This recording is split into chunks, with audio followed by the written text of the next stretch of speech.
राम हरे राम राम राम हरे हरे हरे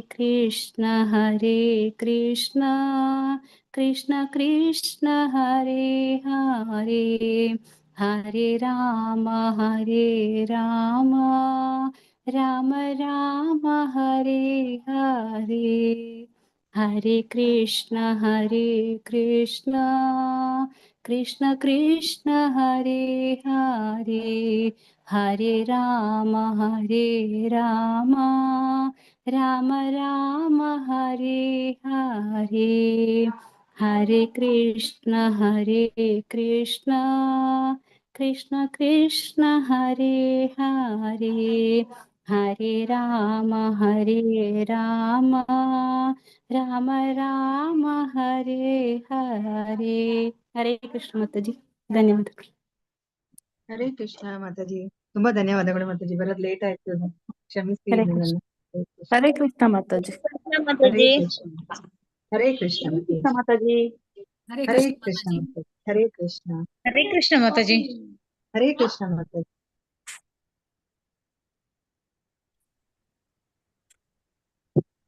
ಹರೇ ಕೃಷ್ಣ ಮಾತಾಜಿ. ಹರೇ ಕೃಷ್ಣ ಪ್ರಭುಜಿ. ಹರೇ ಕೃಷ್ಣ ಮಾತಾಜಿ. ಹರೇ ಕೃಷ್ಣ ಕೃಷ್ಣ ಕೃಷ್ಣ ಹರೇ ಹರೇ ಹರೇ ರಾಮ ರಾಮ ರಾಮ ಹರೇ ಹರೇ ಹರೇ ಕೃಷ್ಣ ಕೃಷ್ಣ ಕೃಷ್ಣ ಹರೇ ಹರೇ ಹರೇ ರಾಮ ರಾಮ ರಾಮ ಹರೇ ಹರೇ ಹರೇ ಕೃಷ್ಣ ಕೃಷ್ಣ ಕೃಷ್ಣ ಹರೇ ಹರೇ ಹರೇ ರಾಮ ರಾಮ ರಾಮ ಹರೇ ಹರೇ Hare Krishna Krishna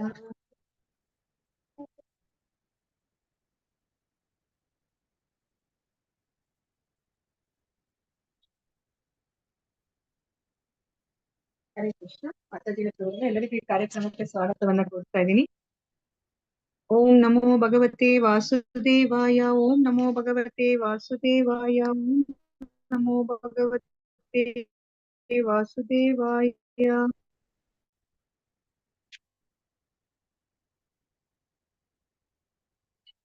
ISKCON Mangaluru Shri Shri Radha Govinda ದೇವಸ್ಥಾನದ ವತಿಯಿಂದ ನಡೆಸಿಕೊಡುತ್ತಿರುವ ಭಕ್ತಿಶಾಸ್ತ್ರಿ ತರಗತಿಗೆ ಎಲ್ಲರಿಗೂ ಸ್ವಾಗತವನ್ನ ಕೋರುತ್ತಾ ಇದ್ದೇನೆ. ಶ್ರೀ ಶ್ರೀ ರಾಧಾ ಗೋವಿಂದ ಅವರ ಚರಣಾರವಿಂದಗಳಲ್ಲಿ ನನ್ನ ನಮಸ್ಕಾರಗಳನ್ನು ಸಲ್ಲಿಸುತ್ತಾ ಈ ಕೃಷ್ಣ ಪ್ರಜ್ಞೆಯನ್ನು ಪ್ರಪಂಚದಾದ್ಯಂತ ಹರಡಿರುವ ಇಸ್ಕಾನ್ ಸಂಸ್ಥೆಯ ಸಂಸ್ಥಾಪಕ ಆಚಾರ್ಯರಾದ ಎಸಿ ಭಕ್ತಿವೇದಾಂತ ಸ್ವಾಮಿ ಪ್ರಭುಪಾದ ಅವರಿಗೂ ನನ್ನ ನಮನಗಳನ್ನು ಸಲ್ಲಿಸುತ್ತಾ, ಈ ದೇವಸ್ಥಾನದ ಮುಖ್ಯಸ್ಥರು, ಈ ಕಾರ್ಯಕ್ರಮದ ಕಾರ್ಯಕರ್ತರುಗಳು ಮತ್ತು ನನ್ನ ಗುರುಗಳಾದ ಪೂಜ್ಯ ನಾಮೇಶ್ವರ ಪ್ರಭುಜಿಯವರಿಗೆ ನನ್ನ ನಮಸ್ಕಾರಗಳನ್ನು ಸಲ್ಲಿಸುತ್ತಾ, ಪ್ರಣಾಮದೊಂದಿಗೆ ನಾನು ಇವತ್ತಿನ ಕಾರ್ಯಕ್ರಮವನ್ನ ಶುರು ಮಾಡುತ್ತಾ ಇದ್ದೀನಿ. ಓಂ ಶಲಾಕಯ ಚಕ್ಷುರ್ ಉನ್ಮೀಲಿತಂ ಯೇನ ತಸ್ಮೈ ಶ್ರೀ ಗುರವೇ ನಮಃ. ಶ್ರೀ ಚೈತನ್ಯ ಮನೋಭೀಷ್ಟಂ ಸ್ಥಾಪಿತಂ ಯೇನ ಭೂತಲೆ ಸ್ವಯಂ ರೂಪಃ ಕದಾ ಮಹ್ಯಂ ದದಾತಿ ಸ್ವಪದಾಂತಿಕಂ. ವಂದೇಹಂ ಶ್ರೀ ಗುರೋಃ ಶ್ರೀಯುತ ಪದಕಮಲಂ ಶ್ರೀ ಗುರೂನ್ ವೈಷ್ಣವಾಂಶ್ಚ ಶ್ರೀರೂಪಂ ಸಾಗ್ರಜಾತಂ ಸಹಗಣ ರಘುನಾಥಾನ್ವಿತಂ ತಂ ಸಜೀವಂ ಸಾದ್ವೈತಂ ಸಾವಧೂತಂ ಪರಿಜನ ಸಹಿತಂ ಕೃಷ್ಣ ಚೈತನ್ಯ ದೇವಂ ಶ್ರೀ ರಾಧಾ ಕೃಷ್ಣ ಪಾದಾನ್ ಸಹಗಣ ಲಲಿತಾ ಶ್ರೀ ವಿಶಾಖಾನ್ವಿತಾಂಶ್ಚ. ಹೇ ಕೃಷ್ಣ ಕರುಣಾ ಸಿಂಧೋ ದೀನಬಂಧೋ ಜಗತ್ಪತೆ ಗೋಪೇಶ ಗೋಪಿಕಾ ಕಾಂತ ರಾಧಾ ಕಾಂತ ನಮೋಸ್ತುತೆ. ತಪ್ತ ಕಾಂಚನ ಗೌರಾಂಗಿ ರಾಧೆ ವೃಂದಾವನೇಶ್ವರಿ ವೃಷಭಾನುಸುತೆ ದೇವಿ ಪ್ರಣಮಾಮಿ ಹರಿಪ್ರಿಯೆ. ವಾಂಚಾ ಕಲ್ಪತರುಭ್ಯಶ್ಚ ಕೃಪಾ ಸಿಂಧುಭ್ಯ ಏವ ಚ ಪತಿತಾನಾಂ ಪಾವನೇಭ್ಯೋ ವೈಷ್ಣವೇಭ್ಯೋ ನಮೋ ನಮಃ. ನಮೋ ವಿಷ್ಣುಪದಾಯ ಕೃಷ್ಣ ಪೃಷ್ಠಾಯ ಭೂತಲೆ ಶ್ರೀಮತೆ ಭಕ್ತಿ ವೇದಾಂತ ಸ್ವಾಮಿನ್ ಇತಿ ನಾಮಿನೇ नामस्ते सरस्वते देवे गौरवाणी प्रचारिणे निर्विशेषा शून्यवादी पाश्चात्य देशतारिणे जय श्री कृष्ण चैतन्य प्रभु नित्यानंद श्री अद्वैता गदाधरा श्रीवासादि गौर भक्त वृंदा हरे कृष्णा कृष्ण कृष्णा हरे हरे हरे राम राम राम हरे हरे हरे कृष्णा कृष्ण कृष्णा हरे हरे हरे राम राम राम हरे हरे हरे कृष्णा कृष्ण कृष्णा हरे हरे हरे राम राम राम हरे हरे ಹರೇ ಕೃಷ್ಣ. ಮಾತಾಜಿಗಳೇ, ಪ್ರಭುಜಿಗಳೇ, ಎಲ್ಲರೂ ಶ್ರೀ ಶ್ರೀ ರಾಧಾ ಗೋವಿಂದರಲ್ಲಿ ಪ್ರಾರ್ಥನೆ ಮಾಡ್ಕೊಳ್ಳಿ. ಈ ಈಶೋಪನಿಷತ್ತಿನ ಜ್ಞಾನ ನಿಮಗೆ ಚೆನ್ನಾಗಿ ಅರ್ಥ ಆಗಿ ಅದನ್ನ ನಿಮ್ಮ ಜೀವನದಲ್ಲಿ ಅಳವಡಿಸ್ಕೊಳ್ಳೋ ತರ ಆಗ್ಲಿ ಅಂತ ಹೇಳ್ಬಿಟ್ಟು ನಾನು ಸಹ ಶ್ರೀ ಶ್ರೀ ರಾಧಾ ಗೋವಿಂದರಲ್ಲಿ ಪ್ರಾರ್ಥನೆ ಮಾಡ್ಕೋತೀನಿ. ಈ ಜ್ಞಾನ ನಿಮಗೆ ಚೆನ್ನಾಗಿ ಅರ್ಥ ಆಗಿ ಅದನ್ನ ನಿಮ್ಮ ಜೀವನದಲ್ಲಿ ನಾನು ಸಹ ಶ್ರೀ ಶ್ರೀ ರಾಧಾ ಗೋವಿಂದರಲ್ಲಿ ಪ್ರಾರ್ಥನೆ ಮಾಡ್ಕೋತೀನಿ. ಈ ಜ್ಞಾನವನ್ನ ನಿಮಗೆ ಅರ್ಥ ಆಗೋ ರೀತಿಯಲ್ಲಿ ತಲುಪಿಸುವಂತ ಶಕ್ತಿನ ನನಗೆ ಗುರು ಪರಂಪರೆಯ ಕೃಪೆಯ ಮೂಲಕ ನನಗೆ ಸಿಗ್ಲಿ ಅಂತ ಹೇಳ್ಬಿಟ್ಟು ಹರೇ ಕೃಷ್ಣ ಕೃಷ್ಣ ಕೃಷ್ಣ ಹರೇ ಹರೇ ಹರೇ ರಾಮ ರಾಮ ರಾಮ ಹರೇ ಹರೇ ಕೃಷ್ಣ. ನಾವು ಈಶೋಪನಿಷತ್ತನ್ನ ನಾವು ತಿಳ್ಕೊತಾ ಇದ್ವಿ.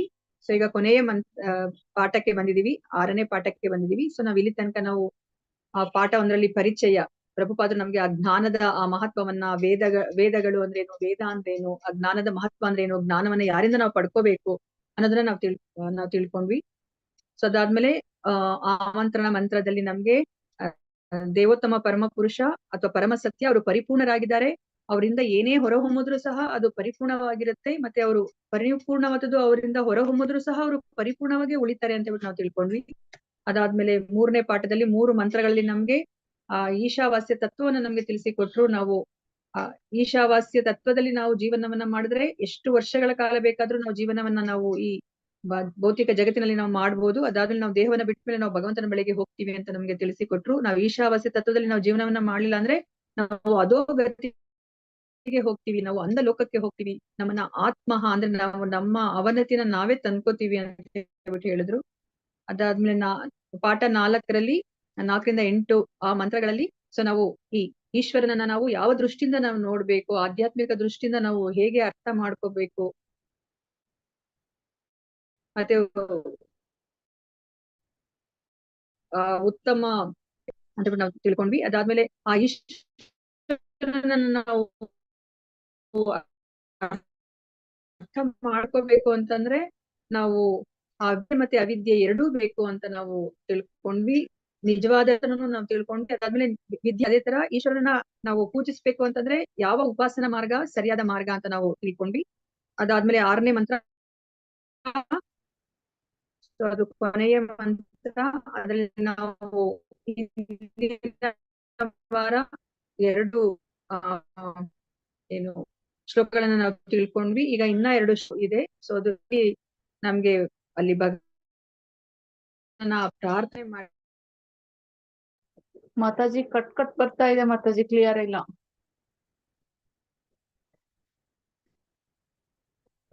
ಬ್ರೇಕ್ ಆಗ್ತಾ ಇದೆ ಮಾತಾಜಿ.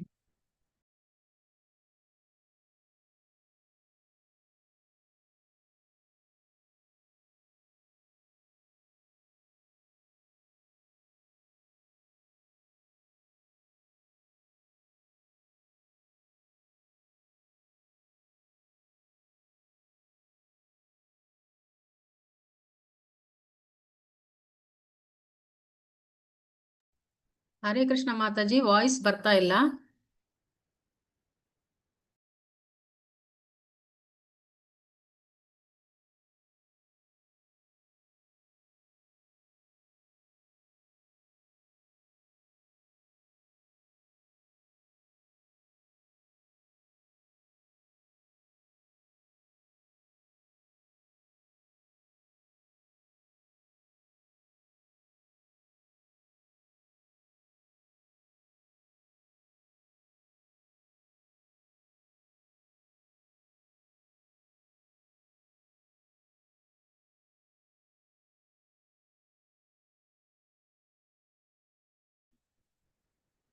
ಮಾತಾಜಿ ಹರೇ ಕೃಷ್ಣ ಮಾತಾಜಿ, ಮ್ಯೂಟ್ ಅಲ್ಲಿ ಇದ್ದೀರಾ ಮಾತಾಜಿ? ಮಾತಾಜಿ ಹರೇ ಕೃಷ್ಣ.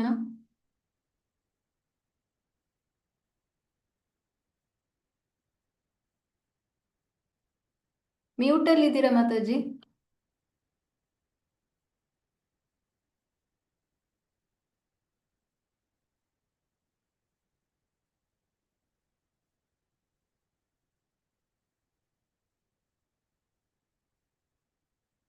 ಹರೇ ಕೃಷ್ಣ ಮಾತಾಜಿ, ನಾನು ಓದಿದ್ ಕೇಳಿಸಿತಾ? ಮಾತಾಜಿ ಮ್ಯೂಟ್ ಅಲ್ಲಿ ಇದ್ರಿ ಮಾತಾಜಿ ಇಷ್ಟೊತ್ತು. ಓ, ಮ್ಯೂಟ್ ಅಲ್ಲಿ ಇದ್ದ ನಾನು ಇಷ್ಟೊತ್ತು. ಮ್ಯೂಟ್, ನಾನು ಪ್ರಾರ್ಥನೆ ಮಾಡಿದ್ದೇನು ಬರ್ಲಿಲ್ವಾ? ಪ್ರಾರ್ಥನೆ ಬಂತು ಮಾತಾಜಿ, ಇವಾಗ ಪ್ರಾರ್ಥನೆ ಬಂತು, ಅದಾದ್ಮೇಲೆ ಎಕ್ಸ್ಪ್ಲೇನ್ ಮಾಡಿದ್ದು 1 2 ಚಾಪ್ಟರ್ಸ್ 3 ಚಾಪ್ಟರ್ಸ್ ವರೆಗೂ ಬಂತು, ಅದಾದ್ಮೇಲೆ ಬರ್ಲಿಲ್ಲ. ಓ, ಹೌದಾ? ಸರಿ. ಸೊ ಈಗ ಮಂತ್ರ 17ಕ್ಕೆ ಹೋಗೋಣಂತೆ. ಸೊ ವಾಯುರನಿಲಂ ಅಮೃತಂ ಅತೇದಂ ಭಸ್ಮಾಂತಂ ಶರೀರಂ ಓಂ ಕ್ರತೋ ಸ್ಮರ ಕೃತಂ ಸ್ಮರ ಕ್ರತೋ ಸ್ಮರ ಕೃತಂ ಸ್ಮರ. ವಾಯುರ್ ಅನಿಲಂ ಅಮೃತಂ ಅತೇದಂ ಭಸ್ಮಾಂತಂ ಶರೀರಂ ಓಂ ಕ್ರತೋ ಸ್ಮರ ಕೃತಂ ಸ್ಮರ ಕ್ರತೋ ಸ್ಮರ ಕೃತಂ ಸ್ಮರ. ವಾಯುರ್ ಅನಿಲಂ ಅಮೃತಂ ಅತೇದಂ ಭಸ್ಮಾಂತಂ ಶರೀರಂ ಓಂ ಕ್ರತೋ ಸ್ಮರ ಕೃತಂ ಸ್ಮರ ಕ್ರತೋ ಸ್ಮರ ಕೃತಂ ಸ್ಮರ. ಹರೇ ಕೃಷ್ಣ. ಯಾರಾದ್ರೂ ಓದಿ. ಹರೇ ಕೃಷ್ಣ ಮಾತಾಜಿ. ವಾಯೋರ್ ಅನಿಲಂ ಅಮೃತಂ ಅದೇದಂ ಭಸ್ಮಂತಂ ಶರೀರಂ ಓಂ ಕೃತೋ ಸ್ಮರಂ ಕೃತಂ ಸ್ಮರ ಕೃತೋ ಸ್ಮರಂ ಕೃತಂ ಸ್ಮರ. ಹರೇ ಕೃಷ್ಣ. ಹರೇ ಕೃಷ್ಣ ಪ್ರಭುಜಿ. ಮತ್ತೆ ಯಾರಾದ್ರೂ ಓದಿ. ಹರೇ ಕೃಷ್ಣ ಮಾತಾಜಿ. ಹರೇ ಕೃಷ್ಣ. ಅಥ ಇದಂ ಭಸ್ಮಾಂತಂ ಶರೀರಂ ಓಂ ಕ್ರತೋ ಸ್ಮರ ಕೃತಂ ಸ್ಮರ ಕೃತೋ ಸ್ಮರ ಕೃತಂ ಸ್ಮರ. ಹರೇ ಕೃಷ್ಣ ಮಾತಾಜಿ. ಹರೇ ಕೃಷ್ಣ ಮಾತಾಜಿ. ಧನ್ಯವಾದಗಳು ಮಾತಾಜಿ.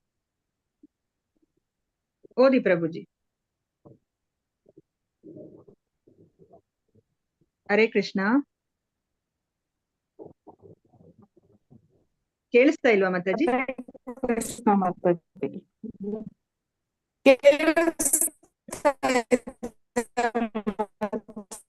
ಮಾತಾಜಿ ಓದ್ಲಾ?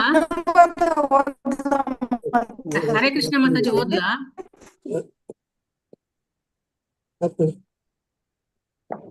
ಹರೇ ಕೃಷ್ಣ ಮಾತಾಜಿ. ಹರೇ ಕೃಷ್ಣ. ಹರೇ ಕೃಷ್ಣ ಮಾತಾಜಿ ಓದ್ತೀನಿ. ಈ ಕ್ಷಣಿಕ ಶರೀರದ ಸುಟ್ಟು ಬೂದಿಯಾಗಲಿ, ಪ್ರಾಣವಾಯು ಗಾಳಿಯೊಂದಿಗೆ ಬೆರೆಯಲಿ, ಈಗ ಭಗವಂತನೇ ನಾನು ಮಾಡಿದ ಯಜ್ಞ ಯಾಗಾದಿಗಳನ್ನೆಲ್ಲ ಸ್ಮರಿಸಿಕೋ. ನೀನೇ ಅಂತಿಮ ಸ್ವೀಕರ್ತನಾದುದರಿಂದ ನಾನು ಮಾಡುವುದನ್ನೆಲ್ಲ ದಯವಿಟ್ಟು ಜ್ಞಾಪಕದಲ್ಲಿಟ್ಟಿಕೋ. ಹರೇ ಕೃಷ್ಣ. ಹರೇ ಕೃಷ್ಣ ಪ್ರಭು. ಸೊ ಇಲ್ಲಿ ಅನುವಾದದಲ್ಲಿ ಏನನ್ನ ಹೇಳ್ತಾ ಇದ್ದಾರೆ? ಹರೇ ಕೃಷ್ಣ. ಈ ಕ್ಷಣಿಕ ಶರೀರ ಸುಟ್ಟು ಬೂದಿಯಾಗಲಿ, ಪ್ರಾಣವಾಯು ಗಾಳಿಯೊಂದಿಗೆ ಬೆರೆಯಲಿ, ಈಗ ಭಗವಂತನೇ ನಾನು ಮಾಡಿದ ಯಜ್ಞ ಯಾಗಾದಿಗಳನ್ನೆಲ್ಲ ಸ್ಮರಿಸಿಕೋ. ನೀನೇ ಅಂತಿಮ ಸ್ವೀಕರ್ತನಾದ್ದರಿಂದ ನಾನು ಮಾಡಿರುವುದನ್ನೆಲ್ಲ ದಯವಿಟ್ಟು ಜ್ಞಾಪಕದಲ್ಲಿಟ್ಟುಕೋ ಅಂತ ಹೇಳ್ಬಿಟ್ಟು ಇಲ್ಲಿ ಪ್ರಾರ್ಥನೆ ಮಾಡ್ತಾ ಇದ್ದಾರೆ. ಇದಕ್ಕಿಂತ ಮುಂಚೆ ಆ ಭಗವಂತನ ದರ್ಶನ ಮಾಡ್ಲಿಕ್ಕೆ ಅವರು ಭಗವಂತನನ್ನ ಮುಚ್ಚಿರುವಂತಹ ಆ ಒಂದು ಚಿನ್ನದ ಹೊದಿಕೆಯನ್ನ ತೆಗಿಬೇಕು, ಆ ಒಂದು ಬೆಳಕಿನ ಹೊದಿಕೆಯನ್ನ ತೆಗಿಬೇಕು ಅಂತ ಕೇಳ್ಕೊಂಡ್ರು. ಸೊ ಈಗ ಏನನ್ನ ಕೇಳ್ಕೊತಾ ಇದ್ದಾರೆ? ಈ ಕ್ಷಣಿಕ ಶರೀರ ಸುಟ್ಟು ಬೂದಿಯಾಗಲಿ, ಪ್ರಾಣವಾಯು ಗಾಳಿಯೊಂದಿಗೆ ಬೆರೆಯಲಿ, ಈಗ ಭಗವಂತನೇ ನಾನು ಮಾಡಿದ ಯಜ್ಞ ಯಾಗಾದಿಗಳನ್ನೆಲ್ಲ ಸ್ಮರಿಸಿಕೋ. ನೀನೇ ಅಂತಿಮ ಸ್ವೀಕರ್ತನಾದ್ದರಿಂದ ನಾನು ಮಾಡಿರುವುದನ್ನೆಲ್ಲ ದಯವಿಟ್ಟು ಜ್ಞಾಪಕದಲ್ಲಿ ಇಟ್ಟುಕೋ ಅಂತ ಹೇಳ್ಬಿಟ್ಟು ಇಲ್ಲಿ ಹೇಳ್ತಾ ಇದ್ದಾರೆ ಅಲ್ವಾ? ಸೊ ಇಲ್ಲಿ ಏನ್ ಅರ್ಥ ಆಗ್ತಾ ಇದೆ? ಹರೇ ಕೃಷ್ಣ. ಯಾರಾದ್ರೂ ಹೇಳ್ತೀರಾ? ಹರೇ ಕೃಷ್ಣ ಮಾತಾಜಿ. ಹೇಳಿ ಮತ್ತೆ. ನಾನು ಅಂತ್ಯಕಾಲದಲ್ಲಿ ನನ್ನ ವಾತ ಪಿತ್ತ ಕಫದ ದೋಷೆಯಿಂದ ಏನಾದ್ರೂ ನಾನು ನಿನ್ನ ಸ್ಮರಣೆಯನ್ನು ಮಾಡಕ್ಕಾಗಿಲ್ಲ ಅಂತಂದ್ರೆ, ನಾನು ಎಷ್ಟೊತ್ತವರೆಗೆ ಮಾಡಿರುವಂತಹ ಇಲ್ಲಿವರೆಗೆ ನಾನು ಮಾಡಿರುವಂತಹ ನನ್ನ ಒಂದು ಭಕ್ತಿಯನ್ನ, ತಪಸ್ಸನ್ನ, ಯಜ್ಞವನ್ನ, ದಾನವನ್ನ ನಿನ್ನ ನೆನಪು ಮಾಡ್ಕೋ, ನೆನಪು ಮಾಡಿ ನನ್ನನ್ ಮಾತ್ರ ಕೈ ಬಿಡ್ಬೇಡ, ನನ್ನನ್ನು ನಿನ್ ಕಡೆ ಕರ್ಕೋ ಅಂತ ಹೇಳ್ತಾ ಇದ್ದಾರೆ ಮಾತಾಜಿ. ಧನ್ಯವಾದಗಳು ಮಾತಾಜಿ. ಹರಿ ಬೋಲ್. ಧನ್ಯವಾದ. ಮತ್ತೆ ಯಾರಾದ್ರೂ ಹೇಳ್ತೀರಾ? ಹರೇ ಕೃಷ್ಣ. ಹರೇ ಕೃಷ್ಣ. ಇಲ್ಲಿ ಏನ್ ಅರ್ಥ ಆಗ್ತಿದೆ ಅಂತ ಹೇಳ್ಬಿಟ್ಟು ಯಾರಾದ್ರೂ ಹೇಳ್ತೀರಾ? ಮಾತಾಜಿ ಹರೇ ಕೃಷ್ಣ ಮಾತಾಜಿ. ಅಂದ್ರೆ ಅಂತ್ಯಕಾಲದಲ್ಲಿ ನನಗೆ ನಿನ್ನ ಸ್ಮರಣೆ ಬರ್ದೇನೆ ಹೋಗ್ಬೋದು, ಏನಾಗುತ್ತೆ ಅಂತ ಗೊತ್ತಿಲ್ಲ. ಹಾಗಾಗಿ ಈ ಕ್ಷಣ ಇಲ್ಲಿವರೆಗೂ ನಾನು ಚೆನ್ನಾಗೇ ಇದ್ದೀನಿ. ಮತ್ತೆ ಇವಾಗ ಚೆನ್ನಾಗಿರುವಂತ ಸಮಯದಲ್ಲೇ, ಅಂದ್ರೆ ಏನೇ ನನ್ನ ನಾಲಿಗೆ ಮೇಲೆ ನಾಮಸ್ಮರಣೆ ನಡೀತಾ ಇದೆ ನಿಂದು, ಇಂಥ ಒಂದು ಸಮಯದಲ್ಲೇನೆ ನನ್ನ ಪ್ರಾಣ ಪಕ್ಷಿ ಹೋಗ್ಬಿಡ್ಲಿ. ಇದೇ ಒಂದು ಸರಿಯಾದ ಸಮಯ. ಅಂತ್ಯಕಾಲದಲ್ಲಿ ನರಳಿ ನಾನು ನಿನ್ನ ಸ್ಮರಣೆ ಮಾಡದೆ ಬರ್ದೇನೆ ಹೋಗ್ಬೋದು. ಮತ್ತೆ ಅಂತ ಒಂದು ಸಮಯದ ಬಂದಾಗ ನಾ ಏನೆಲ್ಲ ಮಾಡಿದ್ದೀನಿ ಇಲ್ಲಿವರೆಗೂ ಅದನ್ನ ಸ್ಮರಿಸ್ಕೊಂಡಾದ್ರೂ ನನಗೆ ನಿನ್ನ ಧಾಮವನ್ನ ಕರುಣಿಸು ಅಂತ ಮಾತಾಜಿ. ಹರಿ ಬೋಲ್ ಹರೇ ಮಾತಾಜಿ, ಕೃಷ್ಣ. ಧನ್ಯವಾದಗಳು. ಹರೇ ಕೃಷ್ಣ. ಮತ್ತೆ ಯಾರಾದ್ರೂ ಹೇಳ್ತೀರಾ? ಹರೇ ಕೃಷ್ಣ. ಹರೇ ಕೃಷ್ಣ ಮಾತಾಜಿ, ನನ್ನನ್ನು ಈಗ್ಲೇ ಕರ್ಸ್ಕೊ, ನನ್ ಗಂಟ್ಲ ಎಲ್ಲ ಚೆನ್ನಾಗಿದೆ. ನನ್ನ ಸಾವಿನ ನನ್ ಮುಪ್ಪಾದ್ಮೇಲೆ ನನ್ಗೆ ಹೋಗ್ಬೇಕಂತಾವ ನನ್ ಗಂಟ್ಲ ಬರೋದಿಲ್ಲ. ನನ್ಗೆ ನೋಡಕ್ಕೂ ಹೇಳಕ್ಕೂ ಏನು ನಾಮ ಯಾವ್ದು ಬರಲ್ಲ. ಇವಾಗ ಏನಿದೆಲ್ಲ ಇವಾಗ ಚೆನ್ನಾಗಿದೆ, ಇವಾಗ್ಲೇ ಕರ್ಸ್ಕೊ ಅಂತ ನನ್ ಚೆನ್ನಾಗಿ ಹೇಳೋ ನಿನ್ ಮಂತ್ರನು ಜಪ್ಸೋ ನನ್ ಕರ್ಸ್ಕೊ ಅಂತಾನು ಬರುತ್ತಲ್ಲ. ಹರೇ ಕೃಷ್ಣ. ಹರಿ ಬೋಲ್ ಮಾತಾಜಿ, ಧನ್ಯವಾದಗಳು. ಹರೇ ಕೃಷ್ಣ. ಎಲ್ಲರೂ ಸಹ ಭಗವಂತನ ಬಳಿಗೆ ಹೋಗ್ಲಿಕ್ಕೆ ರೆಡಿ ಆಗಿದ್ದೀರಲ್ಲ ಮಾತಾಜಿ. ಹರಿ ಬೋಲ್ ಮಾತಾಜಿ, ಧನ್ಯವಾದಗಳು. ಸೊ ಇಲ್ಲಿ ಏನ್ ಹೇಳ್ತಾರೆ, ಇದನ್ನ ಹೀಗೆ ಅರ್ಥ ಮಾಡ್ಕೋಬೇಕಂದ್ರೆ ಈ ಕ್ಷಣಿಕ ಶರೀರ ಸುಟ್ಟು ಬೂದಿಯಾಗಲಿ ಅಂತ ಹೇಳ್ತಿದ್ದಾರೆ. ಅಂದ್ರೆ ಏನ್ ಅರ್ಥ? ಈ ಶರೀರ ಅನ್ನೋದು ನಶ್ವರ ಅಂತ ಹೇಳ್ತಾ ಇದ್ದಾರೆ ಅಲ್ವಾ? ಅಂದ್ರೆ ಇದು ಇನ್ನು ಶಾಶ್ವತವಾದದ್ದಲ್ಲ ಅಂತ ಹೇಳ್ಬಿಟ್ಟು, ಅಂದ್ರೆ ಇದಕ್ಕೆ ಒಂದು ಸಾವಿದೆ ಅಂತ, ಶರೀರಕ್ಕೆ ಒಂದು ಸಾವಿದೆ. ಸೊ ಅದನ್ನ ನಾವು ಇವಾಗ ಸುಡ್ತೀವಿ, ಇಲ್ಲ ಅಂತಂದ್ರೆ ನಾವು ಅದನ್ನ ಮಣ್ಣು ಮಾಡ್ತೀವಿ. ಸೊ ಒಟ್ನಲ್ಲಿ ಅದು ನಾಶ ಆಗತ್ತೆ. ಸೊ ಈ ಕ್ಷಣಿಕ ಶರೀರ ಅಂತ ಹೇಳ್ತಾ ಇದ್ದಾರೆ ಅಲ್ವಾ? ಅಂದ್ರೆ ಈ ಶರೀರ ಏನ್ ಸಿಕ್ಕಿದೆ ಅದು ಕ್ಷಣಿಕ ಅಷ್ಟೇ, ಈ ಜನ್ಮಕ್ಕಷ್ಟೇ ನಮ್ಗೆ ಈ ಶರೀರ ಸಿಕ್ಕಿರೋದು ಅಲ್ವಾ? ಅದು ಸುಟ್ಟು ಬೂದಿ ಆಗಲಿ ಅಂತ ಹೇಳ್ತಾ ಇದ್ದಾರೆ. ಮತ್ತೆ ಈ ಪ್ರಾಣವಾಯು, ನಮ್ಗೆ ಈ ಪ್ರಾಣವಾಯು ಇದ್ರೇನೆ ನಮ್ಗೆ ಇಲ್ಲಿ ಚೇತನ ಅನ್ನೋದು ಇರೋದು ಈ ದೇಹದಲ್ಲಿ ಅಲ್ವಾ? ಸೊ ಅದು ಎಲ್ಲಿಗೆ ಹೋಗುತ್ತೆ? ಅದು ನಮ್ಮ ಈ ಆತ್ಮ ದೇಹನ ಬಿಟ್ಟು ಹೋದ್ಮೇಲೆ ಅದು ಗಾಳಿಯೊಂದಿಗೆ ಅದು ಬೆರ್ತ್ಕೊಳುತ್ತೆ ಅಂತ ಇಲ್ಲಿ ಹೇಳ್ತಾ ಇದ್ದಾರೆ ಅಲ್ವಾ? ಸೊ ಇಲ್ಲಿ ಶರೀರದ ಬಗ್ಗೆ ಮೇಯ್ನ್ ಆಗಿ ಹೇಳ್ತಾ ಇದ್ದಾರೆ. ಸೊ ಇವಾಗ ನೀವು ಶರೀರದ ಬಗ್ಗೆ ನಾವು ಇಲ್ಲಿ ತನಕ ಏನೆಲ್ಲ ತಿಳ್ಕೊಂಡಿದೀವಿ ಅಂತ ಹೇಳ್ಬಿಟ್ಟು ಎಲ್ಲರೂ ಹೇಳ್ತೀರಾ, ಒಂದೊಂದು ಪಾಯಿಂಟ್ಸ್ ಆದ್ರೂ ಹೇಳ್ತೀರಾ? ಎಲ್ಲರೂ ಒಂದೊಂದು ಪಾಯಿಂಟ್ಸ್ ಹೇಳಿ. ಯಾಕಂದ್ರೆ ನಾವು ಭಗವದ್ಗೀತೆಯಲ್ಲಿ ಎಷ್ಟು ವಿಷಯಗಳನ್ನ ನಾವು ತಿಳ್ಕೊಂಡಿದೀವಿ ಶರೀರದ ಬಗ್ಗೆ ಅಲ್ವಾ? ಮತ್ತೆ ಇವಾಗ ಭಾಗವತಂ ಸಹ ನೀವು ಕೇಳ್ತಾ ಇದ್ದೀರಾ. ಸೊ ಶರೀರ ನಿಮ್ಗೆ ಎಲ್ಲೆಲ್ಲಿ ನಿಮ್ಗೆ ಕೃಷ್ಣ ಶರೀರದ ಬಗ್ಗೆ ಹೇಳಿದ್ದಾರೆ, ನಮ್ಗೆ ಪ್ರಭುಪಾದ್ರು ಹೇಳಿದ್ದಾರೆ, ಅದನ್ನೆಲ್ಲ ಎಲ್ಲರೂ ಒಂದೊಂದು ಸೆಂಟೆನ್ಸ್ ಹೇಳಿದ್ರು ಸಹ ನಮ್ಗೆ ಒಂದು 20 ಸೆಂಟೆನ್ಸ್ ಸಿಗುತ್ತೆ ನಮ್ಗೀಗ. ಹರೇ ಕೃಷ್ಣ. ಯಾರಾದ್ರೂ ಹೇಳ್ತೀರಾ ಶರೀರದ ಬಗ್ಗೆ ನಾವೇನೆಲ್ಲ ತಿಳ್ಕೊಂಡಿದೀವಿ ಅಂತ? ಹೇಳಿ ಮಾತಾಡಿ. ಈ ದೇಹದಿಂದ ಒಂದು ದೇಹದಿಂದ ಒಬ್ರಾದ್ಮೇಲೆ ಒಬ್ರು ಹೇಳಿ, ಕೇಳಿಸ್ತಾ ಇಲ್ಲ ನನಗೆ. ಹಾ ಮಾತಾಜಿ. ದೇಹಿನಸ್ಮಿನ್ ಯಥಾ ದೇಹೆ ಕೌಮಾರಂ ಯೌವನಂ ಜರ. ಅಂದ್ರೆ ಈ ದೇಹ ಒಂದು ಯೌವನದಿಂದ ಬಾಲ್ಯದಿಂದ ಯೌವನಕ್ಕೆ ಈ ತರ ಸಾಕ್ತಾನೆ ಇರುತ್ತೆ, ಮುಪ್ಪಿನವರೆಗೂ ಹೋಗ್ತಾನೆ ಇರುತ್ತೆ ಅಂತ ಇದು ದೇಹದ ಹೇಳಿದಾರೆ ಮಾತಾಜಿ. ಸ್ವಲ್ಪ ಚೆನ್ನಾಗಿರುತ್ತೆ. ಧನ್ಯವಾದಗಳು. ಹರೇ ಕೃಷ್ಣ ಮಾತಾಜಿ. ನಾನು ಹೃದಯಸ್ಥನಲ್ಲಿ ಪರಮಾತ್ಮನಾಗಿದ್ದು ಜೀವಿಯ ಒಂದು ಘಟನೆಗಳನ್ನ ಆಗುಹೋಗುಗಳನ್ನ ಸಾಕ್ಷಿದಾರನಾಗಿ ಕೂತು ನೋಡ್ತಾ ಇರ್ತೀನಿ. ಹೃದಯದಲ್ಲಿ ಪರಮಾತ್ಮನಾಗಿ ನೆಲೆಸಿರ್ತಾನೆ ಮಾತಾಜಿ ಭಗವಂತ. ಹರೇ ಕೃಷ್ಣ. ಧನ್ಯವಾದಗಳು. ಅಹಂ ವೈಶ್ವಾನರೋ ಭೂತ ಪ್ರಾಣಿನಾಂ ದೇಹಮಾಶ್ರಿತ ಪ್ರಾಣಾಪಾನ ಸಮಾಯುಕ್ತ ಪಚ ಅನ್ಯಂ ಚತುರ್ವಿಧಂ.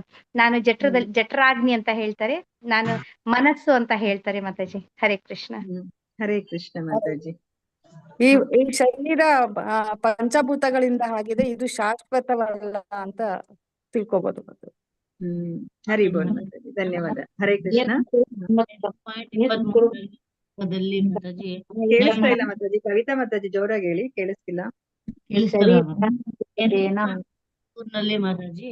ನೈನಂ ಚಿಂತತಿ ಶಸ್ತ್ರಾಣಿ ನೈನಂ ದಹತಿ ಪಾವಕಃ ನ ಚೈನಂ ಕ್ಲೇದ ಯತ್ಯಾಂಪೋ ನ ಶೋಷತಿ ನ ಮಾರುತಃ. ಅಂದ್ರೆ ಇಲ್ಲಿ ಕೃಷ್ಣ ಹೇಳ್ತಾರೆ, ಅಸ್ತ್ರಗಳಿಂದ ಇದು ಕೊಲ್ಲಲ್ಪಡಲ್ಲ. ಆಮೇಲೆ ಇದು ದೇಹದ ಬಗ್ಗೆ ದೇಹ ಕೊಲ್ಲಲ್ಪಡಲ್ಲ. ಆಮೇಲೆ ಇದು ಹೇಳ್ತಾರೆ, ಇದು ಸುಟ್ರೆ ಕೂಡ ಸುಡೋದಿಲ್ಲ, ಅಂದ್ರೆ ದಹನ ಆಗೋದಿಲ್ಲ ಅಂತ. ಮಾತಾಜಿ ನೀವ್ ಆತ್ಮದ ಬಗ್ಗೆ ಹೇಳ್ತಾ ಇದೀರ, ನಾನು ಇಲ್ಲಿ ದೇಹದ ಬಗ್ಗೆ ಕೇಳ್ತಾ ಇದೀನಿ. ಹರೇ ಕೃಷ್ಣ ಮಾತಾಜಿ. ಹರೇ ಕೃಷ್ಣ ಮಾತಾಜಿ. ವಾಸಾಂಸಿ ಯಥಾ ವಿಹಾಯ ಅದು ಬರುತ್ತಲ್ಲ ಮಾತಾಜಿ, ದೇಹದ ಬಗ್ಗೆ ಮಾತಾಜಿ ಹೇಳಿ. ಅದು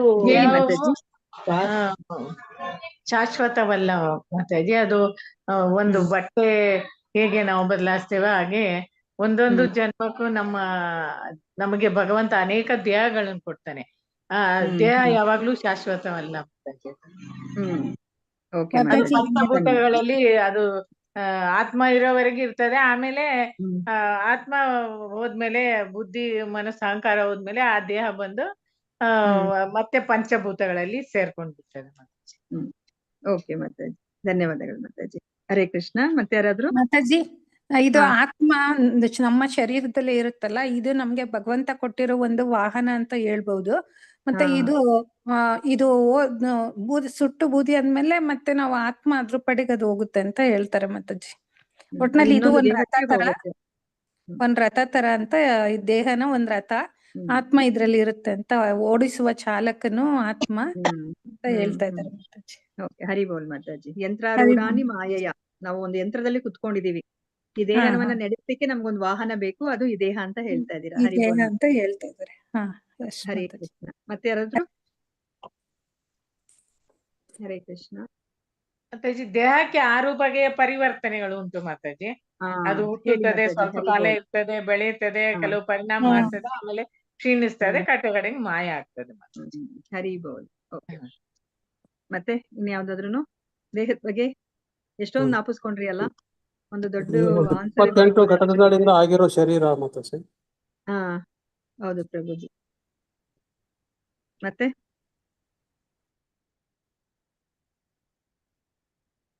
ಇನ್ನೇನಾದ್ರೂ ಜ್ಞಾಪಕ ಬರ್ತಾ ಇದೆಯಾ ದೇಹದ ಬಗ್ಗೆ?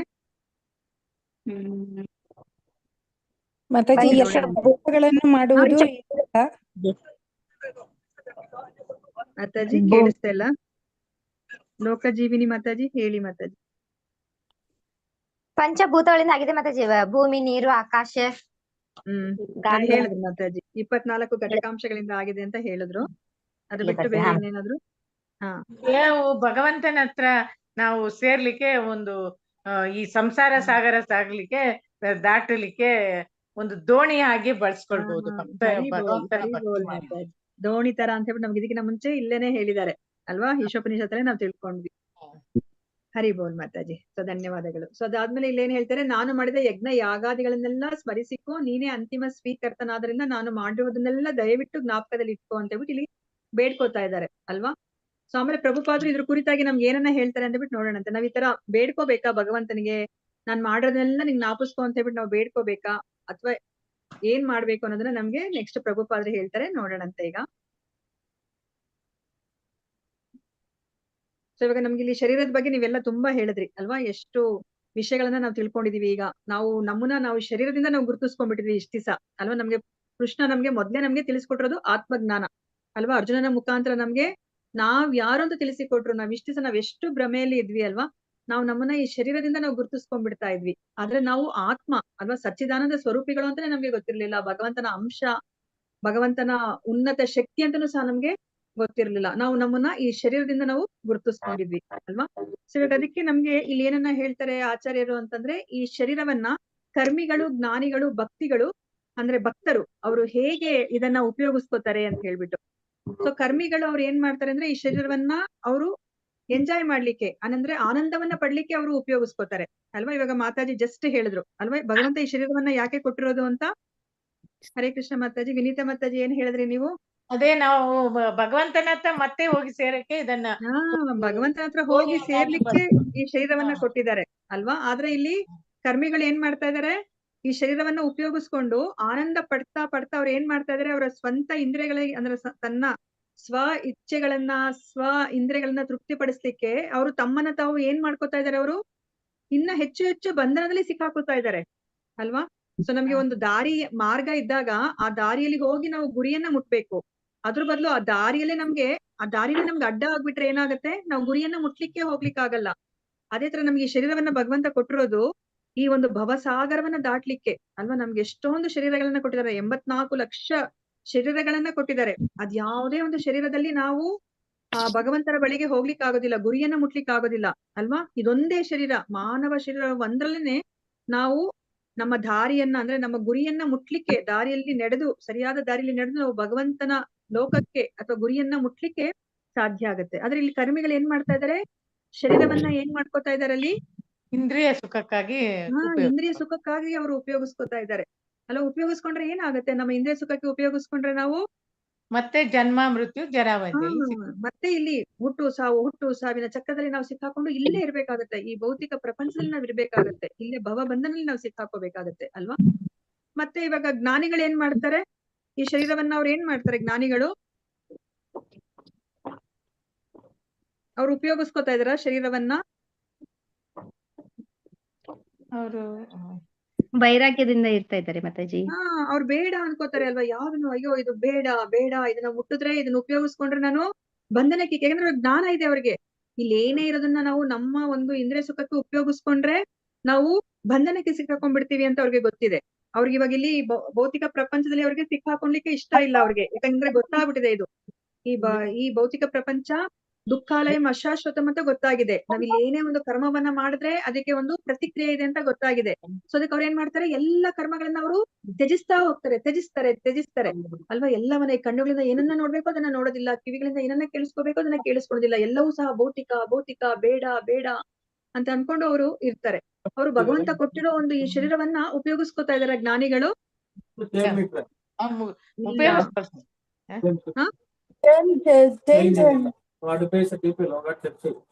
ಹರೇ ಕೃಷ್ಣ, ಪ್ಲೀಸ್ ಮ್ಯೂಟ್ ಮಾಡ್ಕೊಳ್ಳಿ, ಬ್ಯಾಕ್ ಗ್ರೌಂಡ್ ನಾಯ್ಸ್ ಇರೋರು. ಮಾತಾಜಿ ನಂಗೆ ಕೋಸ್ಟ್ ಮಾಡಿ ಮಾತಾಜಿ. ಶೋಭಾ ಮಾತಾಜಿ ಮಾಡ್ಲಿಲ್ಲ ನಾನು ಇವತ್ತು, ಬಂದಿಲ್ಲ ಶೋಭಾ ಮಾತಾಜಿ? ಇನ್ನು ಬಂದಿಲ್ಲ ಮಾತಾಜಿ. ಸರಿ ಮಾತಾಜಿ, ಧನ್ಯವಾದ ಮಾತಾಜಿ. ಗೌರಿ ಮಾತಾಜಿ, ಹರಿ ಬೋಲ್. ಓಕೆ, 1 ಸೆಕೆಂಡ್ ಮಾಡ್ತೀನಿ.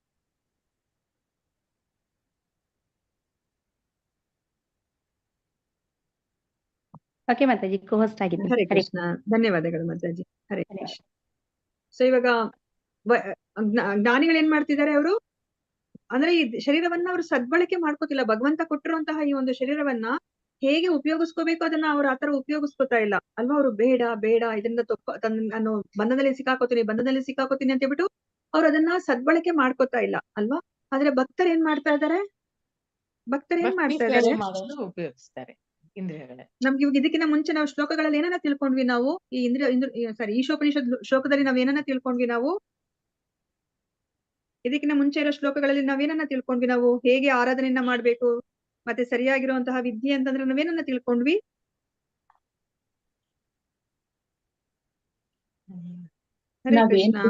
ಎಲ್ಲ ಭಗವಂತನಿಗೋಸ್ಕರ ಉಪಯೋಗಿಸ್ತೀವಿ, ಭಕ್ತರು ಭಗವಂತನಿಗೋಸ್ಕರ ಉಪಯೋಗಿಸ್ಬೇಕು ಅಂತ ತಿಳಿ. ಅಂದ್ರೆ ಎಲ್ಲವನ್ನು ಸಹ ನಾವು ಉಪಯೋಗಿಸ್ಕೊಂಡು ನಾವು ಏನ್ ಮಾಡ್ಬೇಕು, ಅಮೃತತ್ವವನ್ನ ಪಡಿಬೇಕು ನಾವು ಅಲ್ವಾ. ವಿದ್ಯಾಂಚ ಅವಿದ್ಯಾಂಚ ಯಸ್ತದ್ವೇದೋ ಭಯಂ ಸಹ ಅವಿದ್ಯೆಯಾ ಮೃತ್ಯುಂ ತೀರ್ಥ ವಿದ್ಯೆಯಾಂ ಅಮೃತಂ ಅಶ್ನುತೆ ಅಲ್ವಾ. ವಿದ್ಯೆನೂ ಬೇಕು ಅವಿದ್ಯೆನೂ ಬೇಕು ಅಲ್ವಾ. ಸೊ ನಮ್ಗೆ ಆ ಜಡ ವಿದ್ಯೆ ಅನ್ನೋದು ಬೇಕು, ಮತ್ತೆ ಆಧ್ಯಾತ್ಮಿಕ ವಿದ್ಯೆನೂ ಬೇಕು. ಎರಡನ್ನೂ ಉಪಯೋಗಿಸ್ಕೊಂಡು ನಾವು ಆ ಒಂದು ಅಮೃತತ್ವವನ್ನ ಪಡಿಲಿಕ್ಕೆ ಸಾಧ್ಯ. ಅದೇ ತರನೇ ನಾವು ಆ ದೇವೋತ್ತಮ ಪರಮ ಪುರುಷನ ಆರಾಧನೆಯನ್ನು ನಾವು ಮಾಡ್ಬೇಕು, ಮತ್ತೆ ಯಾರ ಆರಾಧನೆ ಮಾಡಬಾರ್ದು ಅನ್ನೋ ಒಂದು ಜ್ಞಾನನೂ ನಮ್ಗೆ ಇರ್ಬೇಕು ಅಲ್ವಾ. ಆ ಎರಡೂ ಜ್ಞಾನ ಇದ್ದಾಗ ಅಷ್ಟೇ ನಾವು ಅಮೃತತ್ವವನ್ನ ಪಡಿಲಿಕ್ಕೆ ಸಾಧ್ಯ ಅಂತ ಹೇಳಿದ್ರು ಅಲ್ವಾ. ಅದೇ ತರ ನೋಡಿ, ಈ ಶರೀರ ಅನ್ನೋದು ಹೌದು ಇದು ಜಡವಸ್ತು. ನಾವಿಲ್ಲಿ ಆಕ್ಚುಲಿ ನಾವ್ ಶರೀರದಲ್ಲಿ ಬಂಧಿಸಲ್ಪಟ್ಟಿದೀವಿ ಅಲ್ವಾ. ಸೊ ನಮ್ಮ ಆತ್ಮ ನಾವ್ ತಿಳ್ಕೊಂಡ್ರ ಹಾಗೆ ಈ ದೇಹವನ್ನ ಬಿಟ್ಟು ಹೋಗ್ಬೇಕಂತಂದ್ರೆ ಅದು ಎಷ್ಟು ಅದು ನೋವನ್ನ ಅನುಭವಿಸ್ತೀವಿ ಅಂತಂದ್ರೆ, ಒಂದೇ ಜಾಗದಲ್ಲಿ ಇವಾಗ ಒಂದು ಚೇಳು ಕಚ್ಚಿದ್ರೇನೆ ನಮ್ಗೆ ಎಷ್ಟು ನೋವಾಗುತ್ತೆ. ಆದ್ರೆ ಒಂದೇ ಜಾಗದಲ್ಲಿ ಏಕಕಾಲದಲ್ಲಿ ಎಷ್ಟು ಸಾವಿರಾರು ಚೇಳುಗಳು ಕುಟುಕಿದ್ರೆ ಎಷ್ಟು ನೋವಾಗುತ್ತೋ ಅಷ್ಟು ನೋವನ್ನ ಅನುಭವಿಸುತ್ತೆ ನಮ್ಮ ಆತ್ಮ ಈ ದೇಹದಿಂದ ಬಿಟ್ಟು ಹೋಗ್ಬೇಕಾದ್ರೆ ಅಲ್ವಾ. ಅಂದ್ರೆ ಈ ದೇಹದಲ್ಲಿ ಬಂಧಿತನಾಗ್ಬಿಟ್ಟಿದೆ ಆತ್ಮ. ಸೊ ಅಂತಹ ದೇಹದಲ್ಲಿ ನಾವು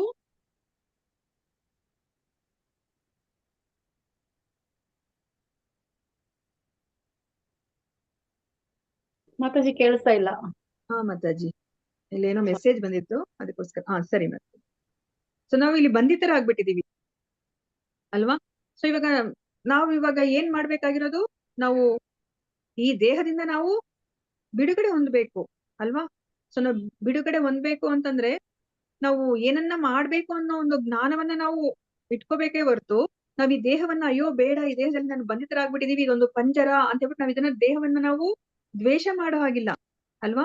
ಸೊ ಅದಕ್ಕೇನೆ ಏನೋ best use of bad bargain ಅಂತ ಹೇಳ್ತಾರೆ. ಹೌದು, ನಾವಿರೋ ಸ್ಥಿತಿನೇ ಇದು. ಈ ಭೌತಿಕ ಪ್ರಪಂಚವೇ ಒಂದು ದುಃಖಾಲಯ ಅಶಾಶ್ವತ, ಈ ದೇಹವೇ ಒಂದು ಪಂಜರ ಅಲ್ವಾ. ಆದ್ರೂ ಸಹ ನಾವ್ ಇದನ್ನ ಬೆಸ್ಟ್ ಯೂಸ್ ಮಾಡ್ಕೋಬೇಕು. ಅದನ್ನ ಹೇಗೆ ಸದ್ಬಳಕೆ ಮಾಡ್ಕೋಬೇಕು ಅನ್ನೋದನ್ನ ನಮ್ಗೆ ಈ ಒಂದು ಭಗವದ್ಗೀತಾ ಭಾಗವತ ನಮ್ಮ ಗುರುಗಳು ತಿಳಿಸ್ಕೊಡ್ತಾ ಇದ್ದಾರೆ ಅಲ್ವಾ. ಈ ಶರೀರವನ್ನ ಉಪಯೋಗಿಸ್ಕೊಂಡೇ ನಾವು ಈ ಭವಸಾಗರವನ್ನ ದಾಟ್ಲಿಕ್ಕೆ ಸಾಧ್ಯ. ಸೊ ಅದಕ್ಕೋಸ್ಕರ ಭಕ್ತರು ಏನ್ ಮಾಡ್ತಾರೆ, ಅವರ ಶರೀರವನ್ನ ಅವರು ಬಳಸ್ಕೋತಾರೆ. ಹೇಗೆ ಬಳಸ್ಕೋತಾ ಇದ್ದಾರೆ, ಅದಕ್ಕೆ ಇಲ್ಲಿ ಅಂಬರೀಷ ಮಹಾರಾಜನ ಉದಾಹರಣೆಯನ್ನ ಕೊಡ್ತಾ ಇದ್ದಾರೆ. ಅಂಬರೀಷ ಮಹಾರಾಜ ಅವ್ರು ಹೇಗೆ ಬಳಸ್ಕೊಂಡ್ರು ಅವ್ರ ಶರೀರವನ್ನ, 9 ನವವಿಧ ಭಕ್ತಿಯಿಂದ ನವವಿಧ ಭಕ್ತಿಯನ್ನ ಮಾಡಿದ್ರು ಅಲ್ವಾ. ಅವ್ರ ಕೈಗಳಿಂದ ಅವ್ರ ಏನ್ ಮಾಡಿದ್ರು, ಮಂದಿರ ಮಾರ್ಜನ ಮಂದಿರ ಮಾರ್ಜನ ಮಾಡಿದ್ರು. ಕಣ್ಣುಗಳಿಂದ ಭಗವಂತನ ದರ್ಶನ ಮಾಡಿದ್ರು ಮತ್ತೆ ಅವರು ಮೂಗಿನಿಂದ ಅವರು ಭಗವಂತನಿಗೆ ಅರ್ಪಿಸಿರುವಂತಹ ತುಳಸಿಯನ್ನ ಆಘ್ರಾಣಿಸಿದ್ರು. ಕಿವಿಗಳಿಂದ ಭಗವಂತನ ಆ ಒಂದು ನಾಮ ರೂಪ ಗುಣ ಲೀಲೆಗಳನ್ನ ಅವರು ಶ್ರವಣ ಮಾಡಿದ್ರು. ಅವರ ಕೈಗಳಿಂದ ಅವರು ಆ ಭಕ್ತರನ್ನ ಅವರು ಆಲಿಂಗನ ಮಾಡ್ಕೊಂಡ್ರು. ಅವ್ರ ಕಾಲುಗಳಿಂದ ಅವರು ಭಗವಂತನ ಆ ಒಂದು ದೇವಸ್ಥಾನಕ್ಕೆ ನಡ್ಕೊಂಡು ಹೋದ್ರು, ಪ್ರದಕ್ಷಿಣೆ ಮಾಡಿದ್ರು ಅಲ್ವಾ. ಎಲ್ಲವನ್ನೂ ಸಹ ಅವರು ದೇಹದ ಅಂಗಾಂಗಗಳೆಲ್ಲವನ್ನೂ ಸಹ ಅವರು ಭಗವಂತನಿಗೋಸ್ಕರ ಅವರು ಉಪಯೋಗಿಸಿದ್ರು ಅಲ್ವಾ. ಇದನ್ನೆಲ್ಲ ಮಾಡಿದಾಗ ಏನಾಯ್ತು, ಆ ಶರೀರದ ಸದ್ಬಳಕೆ ಆಯ್ತು. ಶರೀರ ಸದ್ಬಳಕೆ ಆದಾಗ ಏನಾಗತ್ತೆ, ನಾವ್ ಇದನ್ನೆಲ್ಲ ಮಾಡಿದಾಗ ಏನಾಗತ್ತೆ, ನಾವು ಏನಾಗತ್ತೆ ನಮ್ಗೆ, ಯಾಕೆ ಇದನ್ನೆಲ್ಲ ನಾವು ಮಾಡ್ಬೇಕು? ಶುದ್ಧಿ ಆಗುತ್ತೆ ಮಾತಾಜಿ. ನಾವು ಪರಿಶುದ್ಧರಾಗ್ತಾ ಹೋಗ್ತೀವಿ ಅಲ್ವಾ. ನಮ್ಗೆ ಏನ್ ಆತರ ಅಶುದ್ಧತೆ ಇದೆ, ನಮ್ಮಲ್ಲಿ ಏನ್ ಆತರ ಅಶುದ್ಧತೆ ಇದೆ, ನಾವ್ ನೀಟಾಗಿ ಇದೀವಲ್ವಾ. ಎಷ್ಟೋ ಜನ್ಮದಲ್ಲಿ ಮಾಡಿದ ಪಾಪಗಳಿಂದ ನಾವು ಇದ್ದೇವೆ, ಬಂಧಿತರಾಗಿದ್ದೇವೆ. ನಮ್ಮ ಹೃದಯದಲ್ಲಿ ನಾವು ಪೂರ್ತಿ ಅನರ್ಥಗಳನ್ನ, ಕಲ್ಮಶಗಳನ್ನ ನಾವು ತುಂಬಿಕೊಂಡಿದೀವಿ ಅಲ್ವಾ. ಸೊ ನಾವ್ ಎಂತಹ ಒಂದು ಕಲ್ಮಶ ಇಟ್ಕೊಂಡಿದೀವಿ, ನಾನು ಒಡೆಯ, ಇದು ನನ್ನದು, ನಾನು ಅನ್ನೋ ಒಂದು ಕಲ್ಮಶವನ್ನ ಇಟ್ಕೊಂಡಿದೀವಿ ಅಲ್ವಾ. ಸೊ ಅಂತಹ ಕಲ್ಮಶ ಇಟ್ಕೊಂಡಾಗ ಸೊ ಖಂಡಿತ ನಾವು ಭಗವಂತನ ಬಳಿಗೆ ಹೋಗ್ಲಿಕ್ಕೆ ಆಗೋದಿಲ್ಲ, ಭಗವಂತನ ಲೋಕಕ್ಕೆ ಹೋಗ್ಲಿಕ್ಕೆ ಆಗೋದಿಲ್ಲ ಅಲ್ವಾ. ನಮ್ಗೆ ಆ ಒಂದು ನಮ್ಮ ಶಾಶ್ವತ ಸ್ಥಾನ ಏನು, ಸೇವಕರು.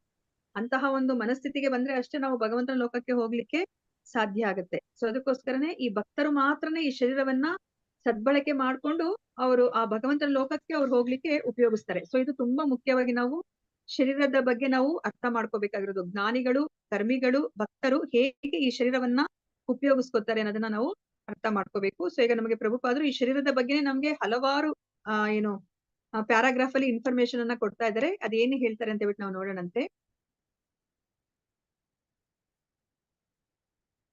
ಹರೇ ಕೃಷ್ಣ. ಯಾರಾದ್ರೂ ಓದಿ, ಒಂದ್ ಸ್ವಲ್ಪ ಬೇಗ ಬೇಗ ಓದಿ, ಯಾಕಂದ್ರೆ ದೊಡ್ಡದಿದೆ ಚಾಪ್ಟರ್. ಸೊ ಬೇಗ ಮುಗಿಸೋಣ. ಓದಿ ಮಾತಾಜಿ. ಕ್ಷಣಿಕವಾದ ಭೌತ ದೇಹವು ದೇಹಕ್ಕೆ ಹೊರಗಿನ ಉಡುಪಿನಂತೆ ಭೌತ ದೇಹ ಅಳಿದ ಮೇಲೆ ಜೀವಿಯು ನಾಶವಾಗುವುದಿಲ್ಲ, ಅವನು ಸ್ವಸ್ವರೂಪವನ್ನು ಕಳೆದುಕೊಳ್ಳುವುದಿಲ್ಲ ಎಂದು ಸ್ಪಷ್ಟವಾಗಿ ಭಗವದ್ಗೀತೆಯಲ್ಲಿ ಹೇಳಿದೆ. 2.13 18 30ನೇ ಶ್ಲೋಕ. ಜೀವಿಯ ಸ್ವರೂಪ ಎಂದೂ ನಿರಾಕಾರವಲ್ಲ, ಬದಲಿಗೆ ಐಹಿಕ ಪೋಷಾಕು ನಿರಾಕಾರ ಮತ್ತು ಅದು ಅವಿನಾಶಿಯಾದ ವ್ಯಕ್ತಿಯ ರೂಪಕ್ಕೆ ತಕ್ಕಂತೆ ಆಕಾರ ತಳೆಯುತ್ತದೆ. ಅಪರಿಪೂರ್ಣ ಜ್ಞಾನವಿರುವವರು ತಪ್ಪಾಗಿ ಭಾವಿಸುವಂತೆ ಯಾವ ಜೀವಿಯೂ ಮೂಲತಃ ನಿರಾಕಾರವಲ್ಲ. ಜೀವಿಯು ಐಹಿಕ ದೇಹ ನಾಶವಾದ ಮೇಲೂ ಅಸ್ತಿತ್ವದಲ್ಲಿರುತ್ತವೆಂದು ಈ ಮಂತ್ರವು ದೃಢಪಡಿಸುತ್ತದೆ. ಹರೇ ಕೃಷ್ಣ ಮಾತಾಜಿ. ಹರೇ ಕೃಷ್ಣ ಮಾತಾಜಿ. ಪದ್ಮಿನಿ ಮಾತಾಜಿ, ನಿಮ್ಗೆ ಏನ್ ಅರ್ಥ ಆಯ್ತು ಹೇಳಿ ಮಾತಾಜಿ, ಬ್ರೀಫ್ ಆಗಿ ಹೇಳಿ. ಅಂದ್ರೆ ನಮ್ಮ ಆತ್ಮ ಶಾಶ್ವತವಾದದ್ದು.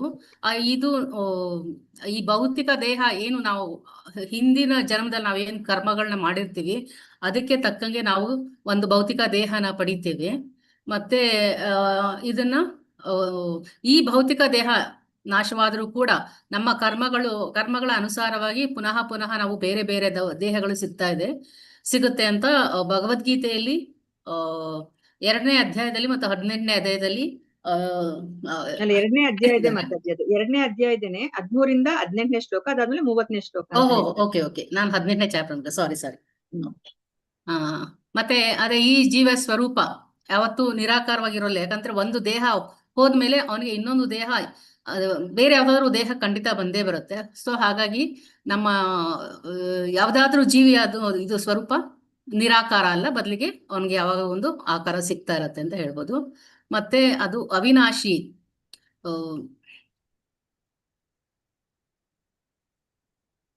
ಹರೇ ಕೃಷ್ಣ. ಪದ್ಮಿನಿ ಮಾತಾಜಿ ಏನಾದ್ರು ಹೇಳ್ತಾ ಇದ್ದೀರಾ?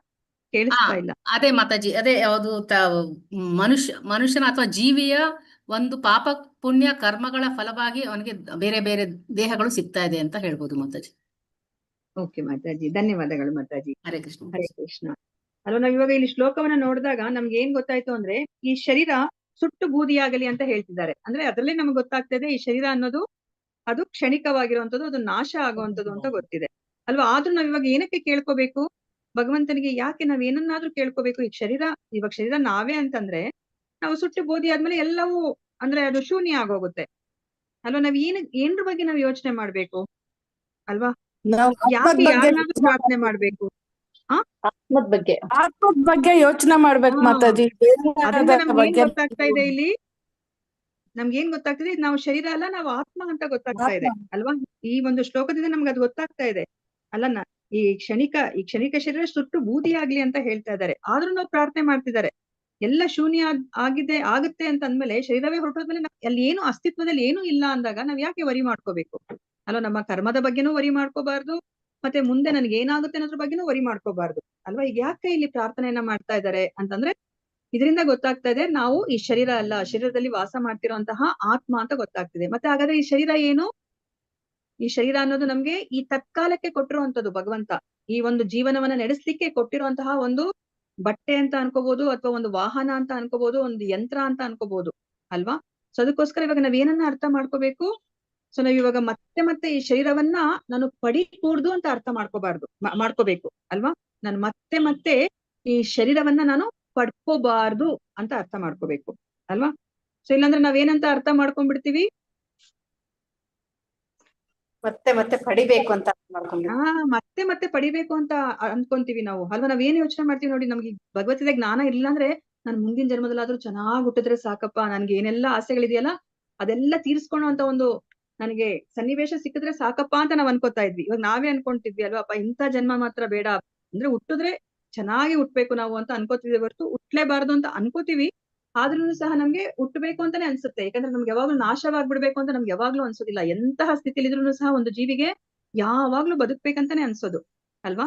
ಸೊ ಅದಕ್ಕೋಸ್ಕರ ನಾವ್ ಇದರಿಂದ ಏನನ್ನ ಅರ್ಥ ಮಾಡ್ಕೋಬೇಕಂತಂದ್ರೆ, ನಾವು ಈ ಭೌತಿಕ ದೇಹವನ್ನ ನಾವು ಪಡಿಕೂಡ್ದು, ನಾವ್ ಅದನ್ನ ತ್ಯಜಿಸ್ಬೇಕು ಅಂತಾನೆ ನಮ್ಗೆ ಇಲ್ಲಿ ಅರ್ಥ ಆಗ್ತಿರೋದು. ಅದು ಸುಟ್ಟು ಬೂದಿ ಆಗ್ಲಿ, ಅದು ತ್ಯಜಿಸಿ, ಅದು ಹೊರಟೋಗ್ಲಿ ಅಂತಾನೆ ನಾವು ಇಲ್ಲಿ ಅನ್ಕೋತಾ ಇರೋದು. ಅದು ಹೊರಟೋಗೋದು ಅಷ್ಟು ಈಸಿನಾ? ನಾವ್ ಈ ದೇಹವನ್ನ ನಾವು ಕಳ್ಕೊಳೋದು ಅಷ್ಟು ಈಸಿನಾ? ಇಲ್ಲ ಮಾತಾಜಿ. ಇಲ್ಲ ಮಾತಾಜಿ. ನಮ್ಮ ಕಳ್ಕೊಳಕ್ ಸಾಧ್ಯ ಇದೆಯಾ? ಇಲ್ಲ, ಅಂಟ್ಕೊಂಡಿದೆ. ಕೃಷ್ಣನ ಸ್ಮರಣೆಯಿಂದ ಸಾಧ್ಯ ಇದೆ ಮಾತಾಜಿ. ಸದಾ ಯಾವಾಗ್ಲೂ ಮಾಡ್ತಾ ಇದ್ರೆ ಖಂಡಿತ ಸಾಧ್ಯ ಇದೆ. ಹಾ ಮಾತಾಜಿ ಅಲ್ವಾ? ಅದಕ್ಕೆ ಮತ್ತೆ ಇಲ್ಲಿ ಇನ್ನ ಒಂದ್ ಏನನ್ನ ಹೇಳ್ತಿದ್ದಾರೆ ಅಂತಂದ್ರೆ, ಇಲ್ಲಿ ಜೀವಿ ನಿರಾಕಾರ ಅಲ್ಲ ಅಂತ ಹೇಳ್ತಾ ಇದಾರೆ. ಜೀವಿಗೆ ಒಂದು ಆಕಾರ ಇದೆ. ಈ ದೇಹ ಏನಿದೆ ಇದು ಜಡ ವಸ್ತು. ಇದು ಏನ್ ಮಾಡುತ್ತೆ ಅಂತಂದ್ರೆ, ಇವಾಗ ನಮ್ಮ ಶರೀರಕ್ಕೆ ಇವಾಗ ಅವ್ರು ಹೇಗೆ ಟೈಲರ್ ಹೇಗೆ ಹೊಲ್ಕೊಡ್ತಾರೆ ನಮ್ಗೆ ಈ ಡ್ರೆಸ್ ಅನ್ನ, ನಂದೇನ್ ಆಕಾರ ಇದೆಯೋ ಆತರ ನನಗೆ ಡ್ರೆಸ್ ಅನ್ನ ಹೊಲ್ಕೊಡ್ತಾರೆ. ನಿಮ್ಗೇನ್ ಆಕಾರ ಇದೆಯೋ ಅದಕ್ಕೆ ಸರಿಯಾಗಿ ಒಂದು ಡ್ರೆಸ್ ಅನ್ನ ಹೊಲ್ಕೊಡ್ತಾರೆ ಅಲ್ವಾ? ಅಂದ್ರೆ ನಿಜವಾಗೂ ಅರ್ಥ ಮಾಡ್ಕೋಬೇಕಂದ್ರೆ, ನಾವು ಜೀವಿ ಅಂದ್ರೆ ನಾವು ಆತ್ಮಕ್ಕೆ ಒಂದು ಸ್ವರೂಪ ಇದೆ. ನಮ್ಮ ಸ್ವರೂಪಕ್ಕೆ ತಕ್ಕಾಗಿ ಅವರು ಒಂದು ದೇಹವನ್ನ ನಾವು ಪಡ್ಕೋತಾ ಇದೀವಿ. ಅದೇ ತರನೇ ಇವಾಗ ನಾವ್ ಹೇಗೆ ನಮ್ಮ ಶರೀರಕ್ಕೆ ಒಂದು ಸರಿಯಾದ ಒಂದು ಬಟ್ಟೆನ ನಾವು ಪಡ್ಕೋತೀವೋ ಅದೇ ತರನೇ ಆ ಜೀವಿ ತನ್ನ ಆತ್ಮಕ್ಕೆ ಸರಿಯಾದ ಒಂದು ಶರೀರವನ್ನ ಪಡ್ಕೋತಾ ಇದ್ದಾರೆ. ಅದನ್ನ ನಮ್ಗೆ ಇಲ್ಲಿ ಅರ್ಥ ಮಾಡಿಸ್ತಿರೋದು. ಸೊ ಜೀವಿ ಯಾವತ್ತೂ ಸಹ ನಿರಾಕಾರ ಅಲ್ಲ. ಈ ಒಂದು ಶರೀರ ಏನಿದೆ ಅದು ನಿರಾಕಾರ ಅಂತ ಹೇಳ್ತಿದ್ದಾರೆ ಅಲ್ವಾ? ನಮ್ಗೆ ಅದನ್ನ ಅರ್ಥ ಮಾಡ್ಕೊಳೋದು ಕಷ್ಟ ಆಗುತ್ತೆ. ಆದ್ರೆ ನಿಜವಾಗ್ಲೂ ನಾವ್ ಹೇಗೆ ಅರ್ಥ ಮಾಡ್ಕೋಬೇಕು ಅಂತಂದ್ರೆ, ನಮ್ಮ ಆತ್ಮ ಹೇಗಿದೆಯೋ ಅದೇ ತರದೇ ಒಂದು ನಮ್ಗೆ ಶರೀರ ಅನ್ನೋದು ಸಿಗುತ್ತೆ. ಸೊ ಇನ್ನ ಸರಿಯಾಗಿ ಅರ್ಥ ಮಾಡ್ಕೋಬೇಕಂದ್ರೆ, ನಮ್ಮ ಆಸೆಗೆ ಅನುಗುಣವಾಗಿ ಒಂದು ಶರೀರ ಸಿಗುತ್ತೆ ಅಲ್ವಾ? ಸೊ ಈ ಶರೀರ ಸಿಗೋದು ಏನಕ್ಕೆ ಅಂದ್ರೆ ಒಂದು ಆಸೆಯಿಂದ ಅಲ್ವಾ? ಇವಾಗ ನನಗೇನಾದ್ರೂ ಒಂದು ಮಾಂಸವನ್ನ ತಿನ್ಬೇಕು ಅಂತಂದ್ರೆ ಅದಕ್ಕೆ ಸರಿಯಾಗಿರೋ ಒಂದು ದೇಹವನ್ನ ನಮ್ಗೆ ಭಗವಂತ ಕೊಡ್ತಾರೆ. ಸೊ ನನಗೆ ಏನಂದ್ರೆ ಸಿಕ್ಕಿದ್ದೆಲ್ಲ ತಿನ್ಬೇಕು ಅಂತಂದ್ರೆ ನನಗೆ ಒಂದು ಹಂದಿಯ ಶರೀರವನ್ನ ಕೊಡ್ತಾರೆ ಭಗವಂತ ಅಲ್ವಾ? ನಾವ್ ಇದಕ್ಕಿಂತ ಮುಂಚೆ ನಾವ್ ಅದನ್ನ ತಿಳ್ಕೊಂಡಿದೀವಿ. ಸೊ ಈ ಶರೀರ ಯಾವ್ದರ ಕಾರಣ ಅಂದ್ರೆ ನಮ್ಮ ಆಸೆಯ ಕಾರಣ ಅಲ್ವಾ? ಈಗ ನಮ್ಗೆ ಈ ಶರೀರ ಬೇಡ ಅಂತ ಅನ್ಕೊಂಡ್ರೆ ನಾವ್ ಏನ್ ಮಾಡ್ಬೇಕು? ಭಗವಂತ ಕೃಷ್ಣ ಪ್ರಜ್ಞೆಯಲ್ಲಿ ಬಂದು ನಾವು ಜಪ ಮಾಡ್ಬೇಕು. ಭಕ್ತಿ ಸೇವೆ ಮಾಡಬೇಕು. ಬೇಡ ಭಕ್ತಿ ಸೇವೆ. ನಾನು ಇನ್ನೊಮ್ಮೆ ಹೇಳ್ತೀನಿ, ಕೇಳಿಸ್ಕೊಳ್ಳಿ. ಇವಾಗ ನಮ್ಗೆ ಈ ಶರೀರ ಸಿಗ್ತಾ ಇರೋದು ಏನಕ್ಕೆ? ನನಗೆ ಇವಾಗ ಆಸೆ ಆಗ್ತಾ ಇದೆ. ಸೊ ನನಗೆ ಮಾಂಸವನ್ನ ತಿನ್ಬೇಕು ಅಂತ. ಸೊ ಮಾಂಸವನ್ನ ನನಗೆ ಯಾವ ಶರೀರದಲ್ಲಿ ತಿನ್ಲಿಕ್ಕೆ ಸಾಧ್ಯ ಅಂತಹ ಒಂದು ಶರೀರ ಸಿಗ್ತಾ ಇದೆ ಅಲ್ವಾ? ನಂಗೆ ಕೋರೆ ಹಲ್ಲುಗಳೆಲ್ಲ ಇರ್ಬೇಕು, ಅದನ್ನ ಸೀಳಿ ಆ ಒಂದು ಮಾಂಸವನ್ನ ಸೀಳಿ ತಿನ್ನೋ ಅಂತದ್ದು ನನಗೆ ಸಿಗ್ಬೇಕು ಶರೀರ ಅಲ್ವಾ? ಮತ್ತೆ ಅದೇ ತರ ನನಗೆ ಏನಂದ್ರೆ ಅದು ಸಿಕ್ಕಿದೆಲ್ಲ ತಿನ್ಬೇಕು ಅಂತ ಆಸೆ. ಸೊ ಅದಕ್ಕೋಸ್ಕರ ಒಂದು ಹಂದಿಯ ಶರೀರ ಸಿಕ್ಕುತ್ತೆ ಅಲ್ವಾ? ಯಾಕೆ ಸಿಗ್ತಾ ಇದೆ ನನಗೆ ಶರೀರ? ನಾವ್ ಇಚ್ಛೆ ಪಡ್ತಾ ಇದ್ದೀವಲ್ಲ ಮಾತಾಜಿ, ಆಸೆ ಪಡ್ತಾ ಇದೀವಿ ನಾವು ಅಲ್ವಾ? ಈ ಶರೀರ ಯಾವುದರ ಫಲ? ಈ ಶರೀರ ನಮ್ಮ ಆಸೆ ಫಲ ಅಲ್ವಾ? ಮಾತಾಜಿ ಶೋಭಾ ಮಾತಾಜಿ ಬಂದಿದ್ದಾರೆ. ಬಂದ್ರೆ ಮಾತಾಜಿ. ಓಕೆ ಮಾತಾಜಿ, ಅವ್ರನ್ನ ಹೋಸ್ಟ್ ಪರವಾಗಿಲ್ಲ ಮಾತಾಜಿ, ಏನ್ ತೊಂದ್ರೆ ಇಲ್ಲ. ಅದ್ರಲ್ಲೇನು ಏನ್ ತೊಂದ್ರೆ ಇಲ್ಲ. ನಾನು ಅವಾಗ್ಲೇ ಜಾಯಿನ್ ಆಗಿದ್ದೆ. ಕೇಳಿದ್ರು ಅವ್ರೇನೆ. ಹರೇ ಕೃಷ್ಣ ಮಾತಾಜಿ. ಹಾ ಪ್ರಭು. ಶರೀರ ನಮ್ ಕರ್ಮಾನುಸಾರ ಸಿಗ್ತದಲ್ಲ ಮಾತಾಜಿ? ಹಾ ಪ್ರಭುಜಿ, ಕರ್ಮಾನುಸಾರ, ಭಗವಂತನ ಇಚ್ಛಾನುಸಾರ ಅದೆಲ್ಲ ಇದೆ. ಬಟ್ ಅದಕ್ಕೆ ಮೂಲ ಕಾರಣ ನಾವ್ ವೆರಿ ಫಸ್ಟ್ ಬಂದಿರೋದು ಇಲ್ಲಿಗೆ ಏನಕ್ಕೆ? ನಾವ್ ಇಚ್ಛೆ ಪಟ್ವಿ, ನಾನು ಒಡೆಯನಾಗ್ಬೇಕು ಅಂತ ಇಚ್ಛೆ ಪಟ್ವಿ ಅಂತ ಆಸೆ ಪಟ್ಟಿದ್ದೆ. ಭೌತಿಕದಲ್ಲಿ ಆಸೆ ಪಟ್ಟು ಪಾಪಪೂರ್ಣ ಇಚ್ಛೆ, ಬಂದಿದೆ. ನಮ್ಗೊಂದು ಪಾಪಪೂರ್ಣ ಇಚ್ಛೆ ಬಂತು, ನಾನು ಒಡೆಯನಾಗ್ಬೇಕು, ಯಾಕೆ ಕೃಷ್ಣನೇ ಅವರು ಎಲ್ಲವನ್ನ ಅನುಭವಿಸ್ಬೇಕು, ನಾನು ಕೃಷ್ಣನ ತರನೇ ಅನುಭವಿಸ್ಬೇಕು ಅನ್ನೋ ಒಂದು ಇಚ್ಛೆ ಬಂತು ನಮ್ಗೆ, ಪಾಪಪೂರ್ಣ ಇಚ್ಛೆ ಬಂತು ಅಲ್ವಾ. ನಾವು ಸೇವಕರು, ಆಕ್ಚುಲಿ ನಾವು ಸೇವಕರಾಗಿ ಇರ್ಬೇಕಾಗಿದ್ದು, ನಮ್ಗೆ ಆತರ ಇಚ್ಛೆ ಬಂದ್ಬಿಟ್ಟು ಒಡೆಯನಾಗ್ಬೇಕು, ನಾನು ಎಲ್ಲವನ್ನ ಅನುಭವಿಸ್ಬೇಕು ಅಂತ. ಸೊ ಅದಕ್ಕೆ ನಮ್ಮ ಆಸೆಗೆ ಅನುಗುಣವಾಗಿ ಇವಾಗ ಭಗವಂತ ಶರೀರವನ್ನ ಕೊಟ್ಕೊಂತ ಹೋಗ್ತಾರೆ ಅಲ್ವಾ. ಸೊ ಅದಕ್ಕೆ ಇವಾಗ ನಾನು ಈ ಶರೀರ ಬೇಡ ಅಂತ ಅನ್ಕೊಂಡ್ರೆ ನಾನು ಏನನ್ನ ಮಾಡ್ಬೇಕು? ಹರಿನಾಮ ಸ್ಮರಣೆ ಭಕ್ತಿ ಮಾಡ್ತಾ ಸೇವೆ ಇರಿ. ಮಾಡ್ಬೇಕು ಮಾತಾಜಿ, ಮುಖ್ಯ ದಾರಿ ಅದು ಭಕ್ತಿ ಸೇವೆನೆ. ಇನ್ನೊಮ್ಮೆ ಹೇಳ್ತೀನಿ ನಾನು, ಇವಾಗ ನನಗೆ ಶರೀರ ಸಿಕ್ಕಿರೋದು, ನನಗೆ ಇವಾಗ ಮುಂದಿನ ಜನ್ಮದಲ್ಲಿ ನನಗೆ ಭಕ್ತಿ ಈ ಸೇವೆ ಜನ್ಮದಲ್ಲಿ ನನಗೆ ತುಂಬಾ ಇಚ್ಛೆಗಳನ್ನು ನಾನ್ ವೆಜ್ ಬಿಡ್ಬೇಕು. ತಿನ್ಬೇಕಂತ ಆಸೆ, ಭಕ್ತಿ ಸೇವೆ ಮಾಡ್ತಾ ಇರ್ಬೇಕು ನಾವು. ನನಗೆ ಈ ಜನ್ಮದಲ್ಲಿ ನನಗೆ ತುಂಬಾ ನಾನ್ ವೆಜ್ ತಿನ್ಬೇಕಂತ ಆಸೆ. ಸೊ ಅದಕ್ಕೆ ಭಗವಂತ ಏನ್ ಮಾಡ್ತಾ ಇದ್ದಾರೆ, ನಿನ್ಗೆ ಈ ಒಂದು ಶರೀರದಲ್ಲಿ ನಿನ್ಗೆ ನಾನ್ ವೆಜ್ ತಿನ್ಲಿಕ್ಕೆ ಆಗೋದಿಲ್ಲ, ಅದಕ್ಕೆ ನಿನ್ನ ಆಸೆಯನ್ನ ಪೂರೈಸಲಿಕ್ಕೆ ನಾನೊಂದು ನಿನ್ಗೆ ಸರಿಯಾದ ಒಂದು ದೇಹವನ್ನ ಕೊಡ್ತೀನಿ ಅಂತ ಹೇಳ್ಬಿಟ್ಟು ನನಗೆ ನೆಕ್ಸ್ಟ್ ಜನ್ಮದಲ್ಲಿ ಒಂದು ಹುಲಿಯ ಜನ್ಮ ಒಂದು ಶರೀರವನ್ನ ಕೊಡ್ತಾರೆ ಭಗವಂತ. ಸೊ ನನಗೆ ಆ ಶರೀರ ಸಿಕ್ಕಿದ್ದು ಯಾಕೆ? ಆಸೆ ಪಟ್ಟಿಗೆ ಮಾತಾಜಿ. ಪೂರೈಸಿ ಆ ನಮ್ಮ ಭಕ್ಷಣ ಮಾಡ್ಲಿಕ್ಕೆ. ಮಾಂಸ ಭಕ್ಷಣೆ ಮಾಡ್ಲಿ. ಆಸೆಯಿಂದ ಆಸೆ, ಹಿಂದಿನ ಆಸೆ ಜನ್ಮದ ಅಲ್ವಾ? ಆಸೆಯಿಂದ. ಅದನ್ನ ಅರ್ಥ ಮಾಡ್ಕೋಬೇಕು. ಆಸೆ ಇವಾಗ ಶರೀರ ಭಕ್ತರಿಗೊಬ್ರಿಗೆ ಅಲ್ಲ, ಎಲ್ಲರಿಗೂ ಸಿಗುತ್ತೆ ಶರೀರ ಅಲ್ವಾ. ಯಾಕೆ ಸಿಗ್ತಿದೆ ಬೇರೆಯವ್ರಿಗೆಲ್ಲ ಶರೀರ ಅಲ್ವಾ. ಸೊ ಆಸೆಯಿಂದ. ಸೊ ಇವಾಗ ನನಗೆ ಇನ್ನೊಂದು ಶರೀರ ಬೇಡ ಅಂತಂದ್ರೆ ನಮ್ಗೆ ಏನಿರ್ಬಾರ್ದು? ಆಸೆಗಳಿರ್ಬಾರ್ದು ಅಲ್ವಾ. ಸೊ ಆಸೆಗಳನ್ನ ನಾವು ಸಾಯಿಸ್ಲಿಕ್ಕೆ ಸಾಧ್ಯ ಆಗತ್ತಾ? ಆಸೆಗಳನ್ನ ಸಾಯಿಸ್ಲಿಕ್ಕೆ ಆಗತ್ತಾ? ಆಗುತ್ತೆ ಮಾತಾಜಿ, ಭಕ್ತಿ ಸೇವೆಯಿಂದ ಭಕ್ತಿ ಸಾಧ್ಯ ಸೇವೆಯಿಂದ ಆಗ್ತದೆ ಮಾತಾಜಿ. ಸಾಯಿಸ್ಬಿಡ್ತೀರಾ? ಆಸೆಗಳನ್ನೆಲ್ಲ ಸಾಯಿಸ್ಬಿಡ್ತೀರಾ? ಅಂದ್ರೆ ಸ್ವಲ್ಪ ಹೊತ್ತು ಕಡಿಮೆ ಆಗ್ತದಲ್ವಾ ಮಾತಾಜಿ? ಇಲ್ಲ ಮಾತಾಜಿ, ಸಾಯಿಸ್ಲಿಕ್ಕೆ ಸಾಧ್ಯನೇ ಇಲ್ಲ. ನಾವು ಆಸೆಗಳನ್ನ ಇಚ್ಛೆಗಳನ್ನ ನಿಯಂತ್ರಿಸ್ಬೇಕಾಗತ್ತೆ ಮಾತಾಜಿ, ಇಂದ್ರಿಯಗಳನ್ನ ನಿಯಂತ್ರಿಸಲಿಕ್ಕೆ ನಿಯಂತ್ರಿಸಿದ್ರೆ ಸಾಧ್ಯ ಇಲ್ಲ ಮಾತಾಜಿ. ನೋಡಿ, ಕಣ್ಣಿನಿಂದ ನಾನು ನೋಡ್ತಾನೆ ಇರ್ಬೇಕು, ಕಿವಿಯಿಂದ ಕೇಳಿಸ್ಕೊತಾನೆ ಇರ್ಬೇಕು ನಾನು. ಅಂದ್ರೆ ಎಲ್ಲದನ್ನು ಭಗವಂತನ ಕಡೆಗೆ ತಿರುಗಿಸ್ಬೇಕು ಮಾತಾಜಿ, ಭಗವಂತನ ಬಗ್ಗೆ ಆಸೆ ಪಡ್ಬೇಕು. ಅದನ್ನ ಡೈವರ್ಟ್ ಮಾಡ್ಬೇಕು ಅಷ್ಟೇನೆ ಅಲ್ವಾ. ಇವಾಗ ನೋಡಿ, ನೀವೇನ್ ಮಾಡ್ತಿದ್ದೀರಾ? ನೀವು ಕಣ್ ಮುಚ್ಕೊಂಡ್ ಕುತ್ಕೊಂಡಿದ್ದೀರಾ, ಕಿವಿ ಮುಚ್ಕೊಂಡ್ ಕುತ್ಕೊಂಡಿದ್ದೀರಾ. ನಿಮ್ಗೆ ಹೇಳಿದ್ರು ಅಂದ್ರೆ ಟಿವಿ ನೋಡ್ಬಾರ್ದು, ಹರಟೆ ಹೊಡಿಬಾರ್ದು, ಅದೆಲ್ಲ ಅಂದ್ರೆ ನಮ್ಮನ್ನ ಏನು ಇನ್ನ ಒಂದು ಇಹ ಬಂಧನಕ್ಕೆ ಸಿಕ್ಕಾಕ್ಸುತ್ತೆ ಅಂತ ಹೇಳಿದ್ರು ಅಲ್ವಾ. ನೀವು ಸರಿ ಆಯ್ತು ಅಂತ ಕಣ್ ಮುಚ್ಕೊಂಡು ಕಿವಿ ಮುಚ್ಕೊಂಡು ಎಷ್ಟೊತ್ತಂತ ಕುತ್ಕೊಳ್ಲಿಕ್ಕೆ ಆಗತ್ತೆ? ಅದು ಜಾಸ್ತಿ ದಿನ ಆಗಲ್ಲ ಆಗಲ್ಲ ಅಲ್ವಾ. ಮಾತಾಜಿ. ಇವಾಗ ನೀವೇನ್ ಮಾಡ್ತಿದ್ದೀರಾ? ನನ್ನನ್ನು ಸೇರಿಸ್ಕೊಂಡು ಏನ್ ಮಾಡ್ತಾ ಇದೀವಿ? ಸೊ ನಾವು ಈ ಕಿವಿಯಿಂದ ಭಗವಂತನ ಬಗ್ಗೆ ಶ್ರವಣ ಮಾಡ್ತಾ ಇದೀವಿ, ಕಣ್ಣುಗಳಿಂದ ನಾವು ಭಗವಂತನ ರೂಪವನ್ನ ನೋಡ್ತಾ ಇದೀವಿ ಅಲ್ವಾ. ಅಂದ್ರೆ ನಾವ್ ಇದನ್ನೆಲ್ಲ ನಾವು ಡೈವರ್ಟ್ ಮಾಡ್ತಾ ಇದೀವಿ ಅಷ್ಟೇನೆ. ನಮ್ಮ ಸಮಯ ಏನಕ್ಕೆ ಕೊಡ್ಬೇಕಾಗಿತ್ತೋ ಅದನ್ನ ಕೊಡೋ ಬದ್ಲು ಇವಾಗ ನಾವ್ ಇವಾಗ ಏನ್ ಮಾಡ್ತಿದೀವಿ? ಭಗವಂತನಿಗೋಸ್ಕರ ನಾವು ಕೊಡ್ತಾ ಇದೀವಿ ಅಲ್ವಾ. ಸೊ ಅಂದ್ರೆ ಏನ್ ಮಾಡ್ತಾ ಇದೀವಿ ನಾವು? ಡೈವರ್ಟ್ ಮಾಡ್ತಾ ಇದೀವಿ. ನಾವ್ ಯಾವ್ದನ್ನು ಸಾಯಿಸ್ಲಿಕ್ಕೆ ಆಗೋದಿಲ್ಲ, ನಮ್ಮ ಇಂದ್ರಿಯಗಳನ್ನ ನಾವು ನಿಷ್ಕ್ರಿಯಗೊಳಿಸ್ಲಿಕ್ಕೆ ಆಗೋದಿಲ್ಲ. ನಾವ್ ಯಾವಾಗ್ಲೂ ಚಟುವಟಿಕೆಯಿಂದ ಇರೋರು, ನಮ್ಮ ಆತ್ಮ ಯಾವಾಗ್ಲೂ ಚಟುವಟಿಕೆಯಿಂದ ಅದು ಇರುತ್ತೆ ಅಲ್ವಾ. ಆದ್ರೆ ನಾವ್ ಅದಕ್ಕೆ ಪರಂ ದೃಷ್ಟ ನಿವರ್ತತೆ ಅಲ್ವಾ, ನಾವು ಅದಕ್ಕೆ ಉನ್ನತವಾದಂತಹ ಒಂದು ರುಚಿಯನ್ನ ನಾವು ಅದಕ್ಕೆ ಕೊಡ್ಬೇಕು ಅಲ್ವಾ. ಸೊ ಅದನ್ನೇ ನಮ್ಗೆ ಇಲ್ಲಿ ಪ್ರಭುಪಾದರು ಅರ್ಥ ಮಾಡಿಸ್ತಾ ಇದಾರೆ. ಜೀವಿಯ ಸ್ವರೂಪ ಯಾವತ್ತೂ ನಿರಾಕಾರ ಅಲ್ಲ ಅಲ್ವಾ. ಯಾವ್ದು ನಿರಾಕಾರ ಹಾಗಾದ್ರೆ? ಈ ಐಹಿಕ ಐಹಿಕ ಪೋಷಾಕು ಏನಿದೆ ಅದು ನಿರಾಕಾರ ಅಂತ ಹೇಳ್ತಿದ್ದಾರೆ. ನಮ್ಮ ದೇಹ ಇದು ನಿರಾಕಾರ ಅಲ್ವಾ. ಮತ್ತೆ ಹಾಗಾದ್ರೆ ಹೇಗೆ ನಮ್ಗೆ ಈ ತರ ಒಂದು ರೂಪ ಸಿಗ್ತಾ ಇದೆ? ಅದು ಇದು ಅವಿನಾಶಿಯಾದ ವ್ಯಕ್ತಿಯ ರೂಪಕ್ಕೆ ತಕ್ಕಂತೆ ಆಕಾರ ತಳೆಯುತ್ತದೆ ಅಂತಂದ್ರೆ, ನಮ್ಮ ಆತ್ಮಕ್ಕೆ ಒಂದು ರೂಪ ಅಂದ್ರೆ ನಮ್ಮ ಆಸೆಗೆ ಒಂದು ರೂಪ ಇದೆಯಲ್ಲ, ಅದಕ್ಕೆ ತಕ್ಕಂತೆ ಅದೊಂದು ಆಕಾರವನ್ನ ಪಡ್ಕೊಂತ ಹೋಗ್ತಾ ಇದೆ. ಇವಾಗ ನನಗೇನಾದ್ರೂ ನಾನು ಆಧ್ಯಾತ್ಮಿಕ ಶರೀರ ಬೇಕು ಅಂತ ನಾನು ಆಸೆಯನ್ನ ಪಟ್ರೆ, ನನಗೆ ನಿಜವಾದ ನಮ್ಮ ನಿಜವಾದ ಆಧ್ಯಾತ್ಮಿಕ ಶರೀರ ನಮ್ಗೆ ಸಿಗುತ್ತೆ. ಸೊ ಅಪರಿಪೂರ್ಣ ಜ್ಞಾನ ಇರೋರು ಏನಂತ ಯೋಚನೆ ಮಾಡ್ಕೋತಾರೆ? ಅಪರಿಪೂರ್ಣ ಜ್ಞಾನವಿರೋರು ತಪ್ಪಾಗಿ ಭಾವಿಸುವಂತೆ ಯಾವ ಜೀವಿಯು ಮೂಲತಃ ನಿರಾಕಾರವಲ್ಲ. ಸೊ ಜೀವಿಗೆ ಯಾವಾಗ್ಲೂ ಆಕಾರ ಇದೆ. ನಾವ್ ಹೇಗೆ ಇವಾಗ ಭಗವಂತನಿಗೆ ಆಕಾರ ಇದೆ, ಅವನೊಬ್ಬ ವ್ಯಕ್ತಿ ಅಂತ ಹೇಳ್ತೀವೋ, ಅದೇ ತರನೇ ನಾವು ಸಹ ಎಲ್ಲ ಜೀವರಾಶಿಗಳನ್ನು ವ್ಯಕ್ತಿನೇ. ನಾವ್ ಯಾವತ್ತೂ ನಿರಾಕಾರ ಅಲ್ಲ. ನಮ್ಗೆ ಇವಾಗ ಆತ್ಮ ಅಂದ ತಕ್ಷಣ ನಮ್ಗೆ ಏನ್ ಅನ್ಸುತ್ತೆ? ಒಂದು ನಿರಾಕಾರ ರೂಪನೇ ಜ್ಞಾಪಕ ಬರೋದು ಅಲ್ವಾ. ಯಾರಿಗಾದ್ರೂ ನಮ್ಗೆ ಅನ್ಸ್ತಾ ಆತ್ಮ ಅಂದ ತಕ್ಷಣ ಒಂದ್ ಯಾವ್ದಾದ್ರು ರೂಪ ಜ್ಞಾಪಕ ಬರ್ತಾ ಇದೆಯಾ? ಇಲ್ಲ. ನಾವ್ ಇವಾಗ ನೋಡಿರೋದೇ ನಾವು ನಮ್ಗೆ ಈಗ ಮೂವಿಗಳಲ್ಲಿ ಅದ್ರಲ್ಲಿ ತೋರಿಸಿರ್ತಾರೆ, ನಮ್ಗೆ ಆತ್ಮಕ್ಕೆ ಒಂದೇನೋ ಬೆಳಕು ತರ ಈ ತರ ಒಂದು ಸೇಮ್ ಒಂದ್ ಬೆಳಕು ತರ ಏನೋ ತೋರಿಸ್ತಾರೆ ಅಲ್ವಾ. ಅಂದ್ರೆ ಏನ್ ಅರ್ಥ? ಅದೊಂದು ನಿರಾಕಾರ ಅಂತ ತೋರಿಸ್ತಾರೆ ಅಲ್ವಾ. ಆದ್ರೆ ಇಲ್ಲ, ಆ ಜೀವಿ ನಾವೆಲ್ಲನೂ ಸಹ ಒಂದು ಸಾಕಾರ ರೂಪ ಇದೆ ನಮ್ಗೆ. ಸೊ ಇವಾಗ ನಮ್ಗೆ ಆ ಜೀವಿ ಈ ದೇಹ ನಾಶ ಆದ್ಮೇಲೂ ಸಹ ಯಾವಾಗ್ಲೂ ಅಸ್ತಿತ್ವದಲ್ಲೇ ಇರುತ್ತೆ ಅಂತ ಹೇಳ್ಬಿಟ್ಟು ಇಲ್ಲಿ ಹೇಳ್ತಾ ಇದ್ದಾರೆ. ಸೊ ಇದು ನಮ್ಗೆ ತುಂಬಾ ಮುಖ್ಯವಾಗಿ ನಾವು ಅರ್ಥ ಮಾಡ್ಕೋಬೇಕಾಗಿರೋದು. ಇವಾಗ ನಾವು ಇನ್ನೊಂದು ಅರ್ಥ ಮಾಡ್ಕೋಬೇಕಾದ್ರೇನು, ಈ ದೇಹವನ್ನ ನಾವು ತ್ಯಜಿಸ್ಲೇಬೇಕು. ಇದಿರೋದೇ ತ್ಯಜಿಸ್ಲಿಕ್ಕೆ, ಈ ದೇಹ ಇರೋದೇ ತ್ಯಜಿಸ್ಲಿಕ್ಕೆ. ನಮ್ದು ಆಸೆ ಮುಗ್ದಿದ ತಕ್ಷಣ ನಾವ್ ಅದನ್ನ ತ್ಯಜಿಸ್ಬೇಕು ಅಲ್ವಾ. ಸೊ ನಾವೇನ್ ಮಾಡ್ತಾ ಇದೀವಿ, ಇನ್ನೊಂದು ಮತ್ತೊಂದು ಶರೀರಗಳನ್ನ ನಾವು ಪಡ್ಕೊಂತಾ ಹೋಗ್ತಾ ಇದೀವಿ ಅಲ್ವಾ. ಸೊ ಅದಕ್ಕೋಸ್ಕರ ಇಲ್ಲಿ ನಮ್ಗೆ ಏನನ್ನ ಹೇಳ್ತಾ ಇದಾರೆ, ಸೊ ಈ ದೇಹ ಅನ್ನೋದು ಒಂದು ಡ್ರೆಸ್ ತರ. ಸೊ ಈ ಡ್ರೆಸ್ ಯಾಕೆ ಸಿಕ್ಕಿದೆ ಅಂತಂದ್ರೆ ನಾವು ಆಸೆಯನ್ನ ಪಟ್ವಿ ಅಲ್ವಾ. ಸೊ ಇದನ್ನ ಇಂಗ್ಲಿಷ್ ಅಲ್ಲೇ ಅರ್ಥ ಮಾಡ್ಕೊಳ್ಳಿಕ್ಕೆ ಚೆನ್ನಾಗಿದೆ, ಅದಕ್ಕೋಸ್ಕರ ನಾನು ಇಂಗ್ಲಿಷ್ ಅಲ್ಲೇ ಬರ್ದಿದ್ದೀನಿ. We are dressed for and dressed by the desire. ಅಲ್ವಾ, ನಾವು ಯಾಕೆ ಡ್ರೆಸ್ ಹಾಕೋತಾ ಇದೀವಿ, ಹೊಸ ಶರೀರಗಳನ್ನ ನಾವು ಪಡ್ಕೋತಾ ಇದೀವಿ ಅಂತಂದ್ರೆ ನಮ್ಮ ಆಸೆಗಳಿಗೋಸ್ಕರ. ನಾವ್ ಯಾಕೆ ಈ ತರ ಒಂದು ಶರೀರವನ್ನ ಪಡ್ಕೊಂಡ್ವಿ ಅಂತಂದ್ರೆ ನಮ್ಮ ಆಸೆಯಿಂದ ಅಲ್ವಾ. We are dressed for and we are dressed by the desire.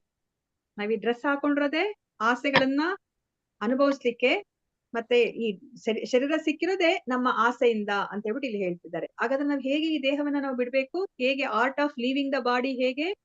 So ನನಗಿವಾಗ ಆ ಆಸೆಗಳನ್ನ ನಾನು ಬಿಟ್ಬಿಡ್ಬೇಕು ಅಲ್ವಾ. ನಾನು ಈ ದೇಹವನ್ನ ಅನುಭವಿಸ್ಬೇಕು ಅನ್ನೋ ಒಂದು ಆಸೆಯನ್ನ ಬಿಟ್ಟಾಗ ಏನಾಗುತ್ತೆ, ನಾನು ಈ ದೇಹದಿಂದ ನಮ್ಗೆ ಮುಕ್ತಿ ಅನ್ನೋದು ಸಿಗುತ್ತೆ ಅಲ್ವಾ. ಸೊ ಅದಕ್ಕೋಸ್ಕರ ನಮ್ಮ ಈ ಇಡೀ ಜೀವನ ಇರೋದು ಏನಕ್ಕೆ ಅಂತಂದ್ರೆ, ಎಸ್ಪೆಷಲಿ ಮಾನವ ಜೀವನ ಇರೋದು ಏನಕ್ಕೆ ಅಂತಂದ್ರೆ, ನಾವು ನಮ್ಮನ್ನ ನಾವು ಪರಿಶುದ್ಧಗೊಳಿಸ್ಕೊಳ್ಲಿಕ್ಕೆ. ಎಸ್ಪೆಷಲಿ ಯಾವ್ದನ್ನ ಪರಿಶುದ್ಧಗೊಳಿಸ್ಕೋಬೇಕು, ನಮ್ಮ ದೇಹ ಏನೂ ಮಾಡೋದಿಲ್ಲ ಅಲ್ವಾ, ಈ ಸ್ಥೂಲ ಶರೀರ ಏನೂ ಮಾಡೋದಿಲ್ಲ. ಆ ಒಳಗಡೆ ಏನು ಸೂಕ್ಷ್ಮ ಶರೀರ ಇದೆಯೋ ಅದನ್ನ ನಾವು ಪರಿಶುದ್ಧಗೊಳಿಸ್ಕೊಂತ ಹೋಗ್ಬೇಕು. ಅದಕ್ಕೆ ನಮ್ಗೆ ಮಂತ್ರಾಯತೆ ಇದೆ ಮಂತ್ರ. ಅದಕ್ಕೆ ಹರೇ ಕೃಷ್ಣ ಮಹಾಮಂತ್ರವನ್ನ ಹೇಳ್ಕೊಳ್ಳಿ ಅಂತ ಅದಕ್ಕೆ ಹೇಳ್ತಾ ಇರೋದು. ಇಲ್ಲಾಂದ್ರೆ ನಮ್ಗೆ ಆ ಒಡೆತನ ಅನ್ನೋ ಭಾವನೆ ಹೋಗೋದೇ ಇಲ್ಲ.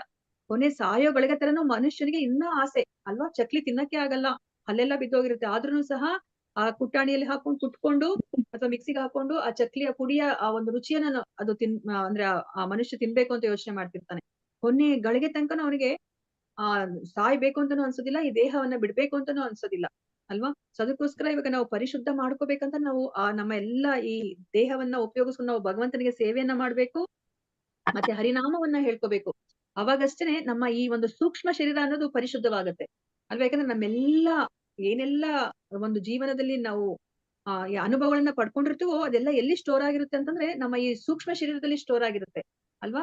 ನಾವು ಸಾವನ್ನ ಅನುಭವಿಸಿದಾಗ ನಮ್ಮ ಈ ಸ್ಥೂಲ ಶರೀರ ಮಾತ್ರ ನಮ್ಮನ್ನ ಬಿಟ್ಟು ಹೋಗೋದು. ನಮ್ಮ ಸೂಕ್ಷ್ಮ ಶರೀರ ನಮ್ಮ ಆತ್ಮದ ಜೊತೆನೆ ಅದು ಇನ್ನೊಂದು ಹೊಸ ಶರೀರಕ್ಕೆ ಬರುತ್ತೆ. ಅಂದ್ರೆ ಹಿಂದಿನದ ಎಲ್ಲಾ ಅನುಭವಗಳನ್ನ ಒತ್ಕೊಂಡು ಅದು ಮುಂದಿನ ಶರೀರಕ್ಕೆ ಹೋಗುತ್ತೆ ಅಲ್ವಾ. ಅವಾಗ ನಮ್ಮ ಹಿಂದಿನ ಶರೀರದಲ್ಲಿ ನಮ್ಗೆ ಏನೆಲ್ಲಾ ಆಸೆಗಳನ್ನೆಲ್ಲ ನಾನು ಅನುಭವಿಸ್ಬೇಕು ಅಂತ ಆಕಾಂಕ್ಷೆ ಇತ್ತೋ ಅದನ್ನೆಲ್ಲಾನು ಸಹ ಅದು ಅನುಭವಿಸ್ಲಿಕ್ಕೆ ಅದು ಪ್ರಯತ್ನವನ್ನ ಪಡುತ್ತೆ ಅಲ್ವಾ. ಇವಾಗ ನಮ್ಗೆ ಇವಾಗ ಒಂದ್ ದಿನದಲ್ಲಿ ನಾನು ಇಷ್ಟೆಲ್ಲ ಕೆಲಸ ಮಾಡ್ಬೇಕು ಅಂತ ನಾನು ಎಲ್ಲಾ ಬರ್ಕೊಂಡು ನಾನು ಅದನ್ನೆಲ್ಲ ಕೆಲಸ ಮಾಡ್ತಾ ಇರ್ತೀನಿ. ಒನ್ ಬೈ ಒನ್ ನಾನು ಮಾಡ್ತಾ ಇರ್ತೀನಿ. ರಾತ್ರಿ ಆಗ್ಬಿಡುತ್ತೆ, ಅವಾಗ ನಾನೇನ್ ಮಾಡ್ತೀನಿ, ಮಲ್ಕೊಂಡ್ ನಾನೇನ್ ಮಾಡ್ತೀನಿ, ನಾಳೆಗೆ ಅದನ್ನೆಲ್ಲ ಮಾಡೋಣ ಅಂತ ನಾನು ಇಟ್ಕೊಂಡಿರ್ತೀನಿ. ಇವಾಗ ಆ ನಿದ್ದೆ ಅನ್ನೋದನ್ನ ಸಾವಿಗೆ ಹೋಲಿಸ್ಕೋಬಹುದು ನಾವು. ಮತ್ತೆ ನಾವು ನೆಕ್ಸ್ಟ್ ಡೇ ಬೆಳಗ್ಗೆ ಎದ್ದಾಗ ಏನ್ ಮಾಡ್ತೀವಿ, ಹಿಂದಿನ ದಿವಸ ನಾವ್ ಏನೆಲ್ಲಾ ನಾವು ಪೆಂಡಿಂಗ್ ಇಟ್ಕೊಂಡಿರ್ತೀವೋ ಕೆಲಸ ಅದನ್ನೆಲ್ಲ ಮಾಡ್ತೀವಿ. ಅದೇ ತರನೇ ಇವಾಗ ನಮ್ಮ ಶರೀರ ಒಂದು ದೇಹವನ್ನ ಬಿಟ್ಟು ಅದು ಇನ್ನೊಂದು ದೇಹಕ್ಕೆ ಹೋದಾಗ ಏನ್ ಮಾಡುತ್ತೆ, ಅದು ಹಿಂದಿನ ದೇಹದಲ್ಲಿ ಏನೆಲ್ಲಾ ಪೆಂಡಿಂಗ್ ಇತ್ತು ಅದೆಲ್ಲವನ್ನ ಅದು ಮುಂದಿನ ಶರೀರಕ್ಕೆ ತಗೊಂಡು ಹೋಗಿ ಅದನ್ನೆಲ್ಲ ಅದು ಪೂರೈಸ್ಕೊಳ್ಲಿಕ್ಕೆ ಪ್ರಯತ್ನ ಪಡ್ತಿರುತ್ತೆ. ಸೊ ಅದಕ್ಕೆ ನಮ್ಗೆ ಏನ್ ಹೇಳ್ತಾರೆ ಆಚಾರ್ಯರು ಮತ್ತೆ ನಮ್ಮ ಹಿರಿಯ ಭಕ್ತರೆಲ್ಲ ಏನ್ ಹೇಳ್ತಾರೆ, ನಿಮ್ಗೆ ಜಸ್ಟ್ ಒಂದು ಚಿಕ್ಕ ಆಸೆ, ಆ ಪಾನಿಪುರಿ ತಿನ್ಬೇಕು ಅಂತ ಏನಾದ್ರು ಒಂದು ಆಸೆ ಇಟ್ಕೊಂಡು ನೀವೇನಾದ್ರೂ ದೇಹವನ್ನ ಬಿಟ್ರೆ ಭಗವಂತ ನಿಮ್ಗೆ ಇನ್ನ ಒಂದು ಶರೀರವನ್ನ ಕೊಡ್ತಾನೆ ಆಸೆಯನ್ನ ಪೂರೈಸ್ಕೊಳ್ಲಿಕ್ಕೆ. ಅದಕ್ಕೆ ಯಾವುದೇ ಒಂದು ಆತರ ದೈಹಿಕವಾಗಿರುವಂತದ್ದು ಅಥವಾ ಏನು ನಮ್ಮ ಇಂದ್ರಿಯ ಸುಖವನ್ನ ಅನುಭವಿಸ್ಲಿಕ್ಕಂತ ಯಾವುದೇ ಒಂದು ಆಸೆಯನ್ನು ಇಟ್ಕೊಂಡ್ರು ಸಹ ನಾವ್ ಇನ್ನೊಂದು ಜನ್ಮವನ್ನ ನಾವು ಪಡಿಲೇಬೇಕಾಗತ್ತೆ ಅಂತ ಹೇಳ್ಬಿಟ್ಟು ಅದಕ್ಕೆ ಹೇಳೋದು. ಸೊ ನಾವ್ ಇವಾಗ ಈ ಭಕ್ತಿಯನ್ನ ಮಾಡಿದ್ರೆ ಅಷ್ಟೇ ನಮ್ಮ ಈ ಒಂದು ಒಳ ಮನಸ್ಸು ಅದು ಪರಿಶುದ್ಧವಾಗಿ ಹೋಗುತ್ತೆ. ಹರೇ ಕೃಷ್ಣ. ಯಾರಾದ್ರೂ ಓದಿ ಇದನ್ನ ನಾವು ಡಿಸ್ಕಸ್ ಮಾಡಿದೀವಿ, ಜಸ್ಟ್ ಇದನ್ನ ಬ್ರೀಫ್ ಆಗಿ ತಿಳ್ಕೊಳ್ಳೋಣಂತೆ. ಹರೇ ಕೃಷ್ಣ. ಮಾತಾಜಿ ಹರೇ ಕೃಷ್ಣ. ಫಾಸ್ಟ್ ಆಗಿ ಓದಿ ಹರೇ ಕೃಷ್ಣ ಮಾತಾಜಿ. ಐಹಿಕ ಜಗತ್ತಿನಲ್ಲಿ ಐಹಿಕ ಪ್ರಕೃತಿಯು ಜೀವಿಗಳಿಗೆ ಅವರವರ ಇಂದ್ರಿಯಾಪೇಕ್ಷೆಗೆ ತಕ್ಕಂತೆ ನಾನಾ ಬಗೆಯ ದೇಹಗಳನ್ನು ಸೃಷ್ಟಿಸುವಲ್ಲಿ ಅದ್ಭುತವಾದ ಕೈಚಳಕ ತೋರಿಸುತ್ತದೆ. ಅಮೇಧ್ಯದ ರುಚಿ ನೋಡಬಯಸುವ ಜೀವಿಗೆ ಅಮೇಧ್ಯ ತಿನ್ನುವುದಕ್ಕೆ ಯೋಗ್ಯವಾದ ದೇಹವನ್ನು, ಅಂದರೆ ಹಂದಿಯ ದೇಹವನ್ನು ನೀಡಲಾಗುವುದು. ಅಂತೆಯೇ ಮಾಂಸಭಕ್ಷಣ ಮಾಡಬಯಸುವ ಜೀವಿಗೆ ಇತರ ಪ್ರಾಣಿಗಳ ರಕ್ತ ಕುಡಿದು ಮಾಂಸ ತಿಂದು ಆನಂದಿಸುವ ಹುಲಿಯ ದೇಹ ಕೊಡಲಾಗುವುದು. ಮಾನವ ಜೀವಿಯ ಹಲ್ಲು ಬೇರೆ ರೀತಿ ಇರುವುದರಿಂದ ಅವನು ಅಮೇಧ್ಯವನ್ನಾಗಲಿ ಮಾಂಸವನ್ನಾಗಲಿ ತಿನ್ನುವಂತಿಲ್ಲ. ಅವನು ಆದಿವಾಸಿ ಸ್ಥಿತಿಯಲ್ಲೂ ಅಮೇಧ್ಯವನ್ನಾಗಲಿ ಮಾಂಸವನ್ನಾಗಲಿ ತಿನ್ನಬಯಸುವುದಿಲ್ಲ. ಮಾನವನ ಹಲ್ಲುಗಳು ಹೇಗಿವೆ ಎಂದರೆ ಅವು ಹಣ್ಣು ತರಕಾರಿಗಳನ್ನು ತಿನ್ನಬಹುದು ಮತ್ತು ಮಾಂಸವನ್ನು ತಿನ್ನಬಹುದಾದರೆ 2 ಕೋರೆ ಹಲ್ಲುಗಳನ್ನು ಅವನಿಗೆ ಕೊಡಲಾಗಿದೆ. ಹರೇ ಕೃಷ್ಣ ಮಾತಾಜಿ. ಧನ್ಯವಾದಗಳು ಮಾತಾಜಿ. ಅಲ್ವಾ, ಇಲ್ಲಿರೋದು ನಮ್ಗೆ ಗೊತ್ತಾಗಿದೆ ಅಲ್ವಾ. ಸೊ ನಮ್ಗೆ ಎಂತಹ ದೇಹ ಸಿಗುತ್ತೆ ಅಂತಂದ್ರೆ ನಾವ್ ಏನನ್ನ ಇಚ್ಛೆ ಪಡ್ತೀವೋ ಅಂತದಕ್ಕೆ ಅನುಗುಣವಾದ ದೇಹ ಸಿಗುತ್ತೆ ಅಲ್ವಾ. ಸೊ ಇವಾಗ ಆದ್ರೆ ಈ ಮಾನವ ಜನ್ಮದಲ್ಲಿ ನಾವು ಈ ಮಾನವ ದೇಹದಲ್ಲಿ ನಾವು ಅಮೇದ್ಯವನ್ನ ಆಗ್ಲಿ ಮಾಂಸವನ್ನಾಗ್ಲಿ ತಿನ್ನೋ ತರ ಇಲ್ಲ. ಯಾಕಂದ್ರೆ ನಮ್ಗೆ ಆತರ ಇಲ್ಲ ಈ ಶರೀರ. ಅದಕ್ಕೆ ಇಲ್ಲಿ ಏನ್ ಹೇಳ್ತಿದ್ದಾರೆ, ಆದಿವಾಸಿಗಳಿಗೆ ಏನೋ ಒಂದು ಜ್ಞಾನ ಇಲ್ಲ ಅಲ್ವಾ, ಅವರು ಸಹ ತಿನ್ಕೂಡ್ದು ಅಂತಾನೆ ಇಲ್ಲಿ ಹೇಳ್ತಾ ಇದ್ದಾರೆ. ಆದಿವಾಸಿಗಳು ಅವನು ಆದಿವಾಸಿ ಸ್ಥಿತಿಯಲ್ಲೂ ಸಹ ಅಮೇದ್ಯವನ್ನಾಗ್ಲಿ ಮಾಂಸವನ್ನಾಗ್ಲಿ ತಿನ್ನ ಬಯಸುವುದಿಲ್ಲ. ಸೊ ಮನುಷ್ಯನೂ ತಿನ್ನೋ ಹಾಗಿಲ್ಲ. ಮಾನವನ ಹಲ್ಲುಗಳು ಹೇಗಿದೆ ಅಂತಂದ್ರೆ ಹಣ್ಣು ತರಕಾರಿಗಳನ್ನ ತಿನ್ಬಹುದು. ಅವ್ನಿಗೇನಾದ್ರೂ ಮಾಂಸ ತಿನ್ನೋ ತರ ಭಗವಂತ ಇಟ್ಟಿದ್ರೆ ಅವನಿಗೂ ಸಹ ಕೋರೆ ಹಲ್ಲುಗಳು ಇರ್ತಾ ಇತ್ತು ಅಂತ ಹೇಳ್ಬಿಟ್ಟು ಇಲ್ಲಿ ಹೇಳ್ತಾ ಇದ್ದಾರೆ. ಹರೇ ಕೃಷ್ಣ. ಇದನ್ನ ಓದಿ ಮಾತಾಜಿ. ಇನ್ನೊಬ್ರು ಯಾರಾದ್ರೂ ಓದಿ, ಯಾರು ಓದಿಲ್ವೋ ಅವರು. ಹರೇ ಕೃಷ್ಣ ಮಾತಾಜಿ. ಎಲ್ಲಾ ಪ್ರಾಣಿಗಳ ಮತ್ತು ಜನರ ಭೌತಿಕ ದೇಹಗಳು ಜೀವಿಗೆ ಪರಕೀಯವಾದವು. ಅವು ಜೀವಿಯ ಇಂದ್ರಿಯ ಸುಖಾಭಿಲಾಷೆಗೆ ತಕ್ಕಂತೆ ಬದಲಾಗುತ್ತವೆ. ವಿಕಾಸ ಚಕ್ರದಲ್ಲಿ ಜೀವಿಯು ಒಂದಾದ ಮೇಲೊಂದರಂತೆ ದೇಹವನ್ನು ಬದಲಾಯಿಸುವುದು ಪ್ರಪಂಚವಿಡೀ ಜಲಾವೃತವಾಗಿದ್ದಾಗ ಜೀವಿಯು ಜಲಚರ ಪ್ರಾಣಿಯ ರೂಪ ತಳೆಯಿತು. ಅನಂತರ ಅವನು ಸತ್ಯ ಜನ್ಮದಿಂದ ಕ್ರಿಮಿ ಕೀಟಗಳ ಜನ್ಮವನ್ನು, ಕ್ರಿಮಿ ಜನ್ಮದಿಂದ ಪಕ್ಷಿ ಜನ್ಮವನ್ನು, ಪಕ್ಷಿ ಜನ್ಮದಿಂದ ಪ್ರಾಣಿ ಜನ್ಮವನ್ನು, ಪ್ರಾಣಿ ಜನ್ಮದಿಂದ ಮಾನವ ಜನ್ಮವನ್ನು ಪಡೆದನು. ಅತ್ಯುತ್ತಮ ಜನ್ಮವೆಂದರೆ ಪೂರ್ಣ ಆಧ್ಯಾತ್ಮಿಕ ಜ್ಞಾನ ಪಡೆದಿರುವ ಮಾನವ ಜನ್ಮ. ಆಧ್ಯಾತ್ಮಿಕ ಬುದ್ಧಿ ಬೆಳೆಸಿಕೊಳ್ಳುವುದರ ಬಗ್ಗೆ ಈ ಮಂತ್ರದಲ್ಲಿ ವಿವರಿಸಲಾಗಿದೆ. ಒಬ್ಬನು ಸುಟ್ಟು ಬೂದಿಯಾಗುವಂತಹ ಈ ಭೌತ ದೇಹವನ್ನು ತ್ಯಜಿಸಿ ಪ್ರಾಣವಾಯುವು ವಾಯು ರಾಶಿಯಲ್ಲಿ ಬೆರೆಯಲು ಬಿಡಬೇಕು. ಹರೇ ಕೃಷ್ಣ. ಧನ್ಯವಾದ. ಹರೇ ಕೃಷ್ಣ ಮಾತಾಜಿ. ಧನ್ಯವಾದಗಳು ಮಾತಾಜಿ. ಅಲ್ವಾ. ಸೊ ನೋಡಿ, ಇಲ್ಲಿ ನಮ್ಗೆ ತುಂಬಾ ಮುಖ್ಯವಾಗಿರುವಂತಹ ಒಂದು ಪದ ಏನು ಅಂತಂದ್ರೆ ಇಲ್ಲಿ ಪರಕೀಯ ಅಂತ ಹೇಳ್ತಾ ಇದ್ದಾರೆ ಅಲ್ವಾ. ಸೊ ನಮ್ಗೆ ಇವಾಗ ಪರಕೀಯವಾದದ್ದು ಯಾವ್ದೇ ಇದ್ರೂ ಸಹ ಅದು ನಮ್ಮ ಸ್ವಂತದ್ದಲ್ಲ. ಅದನ್ನ ನಾವು ಎಷ್ಟು ದಿವಸ ಅಂತ ನಾವು ಇಟ್ಕೊಳಕ್ಕಾಗುತ್ತೆ. ಇವಾಗ ನಾವು ಇಲ್ಲಿ ಬಾಡಿಗೆ ಮನೇಲಿ ಇದ್ದಾಗ ನಾನು ಅಲ್ಲೇ ಇರ್ಲಿಕ್ಕೆ ಆಗೋದಿಲ್ಲ ಶಾಶ್ವತವಾಗಿ. ಅವ್ರು ಯಾವಾಗ ಬಿಡು ಅಂತಂದಾಗ ನಾವು ಬಿಡ್ಬೇಕಾಗತ್ತೆ ಅಲ್ವಾ. ಸೊ ಇದು ಪರಕೀಯವಾದದ್ದು, ಫಾರಿನ್ ಬಾಡಿ ಅಂತ ನಾವು, ಇದು ನಮ್ಮ ದೇಹ ಏನಿದೆ ಅದು ನಮ್ಮದಲ್ಲ, ಅದು ಪರಕೀಯದ್ದು. ಅದಕ್ಕೋಸ್ಕರ ನಾವು ಅದನ್ನ ಬಿಡ್ಲೇಬೇಕು ಅದು ಅಲ್ವಾ. ಸೊ ಅದನ್ನ ನಮ್ಗೆ ಇಲ್ಲಿ ಹೇಳ್ತಾ ಇದ್ರೆ, ಆದ್ರೆ ನಮ್ಗೆ ಯಾಕೆ ಸಿಗ್ತಾ ಇದೆ ಅಂತಂದ್ರೆ ನಮ್ಮ ಇಂದ್ರಿಯ ಸುಖಾಭಿಲಾಷೆಗೆ ತಕ್ಕಂತೆ ಅದು ಸಿಗ್ತಾ ಇದೆ ಮತ್ತೆ ಬದಲಾಗ್ತಾ ಇದೆ ಅದು. ಸೊ ಇವಾಗ ನಮ್ದು ವಿಕಾಸ ಚಕ್ರ ನೋಡಿ, ಇಲ್ಲಿ ನಮ್ಮ ಒಂದು ಗ್ರಂಥದಲ್ಲೂ ಸಹ ವಿಕಾಸ ಚಕ್ರವನ್ನ ಹೇಳ್ತಾರೆ. ಆದ್ರೆ ಡಾರ್ವಿನ್ ಹೇಳಿರೋ ವಿಕಾಸ ಚಕ್ರಕ್ಕೂ ಇದಕ್ಕೂ ತುಂಬಾ ಅಗಾಧವಾದ ವ್ಯತ್ಯಾಸ ಇದೆ. ಡಾರ್ವಿನ್ ಏನ್ ಹೇಳ್ತಾರೆ, ಅವರು ಇವಾಗ ಒಂದು ಆ ಜಲಚರ ಇರೋ ಜೀವಿ ಏನಾಯ್ತು, ಅದಾದ್ಮೇಲೆ ಉಭಯ ಜೀವಿ ಆಯ್ತು. ಉಭಯ ಜೀವಿ ಬಂದು ಅದು ಕ್ರಿಮಿ ಕೀಟ, ಅದೇ ತರ ಪಕ್ಷಿಗಳು, ಎರಡು ಕಾಲಿನ ಪ್ರಾಣಿಗಳಾಯ್ತು. ಆ ತರ ಅಂತ ಅವರು ವಿಕಾಸಗೊಂಡಿದೆ ಅಂತ ಅವ್ರು ಹೇಳಿದ್ರು ಅಲ್ವಾ. ಆದ್ರೆ ನೋಡಿ, ನಮ್ಗೆ ಇಲ್ಲೂ ನೋಡಿದ್ರು ಸಹ ಇಲ್ಲಿ ವಿಕಾಸ ಚಕ್ರನೇ ಹೇಳ್ತಿದ್ದಾರೆ. ಆದ್ರೆ ಇಲ್ಲಿ ಯಾವ ತರ ಅಂತಂದ್ರೆ, ಒಂದೇ ಜೀವಿ ಅದು ಆ ಒಂದು ಅನುಭವಗಳನ್ನ ಪಡ್ಕೊಂಡು ಹೋಗುತ್ತೆ. ಅಂದ್ರೆ ಆ ಜಲಚರವಾಗಿದ್ದಾಗ ಅದಕ್ಕೆ ಬೇರೆ ಅನುಭವ ಅಲ್ವಾ. ನಮ್ಗೂ ಸಹ ಇವಾಗ ನೀರಲ್ಲಿ ಈಜಾಡ್ಬೇಕು ಅಂತ ಇಷ್ಟ. ಆದ್ರೆ ನಮ್ಗೆ ಅದು ನಾವ್ ನೀರಲ್ಲಿ ಜಾಸ್ತಿ ಹೊತ್ತು ಇರ್ಲಿಕ್ಕೆ ಆಗೋದಿಲ್ಲ. ನಾವು ಇವಾಗ ಈಜನ್ನು ಕಲ್ತ್ಕೊಂಡಿದೀವಿ, ಆದ್ರೆ ಜಾಸ್ತಿ ಹೊತ್ತು ನಾವಲ್ಲಿ ಇರ್ಲಿಕ್ಕೆ ಆಗೋದಿಲ್ಲ. ಆದ್ರೆ ಜಲಚರ ಪ್ರಾಣಿ ಆದ್ರೆ ಅಲ್ಲೇ ಜೀವನವನ್ನ ಮಾಡ್ಬೋದು. ಯಾಕಂದ್ರೆ ಅದಕ್ಕೆ ಅದರ ಶರೀರ ಆ ನೀರಿನಲ್ಲಿ ವಾಸ ಮಾಡೋ ತರ ಇದೆ, ಭಗವಂತ ಆತರ ಕೊಟ್ಟಿದ್ದಾರೆ ಅಲ್ವಾ. ಸೊ ಇವಾಗ ನಮ್ಗೆ ಆತರ ಎಲ್ಲಾ ಅನುಭವಗಳನ್ನ ಪಡ್ಕೋಬೇಕು ಅಂತ ನಮ್ಗೆ ಇಷ್ಟ. ಅದಕ್ಕೋಸ್ಕರ ಭಗವಂತ ಏನ್ ಮಾಡ್ತಾ ಇದಾರೆ, ಆಯ್ತು ಜಲಚರವಾಗಿರಿ, ಅದಾದ್ಮೇಲೆ ಮತ್ತೆ ನಮ್ಗೆ ಇಲ್ಲಿ ಭೂಮಿ ಮೇಲೆ ಅಂದ್ರೆ ಸಸ್ಯಗಳಾಗಿ ಹುಟ್ಟೋ ತರ ನಮ್ಗೆ ಭಗವಂತ ಕೊಡ್ತಾರೆ. ಯಾಕಂದ್ರೆ ನಮ್ಗೆ ಯಾವುದೇ ಒಂದು ಬಟ್ಟೆ ಬರೆ ಹಾಕೊಂಡ್ಲಿಕ್ಕೆ ಇಷ್ಟ ಇಲ್ಲ ಅಲ್ವಾ. ನಾವ್ ಆರಾಮಾಗಿ ಹೇಗಂದ್ರೆ ನಮ್ಗೆ ಇಷ್ಟ ಬಂದಂಗೆ ಹಾಕೊಂಡು ಓಡಾಡ್ಬೇಕು ಅಂತ ಆಸೆ. ಅದಕ್ಕೆ ಭಗವಂತ ಏನ್ ಮಾಡ್ತಾರೆ, ಸರಿ ಮರಗಳಾಗಿರ್ರಿ, ಅವಾಗ ನಿಮ್ಗೆ ಯಾವುದೇ ಒಂದು ಶರೀರ ಅಂದ್ರೆ ಡ್ರೆಸ್ ಅನ್ನ ಹಾಕೊಳೋದ್ ಬೇಕಾಗಿಲ್ಲ, ನೀವು ಹೇಗ್ ಬೇಕೋ ಹಾಗಿರ್ಬೋದು ಅಂತ ಹೇಳಿದ್ರು ಅಲ್ವಾ. ನಾವು ನೋಡಿರೋ ಹಾಗೇನೆ ಆ ಒಂದು ದಾಮೋದರ ಲೀಲೆಯಲ್ಲಿ ನಾವ್ ಏನನ್ನ ನೋಡಿದ್ವಿ, ನಾರದರು ಅವರು ಯಾರಿಗೆ ಕುಬೇರನ ಮಕ್ಕಳು, ಕುಬೇರನ ಮಕ್ಕಳ ಹೆಸರೇನು, ಮಣಿಗ್ರೀವ ನವಕುಬೇರ. ನಳಕುಬೇರ ಮತ್ತೆ ಮಣಿಗ್ರೀವಾಗ ಅವ್ರು ಏನ್ ಮಾಡಿದ್ರು, ಅವರು ಬೆತ್ತಲೆ ಆಗಿದ್ರು ಅಲ್ವಾ. ನಾರದ ಬಂದ್ರು ಸಹ ಅವರು ಮೈಯನ್ನ ಮುಚ್ಕೊಳ್ಳಿಲ್ಲ. ಅದಕ್ಕೆ ನಾರದ್ರ ಏನ್ ಮಾಡಿದ್ರು, ಅವರಿಗೆ ಶಾಪವನ್ನ ಕೊಟ್ರು. ಸರಿ, ನಿಮ್ಗೆ ಬೆತ್ತಲೆ ಆಗಿರ್ಲಿಕ್ಕೆ ಇಷ್ಟ ಅಲ್ವಾ, ಹಾಗಾದ್ರೆ ನೀವು ಆ ಒಂದು ಯಮಳಾರ್ಜುನ ಗಿಡಗಳಾಗಿರಿ ಅಂತ ಹೇಳ್ಬಿಟ್ಟು ಅವ್ರು ಹೇಳ್ತಾರೆ ಅಲ್ವಾ. ಅಂದ್ರೆ ನಾವ್ ಇವಾಗ ದೇಹಕ್ಕೆ ಸರಿಯಾಗಿರೋ ಒಂದು ಬಟ್ಟೆ ಹಾಕೊಳ್ಳಿಲ್ಲ ಅಂತಂದ್ರೆ ನಮ್ಗೆ ಮುಂದಿನ ಜನ್ಮದಲ್ಲಿ ಆ ಮರಗಳಾಗಿ ನಾವು ಹುಡ್ತೀವಿ. ಯಾಕಂದ್ರೆ ಭಗವಂತ ನಮ್ಮ ಇಚ್ಛೆಯನ್ನ ಅವರು ಪೂರೈಸ್ತಾರೆ. ಸರಿ, ನಿನ್ಗೆ ಹಂಗ್ ಇಷ್ಟ ಇದೆಯಾ, ಮಾನವ ಜನ್ಮ ಅದು ಸರಿಯಾದದಲ್ಲ, ನೀನು ಮರಗಳಾಗಿ ಹುಟ್ಟು ಅಂತ ಹೇಳ್ಬಿಟ್ಟು ಅವ್ರು ಹೇಳ್ತಾರೆ ಅಲ್ವಾ. ಸೊ ಅದಾದ್ಮೇಲೆ ಮರಗಳಾದ್ಮೇಲೆ ನಾವು ಮತ್ತೆ ಏನು ಕ್ರಿಮಿ ಕೀಟಗಳಾಗ್ತೀವಿ, ಸರೀಸೃಪಗಳಾಗ್ತೀವಿ, ಆಮೇಲೆ ಪಕ್ಷಿಗಳಾಗ್ತೀವಿ, 4 ಕಾಲಿನ ಪ್ರಾಣಿಗಳಾಗ್ತೀವಿ. ಅದಾದ್ಮೇಲೆ ಮಾನವ ಜನ್ಮ ಸಿಗುತ್ತೆ ನಮ್ಗೆ ಅಲ್ವಾ. ಅಂದ್ರೆ ಇದನ್ನು ಸಹ ಎವಲ್ಯೂಷನ್ನೇ, ವಿಕಾಸ ಕ್ರಿಯೆನೆ. ಆದ್ರೆ ನಾವೇನೆ ಎಲ್ಲಾ ಅನುಭವಗಳನ್ನ ಪಡ್ಕೊಂಡು ನಾವು ಮಾನವ ಜೀವಿ ಆಗ್ತೀವಿ. ಅಂದ್ರೆ ಇವಾಗ ಈ ಸೃಷ್ಟಿಯಲ್ಲಿ ಏಕಕಾಲದಲ್ಲಿ ಈ ಎಲ್ಲಾ ಜೀವರಾಶಿಗಳನ್ನು ಇರ್ತಾರೆ, 84 ಲಕ್ಷ ಜೀವರಾಶಿಗಳು ಇರ್ತಾರೆ. ಆದ್ರೆ ಡಾರ್ವಿನ್ ಪ್ರಕಾರ ಆ ತರ ಅಲ್ಲ ಅಲ್ವಾ. ಸರ್ವೈವಲ್ ಆಫ್ ದ ಫಿಟ್ಟೆಸ್ಟ್, ಅಂದ್ರೆ ಅವರು ನೀರಲ್ಲಿ ಬದುಕ್ತಾ ಇದ್ರು, ನೀರಲ್ಲಿ ಅಲ್ಲಿ ಕಷ್ಟ ಆಯ್ತು, ಅದಕ್ಕೋಸ್ಕರ ಸ್ವಲ್ಪ ನೀರಲ್ಲಿರೋ ಪ್ರಾಣಿಗಳು ಸ್ವಲ್ಪ ಅದು ಭೂಮಿ ಮೇಲೆ ಬಂತು. ಮತ್ತೆ ಭೂಮಿಯಲ್ಲೂ ಅಷ್ಟೇ ಸರ್ವೈವಲ್ ಆಫ್ ದ ಫಿಟ್ಟೆಸ್ಟ್, ಮತ್ತೆ ಅದು ರೂಪಾಂತರ ಹೊಂದ್ಕೊಂಡ್ ಹೋಯ್ತು, ಅದು ಬದುಕ್ಲಿಕ್ಕೋಸ್ಕರ ಅಂತ ಹೇಳ್ಬಿಟ್ಟು ಹೇಳ್ತಾರೆ ಅಲ್ವಾ. ಅದು ತಪ್ಪಾಗಿರೋದು. ಇಲ್ಲಿ ನಮ್ಗೆ ನಿಜವಾಗಿ ಏನು ಅಂತಂದ್ರೆ ನಮ್ಮ ಆಸೆಗಳನ್ನ ಪೂರೈಸ್ಕೊಳ್ಲಿಕ್ಕೆ ನಮ್ಗೆ ಭಗವಂತ ಈ 84 ಲಕ್ಷ ಶರೀರಗಳನ್ನ ಕೊಡ್ತಾರೆ. ಸೊ ಕೊನೆಗೆ ನಮ್ಗೆ ಮಾನವ ಶರೀರವನ್ನ ಅವರು ನಮ್ಗೆ ಕೊಡ್ತಾರೆ. ಸೊ ಅದಕ್ಕೋಸ್ಕರ ಈ ಎಲ್ಲಾ 84 ಲಕ್ಷ ಜೀವರಾಶಿಗಳಲ್ಲಿ ಯಾವುದು ತುಂಬಾ ನಮ್ಗೆ ಅತ್ಯುತ್ತಮವಾದ ದೇಹ ಅಂತಂದ್ರೆ ಈ ಮಾನವ ದೇಹ ಸಿಕ್ಕಿರುವಂತಹ ಜನ್ಮ. ಸೊ ಅತ್ಯುತ್ತಮ ಜನ್ಮವೆಂದರೆ ಇದು ಮಾನವ ಜನ್ಮ. ಅಲ್ಲಿ ನಾವು ಪೂರ್ಣ ಆಧ್ಯಾತ್ಮಿಕ ಜ್ಞಾನ ನಾವು ಪಡ್ಕೋಬಹುದು ಈ ಒಂದು ಮಾನವ ಜನ್ಮದಲ್ಲಿ. ಸೊ ಅದಕ್ಕೋಸ್ಕರ ಈ ಒಂದು ಶ್ಲೋಕದಲ್ಲಿ ಏನನ್ನ ಹೇಳ್ತಾ ಇದ್ದಾರೆ, ಈ ಶರೀರ ಅನ್ನೋದು ಸುಟ್ಟು ಹೋಗುತ್ತೆ, ಅದು ಕ್ಷಣಿಕ, ಅದು ಪರಕೀಯ. ಸೊ ಅದಕ್ಕೆ ನೀವೇನ್ ಮಾಡ್ಬೇಕು, ನೀವು ಆಧ್ಯಾತ್ಮಿಕ ಜ್ಞಾನವನ್ನ ಬೆಳೆಸ್ಕೊಳ್ಳಿ ಅಂತ ಹೇಳ್ಬಿಟ್ಟು ನಮ್ಗೆ ಇಲ್ಲಿ ಹೇಳ್ತಾ ಇದ್ದಾರೆ ಈ ಮಂತ್ರದಲ್ಲಿ. ಅದನ್ನ ನಾವಿಲ್ಲಿ ಅರ್ಥ ಮಾಡ್ಕೋಬೇಕಾದ್ರೆ ಈ ಶರೀರ ಸುಟ್ಟು ಬೂದಿ ಆಗ್ಲಿ, ನಮ್ಮ ಪ್ರಾಣವಾಯು ಅದು ಈ ವಾಯು ರಾಶಿಯಲ್ಲಿ ಬೆರಿಲಿ ಅಂತ ಹೇಳ್ಬಿಟ್ಟು ಇಲ್ಲಿ ಹೇಳ್ತಾ ಇದ್ದಾರೆ. ಮತ್ತೆ ಇಲ್ಲಿ ಏನಾಗುತ್ತೆ, ಆ ಪ್ರಳಯ ಆದಾಗ ಮೊದ್ಲಿರೋದೇ ಅಲ್ಲಿ ಜಲಚರಗಳು. ಯಾಕಂದ್ರೆ ನಮ್ಗೆ ಗೊತ್ತಿರೋ ಹಾಗೇನೆ ನಮ್ಗೆ ಆ ಬ್ರಹ್ಮನ ಆ ಒಂದು ಹಗಲು ಮುಗ್ದಿದ ತಕ್ಷಣ ಒಂದು ಪ್ರಳಯ ಆಗುತ್ತೆ. ಪ್ರಳಯ ಆದಾಗ ಏನಾಗುತ್ತೆ, ಅಲ್ಲಿ ಇರೋದೇ ಜೀವರಾಶಿಗಳು, ಜಲಚರದಲ್ಲಿ ಇರುವಂತಹ ಜೀವರಾಶಿಗಳು ಅಲ್ವಾ. ಅದಾದ್ಮೇಲೆ ಮತ್ತೆ ಅದು ವಿಕಸನ ಕ್ರಿಯೆ ಹೊಂದ್ಕೊಂಡು ಅದು ಪ್ರಾಣ ಅಂದ್ರೆ ಏನು ಮನುಷ್ಯ ಜನ್ಮವನ್ನ ಪಡೆಯುತ್ತೆ. ಹರೇ ಕೃಷ್ಣ. ಇದನ್ನ ಯಾರಾದ್ರೂ ಓದಿ. ಹರೇ ಹರೇ ಕೃಷ್ಣ ಕೃಷ್ಣ ಮಾತಾಜಿ. ಓದಿ ಪ್ರಭುಜಿ. ಒಟ್ಟಾರೆ ಪ್ರಾಣವಾಯು ಎಂದು ಕರೆಯಲಾದ ನಾನಾ ಬಗೆಯ ವಾಯುಗಳ ಚಲನವಲನದ ಕಾರ್ಯಚಟುವಟಿಕೆಗಳು ದೇಹದೊಳಗೆ ನಡೆಯುತ್ತವೆ. ಯೋಗಿಗಳು ಸಾಮಾನ್ಯವಾಗಿ ದೇಹದ ವಾಯುಗಳನ್ನು ನಿಯಂತ್ರಿಸಲು ಪ್ರಯತ್ನಿಸುತ್ತಾರೆ. ಆತ್ಮವು ಒಂದು ವಾಯುವೃತ್ತದಿಂದ ಇನ್ನೊಂದಕ್ಕೆ, ಅದು ಬ್ರಹ್ಮರಂಧ್ರವನ್ನು ತಲುಪುವವರೆಗೆ ಏರುತ್ತಾ ಹೋಗುತ್ತದೆ ಎಂದು ಭಾವಿಸಲಾಗಿದೆ. ಅಲ್ಲಿಂದ ಪರಿಪೂರ್ಣ ಯೋಗಿಯು ತಾನು ಬಯಸಿದ ಲೋಕಕ್ಕೆ ತನ್ನನ್ನು ಒಯ್ಯಬಲ್ಲನು.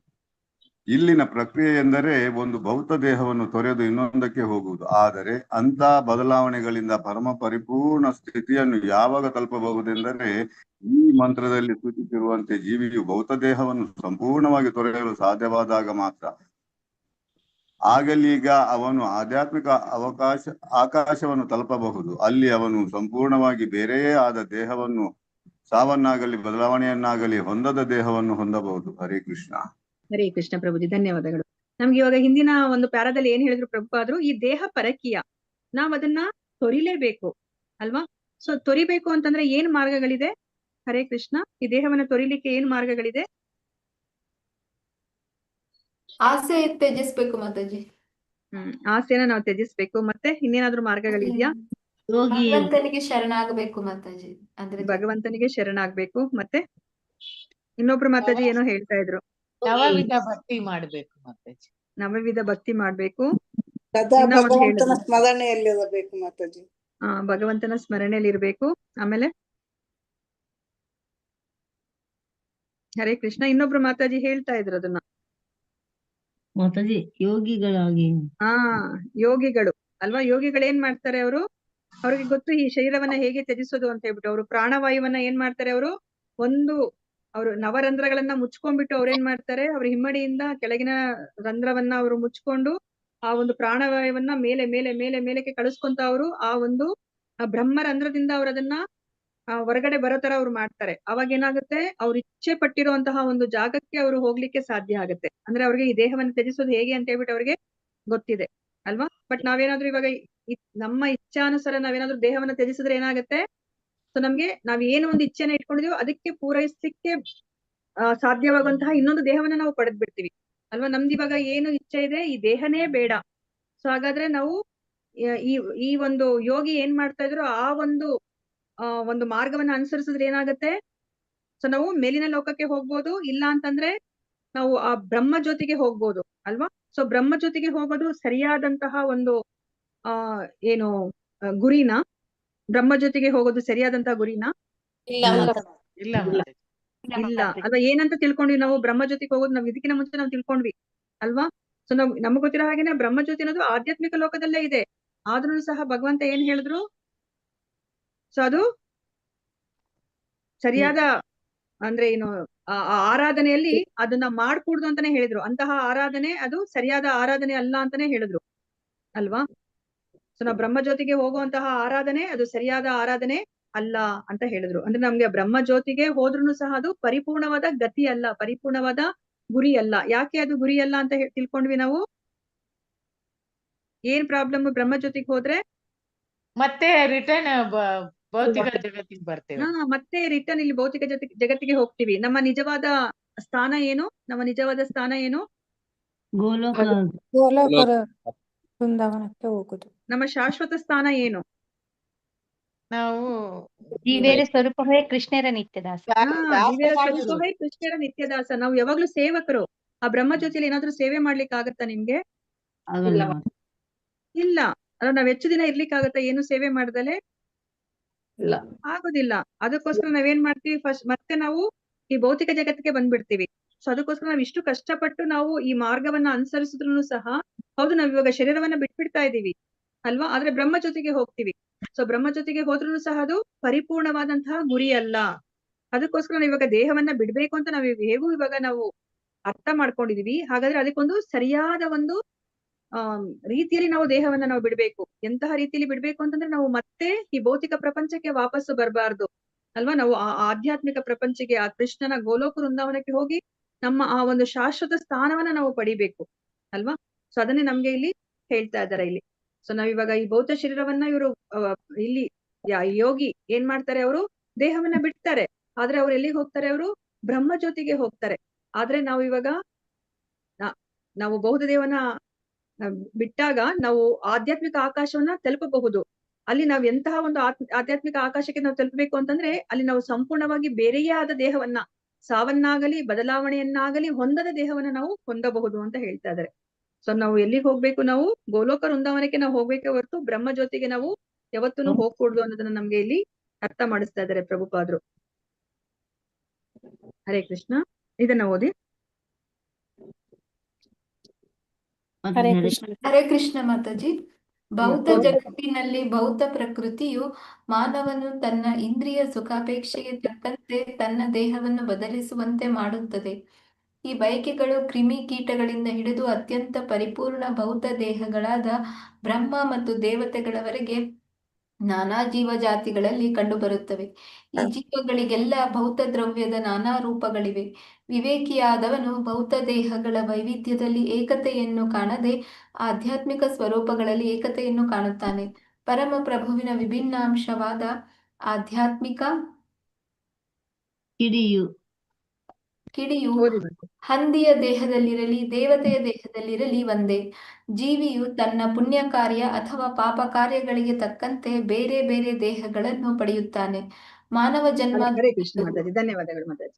ಹರೇ ಇದನ್ನ ಕೃಷ್ಣ. ತಿಳ್ಕೊಂಬಿಡೋಣಂತೆ ಅಲ್ವಾ. ಇದು ನಮ್ಗೆಲ್ಲರಿಗೂ ಗೊತ್ತಿರೋದೇ ಇಲ್ಲಿ ಹೇಳ್ತಾ ಇದಾರೆ ಪ್ರಭುಪಾದ್ರು. ಇಲ್ಲಿ ತನಕ ನಾವು ತಿಳ್ಕೊಂಡಿರೋದು, ನಾವು ಹೇಗೆ ಇನ್ನೊಂದು ದೇಹವನ್ನ ನಾವು ಪಡಿತೀವಿ, ನಮ್ಮ ಇಂದ್ರಿಯ ಸುಖಾಪೇಕ್ಷೆಗೆ ತಕ್ಕಂತೆ ನಾವು ಇನ್ನೊಂದು ದೇಹವನ್ನ ನಾವು ಪಡಿತಾ ನಾವು ಹೋಗ್ತೀವಿ ಅಲ್ವಾ. ಇದು ಎಲ್ಲರಿಗೂ ಇದೆ ಈ ಬಯಕೆ ಅನ್ನೋದು. ಬ್ರಹ್ಮನಿಂದ ಇಟ್ಕೊಂಡು ಒಂದು ಇರುವೆ ತನಕನು ಈ ಒಂದು ಬಯಕೆ ಅನ್ನೋದು ಇದ್ದೇ ಇದೆ ಅಂತಾನೆ ಇಲ್ಲಿ ಹೇಳ್ತಾ ಇದ್ದಾರೆ. ಸೊ ಇವಾಗ ವಿವೇಕಿಯಾದವನು ಈ ಎಲ್ಲಾ 84 ಲಕ್ಷ ಜೀವರಾಶಿಗಳನ್ನ ಯಾವ ತರ ನೋಡ್ತಾನೆ, ನಾವ್ ಇವಾಗ ಇದಕ್ಕಿಂತ ಮುಂಚೆ ನಾವು ನೋಡಿದ್ವಿ ಅಲ್ವಾ. ಸೊ ಆ ಉತ್ತಮ ಅಧಿಕಾರಿ ಅವನು ಯಾವ ದೃಷ್ಟಿಯಲ್ಲಿ ನೋಡ್ತಾನೆ? ಎಲ್ಲ ಜೀವರಾಶಿಗಳನ್ನ ಒಂದೇ ಸಮನಾಗಿ ನೋಡ್ತಾರೆ. ಏಕತೆಯಲ್ಲಿ ನೋಡ್ತಾನೆ.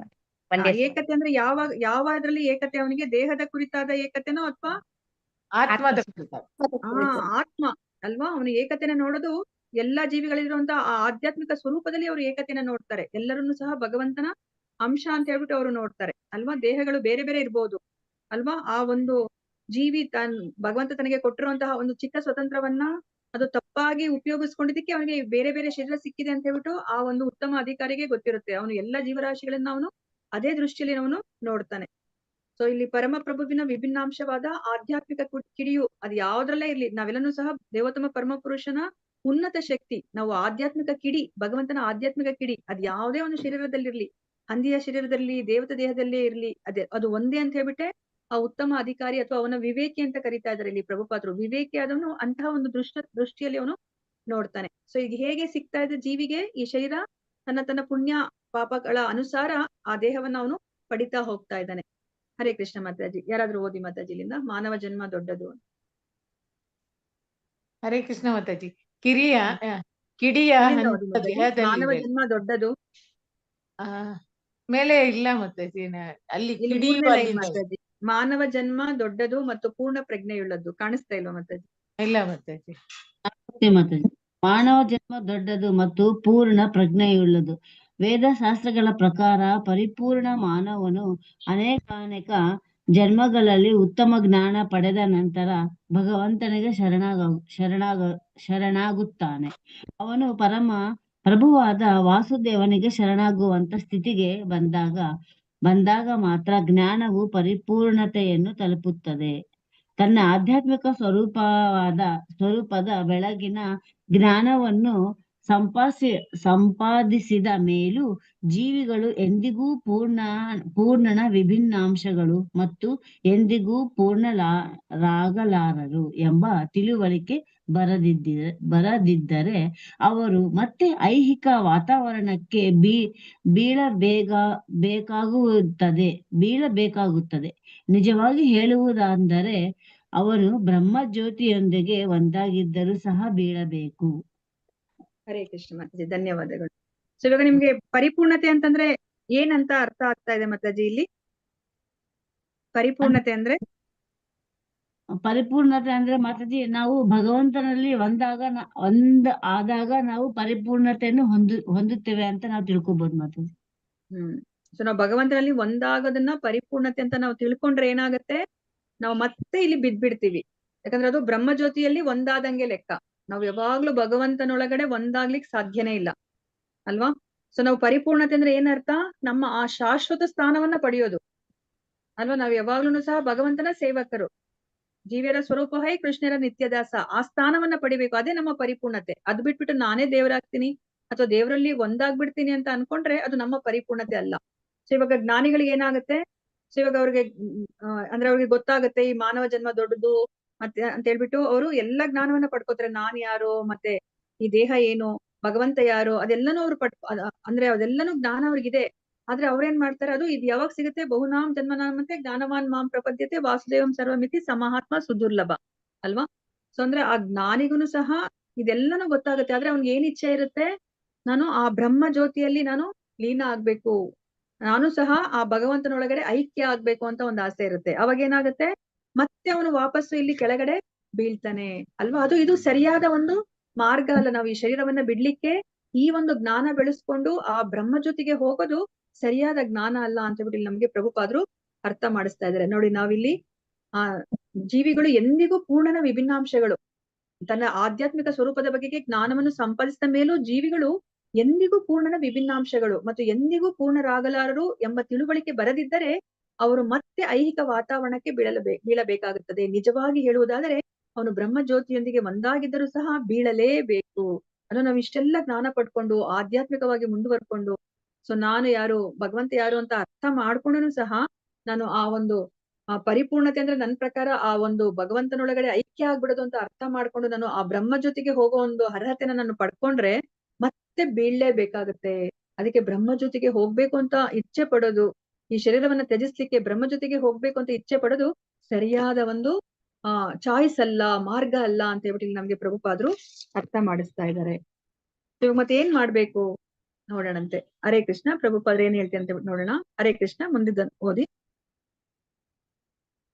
ಇಲ್ಲಿ ಇನ್ನ ಅದ್ರ ಬಗ್ಗೆನೇ ಹೇಳ್ತಾ ಇದಾರೆ ಪ್ರಭುಪಾದ್ರು, ಆ ಒಂದು ಬ್ರಹ್ಮಜ್ಯೋತಿ ಬಗ್ಗೆನೇ ಹೇಳ್ತಾ ಇದ್ದಾರೆ.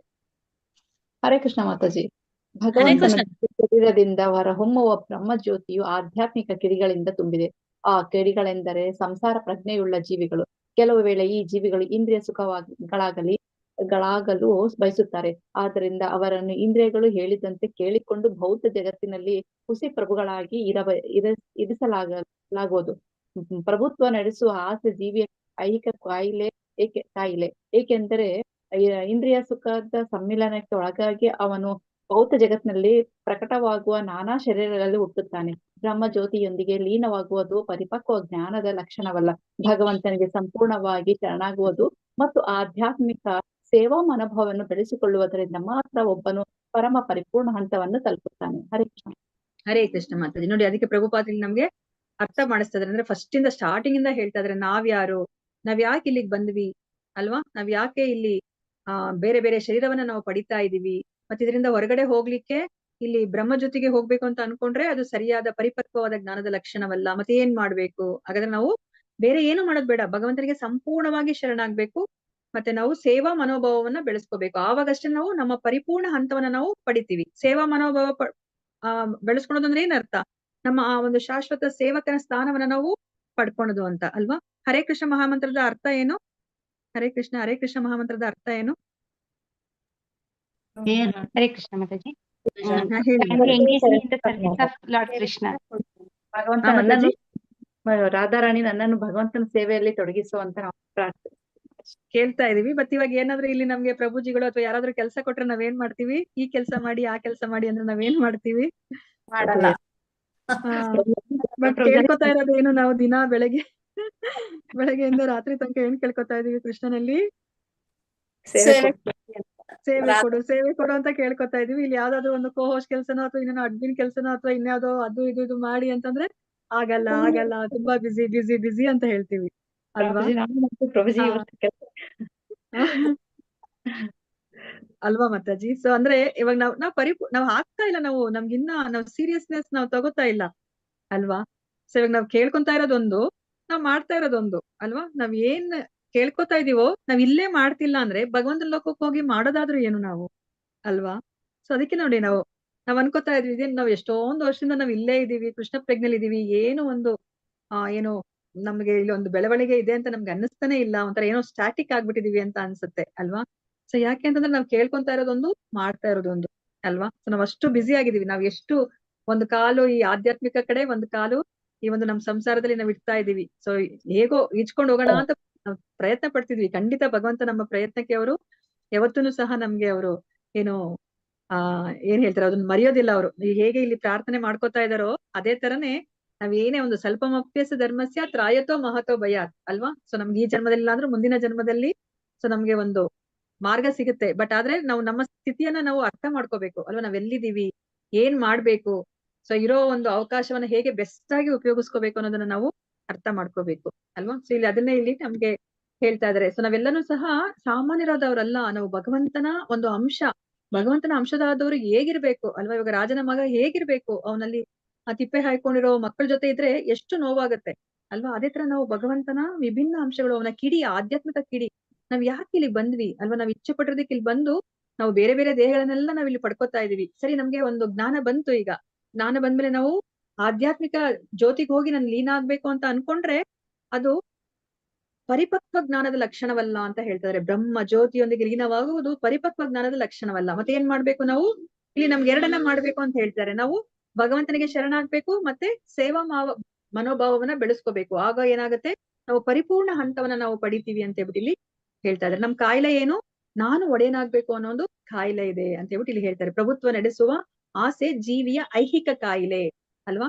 ಅದಕ್ಕೆ ನಮ್ಗೆ ಆಚಾರ್ಯರು ಪ್ರಭುಪಾದರು ಹೇಳ್ತಾ ಇರ್ತಾರೆ, ಭಗವಂತ ಎಷ್ಟು ಕರುಣಾಮಯಿ ಅಂತಂದ್ರೆ ನಮ್ಮ ಕಾಯಿಲೆಗೆ ಅವನು ಮದ್ದನ್ನ ಅವರು ಅನಾದಿ ಕಾಲದಿಂದ ಕೊಡ್ತಾ ಇದ್ದಾನೆ. ಒಂದು ಚೂರು ಬೇಜಾರ್ ಮಾಡ್ಕೊತಾ ಇಲ್ಲ. ಇವಾಗ ನೋಡಿ, ನಾವೇ ಇವಾಗ ನಮ್ಮ ಮಕ್ಕಳೇನಾದ್ರೂ ಹುಷಾರಿಲ್ದಲ್ಲ ಇದ್ದಾಗ ಏನಾದ್ರು ಒಂದು ಮಾತ್ರೆಯನ್ನ ಡಾಕ್ಟರ್ ಕೊಟ್ಟರು ಮಾತ್ರೆಯನ್ನ ಹಾಕಕ್ ಹೋದಾಗ ಅವ್ರ ಏನ್ ಮಾಡ್ತಾರೆ, ತಳ್ತಾರೆ ಅಲ್ವಾ? ಎಷ್ಟ್ ಸತಿ ನಮ್ದು ಸಿರಪ್ ಎಲ್ಲ ಬಿದ್ದೋಗುತ್ತೆ, ಮಾತ್ರೆ ಅಲ್ಲೆಲ್ಲೋ ಹೋಗಿ ಬೀಳುತ್ತೆ ಅಲ್ವಾ? ನಾವ್ ಒಂದ್ಸತಿ ಓಕೆ, ಅಯ್ಯೋ ನನ್ ಮಗು ಮತ್ತೆ ಕಾಲಿಂದ ಬಳಲತ್ತ ಅಂತ ಹೇಳ್ಬಿಟ್ಟು ಹೋಗಿ ಮತ್ತಿನ್ನೊಂದ್ಸತಿ ತಗೊಂಡು ಬಂದು ಮತ್ತೆ ಟ್ರೈ ಮಾಡ್ತೀವಿ. ಅದ್ರ ಒಂದ್ 2-3 ಸತಿ ಮಾಡಿದ್ರೆ ನಾವೇನ್ ಮಾಡ್ತೀವಿ, ಕೋಪ ಬಂದ್ಬಿಡುತ್ತೆ ಅಲ್ವಾ? ಹೊಡಿತೀವಿ, ಚಚ್ತೀವಿ ನಮ್ಮ ಮಗುಗೆ. ಆದ್ರೆ ಭಗವಂತ ನೋಡಿ ನಮ್ಗೆ ಎಷ್ಟು ಅವಕಾಶ ಕೊಡ್ತಾ ಇದ್ದಾನೆ. 1 ಸತಿ ಅಲ್ಲ, 2 ಸತಿ ಅಲ್ಲ ಅಲ್ವಾ? ಎಷ್ಟು ಅನಾದಿ ಕಾಲದಿಂದ ಅವ್ರು ಕೊಡ್ತಾ ಇದ್ದಾರೆ. ನಮ್ಮ ಕಾಯಿಲೆಗೆ ಅವರು ಔಷಧಿನ ಕೊಡ್ಲಿಕ್ಕೆ ಅವರು ಗುರುವಿನ ರೂಪದಲ್ಲಿ ಅವರು ಕಳಿಸ್ತಾ ಇದ್ದಾರೆ, ಗ್ರಂಥಗಳ ರೂಪದಲ್ಲಿ ಬರ್ತಾ ಇದ್ದಾರೆ ಅಲ್ವಾ? ಕೊನೆಗೆ ಅವರೇ ಬಂದ್ಬಿಡ್ತಾರೆ, ಅವ್ರ ಲೀಲೆಗಳನ್ನ ಮಾಡಿ ತೋರಿಸ್ತಾರೆ. ನನ್ನ ಆಧ್ಯಾತ್ಮಿಕ ಲೋಕ ಎಷ್ಟು ಚೆನ್ನಾಗಿದೆ, ನೀವಲ್ಲಿ ಬನ್ನಿ, ಯಾಕೆ ನೀವಿಲ್ಲಿ ಭೌತಿಕ ಪ್ರಪಂಚದಲ್ಲಿ ಕಷ್ಟ ಪಡ್ತಾ ಇದೀರಾ ಅಂತ ಬಿಟ್ಟು ನಮ್ಗೆ ಏನು ಈ ಕಿವಿಯಲ್ಲಿ ಕೇಳೋದು ಆ ಕಿವಿಯಲ್ಲಿ ಬಿಡೋದು, ಹೀಗೆ ನಾವು ಹೇಗೆ ಜೀವನವನ್ನ ಮಾಡ್ತಿದೀವೋ ಹಾಗೆ ಒಂದು ಜೀವನ ಮಾಡ್ಕೊಂಡು ಊಟದ ಜೊತೆ ಉಪ್ಪಿನಕಾಯಿ ತರ ಒಂದ್ ಸ್ವಲ್ಪ ಇರ್ಲಿ ಆಧ್ಯಾತ್ಮಿಕತೆ ಅನ್ನೋ ತರ ನಾವು ಹೋಗ್ತಾ ಇದೀವಿ. ಇವಾಗ ಮುಂದೆ ಪ್ರಭುಪಾದ ಏನ್ ಹೇಳ್ತಾರೆ ನೋಡೋಣಂತೆ. ಸೊ ಇವಾಗ ನಾವು ನಮ್ದು ಜೀವನದ ಗುರಿ ಏನಾಗಿದೆ? ಈಗ ನಾನು ಭಗವಂತನ ಲೋಕಕ್ಕೆ ಹೋಗ್ಬೇಕು ಅಂತ ಗುರಿ ಆಗಿದೆ. ಸೊ ಅದಕ್ಕೆ ಏನ್ ಮಾಡ್ಬೇಕು ಅಂತ ಹೇಳಿದ್ರೆ, ಈಗ ನಾವು ಭಗವಂತನಿಗೆ ಶರಣಾಗ್ಬೇಕು, ಮತ್ತೆ ಸೇವಾ ಮನೋಭಾವ ಬೆಳೆಸ್ಕೋಬೇಕು ಅಂತ ಹೇಳ್ತಾರೆ. ಮತ್ತೆ ಅದ್ರ ಜೊತೆ ನಮ್ಗೆ ಇನ್ನ ಭಗವದ್ಗೀತೆ ನಾವೇನನ್ನ ತಿಳ್ಕೊಂಡಿದೀವಿ, ನಾವು ಸಾಯುವ ಸಮಯದಲ್ಲಿ ಯಾವ ಒಂದು ಭಾವದಲ್ಲಿ ನಾವು ದೇಹವನ್ನ ಬಿಡ್ತೀವೋ ಅದೇ ಭಾವದ ಒಂದು ಶರೀರವನ್ನ ನಾವು ಪಡಿತೀವಿ ಅಂತ ನಾವು ತಿಳ್ಕೊಂಡು ಅಲ್ವಾ? ಇವಾಗ ನಮ್ಗೆ ಇವಾಗ ಏನ್ ಗೊತ್ತಾಗಿದೆ, ನಾನು ಸಾಯೋ ಸಮಯದಲ್ಲಿ ಹರೇ ಕೃಷ್ಣ ಅಂತ ಅನ್ಕೊಂಡು ನಾನು ದೇಹವನ್ನ ಬಿಟ್ರೆ ಏನಾಗತ್ತೆ, ನಾನು ಭಗವಂತನ ಬಳಿಗೆ ನಾನು ಹೋಗ್ತೀನಿ ಅಲ್ವಾ? ಹಾಗಾದ್ರೆ ಒಂದು ಈಸಿ ಮಾರ್ಗ ಅಲ್ವಾ? ಸೊ ನಾನು ಇನ್ನ ಇವಾಗ ಚೆನ್ನಾಗಿದ್ದೀನಿ, ನನಗೆ ಇವಾಗ ಬಾಯಲ್ಲಿ ಕಫ ವಾತ ಪಿತ್ತ ಏನಿಲ್ಲ, ಬಾಯಲ್ಲಿ ಇವಾಗ ಹರಿನಾಮ ಬರ್ತಾ ಇದೆ, ನಾನು ಪಿಸ್ತೂಲ್ ತಗೊಂಡು ನನ್ನನ್ನ ಶೂಟ್ ಮಾಡ್ಕೊಂಡ್ಬಿಟ್ಟು ಹರೇ ಕೃಷ್ಣ ಅಂತ ಹೇಳ್ಕೊಂಡು ಸತ್ತೋಗ್ಬಿಡ್ತೀನಿ ಅಲ್ವಾ? ನಾನು ಇವಾಗ ಭಗವಂತನ ಲೋಕಕ್ಕೆ ಹೋಗ್ತೀನಾ? ಇಲ್ಲ. ಯಾಕೆ ಮಾತಾಜಿ? ಹರೇ ಕೃಷ್ಣ ಅಂತ ಹೇಳ್ತಾ ಇದೀನಿ ನಾನು ಮಾತಾಜಿ, ನಮ್ಮ ದೇಹ ನಾವೇ ನಾಶ ಮಾಡ್ಕೊಳ್ಳೋಂತ ಅಧಿಕಾರ ನಮಗೆ ಕೊಟ್ಟಿಲ್ಲ ಮಾತಾಜಿ ಭಗವಂತ. ಅಲ್ವಾ? ಸೊ ಇವಾಗ ನಾನು ಏನಾಗ್ತೀನಿ, ನಾನು ಒಂದು ಭೂತ, ಏನೋ ಒಂದು ಪಿಶಾಚಿ ಭೂತ ಹಾಕ್ತೀನಿ ಅಲ್ವಾ? ಸೊ ನಮ್ಗೆ ಏನನ್ನ ಹೇಳಿದ್ದಾರೆ ಭಗವಂತ, ಹೇಗೆ ನಾವು ದೇಹವನ್ನ ಬಿಟ್ರೆ ನಾವು ಭಗವಂತ ಲೋಕಕ್ಕೆ ಹೋಗ್ಲಿಕ್ಕೆ ಸಾಧ್ಯ? ಭಗವಂತನೇ ಪ್ರಸಿದ್ಧ ಸತತವಾಗಿ ಸ್ಮರಣೆ ಮಾಡ್ಕೊಂತ ದೇಹ ಬಿಟ್ರೆ ಸ್ಮರಣೆ, ಅದು ಸ್ಮರಣೆ ಅನ್ನೋದು ತುಂಬಾ ಇಂಪಾರ್ಟೆಂಟ್ ಅಲ್ವಾ ಮಾತಾಜಿ? ನಾನು ಇವಾಗ ಹರೇ ಕೃಷ್ಣ ಅಂತ ಹೇಳೋದಕ್ಕೂ ಸ್ಮರಣೆ ಮಾಡ್ಕೊಳೋದಕ್ಕೆ ಏನಾದ್ರು ಬಾಯಲ್ಲಿ ಇವಾಗ ಹರೇ ಕೃಷ್ಣ ಅಂತ ಹೇಳ್ತಾ ಇದೀನಿ, ಇದಕ್ಕೂ ನಾನು ಸ್ಮರಣೆ ಅಂತ ಮಾಡ್ಕೊತೀನಲ್ಲ, ಅದಕ್ಕೇನಾದ್ರೂ ವ್ಯತ್ಯಾಸ ಇದೆಯಾ? ಇಲ್ಲ ಇದೆ ಮಾತಾಜಿ, ತುಂಬಾ ವ್ಯತ್ಯಾಸ ಇದೆ. ಹೇಳಿ ಮಾತಾಜಿ, ಏನ್ ವ್ಯತ್ಯಾಸ ನನಗೆ ಇದೆ? ಇದು ಸಾಕಷ್ಟು ಸಮಯ ಇದು ಭೌತಿಕದಲ್ಲೇನೆ ಮುಳುಗಿರುತ್ತೆ. ಸ್ಮರಣೆ ಒಳಗಡೆಯಿಂದ ಬರತಕ್ಕಂಥದ್ದು ಅದು ಅಲ್ವಾ?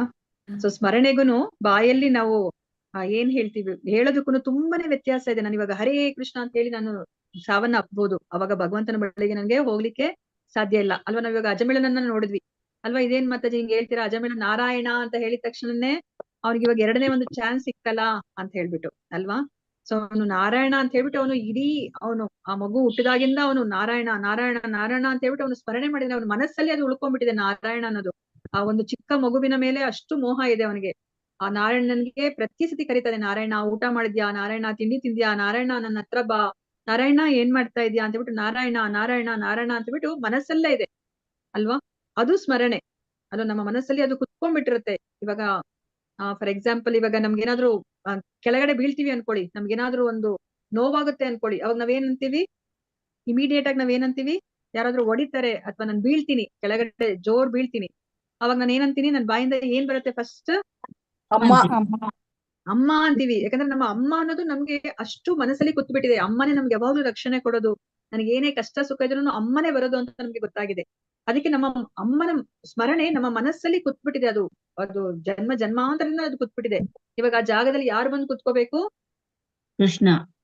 ಕೃಷ್ಣ. ನಾವ್ ಇವಾಗ ಏನಾದ್ರೂ ಏನೇ ಆದ್ರೂ ಸಹ ಕೃಷ್ಣ ಅಂತ ಬರ್ತಿದ್ಯಾ ಬಾಯಲ್ಲಿ, ನೀವು ನಿಮಗ್ ನೀವೇ ಅದನ್ನ ಪರೀಕ್ಷೆ ಮಾಡ್ಕೋಬಹುದು, ನನ್ಗೆ ಎಷ್ಟು ಸ್ಮರಣೆ ಇದೆ ಭಗವಂತನ ಸ್ಮರಣೆ ಅಂತ ಅಲ್ವಾ? ಏನೇ ಒಂದು ಕಷ್ಟ ಆಗಿದ ತಕ್ಷಣ ನನಗೆ ಅಮ್ಮ ಅಪ್ಪ ಅಯ್ಯೋ ಅಂತ ಬರ್ತಾ ಇದ್ಯಾ ಅಥವಾ ಕೃಷ್ಣ ಅಂತ ಬರ್ತಾ ಇದ್ಯಾ ಅಂತ ಹೇಳ್ಬಿಟ್ಟು ನಾವು ನಮ್ಮನ್ನ ನಾವು ಎಕ್ಸಾಮಿನ್ ಮಾಡ್ಕೋಬಹುದು ಅಲ್ವಾ?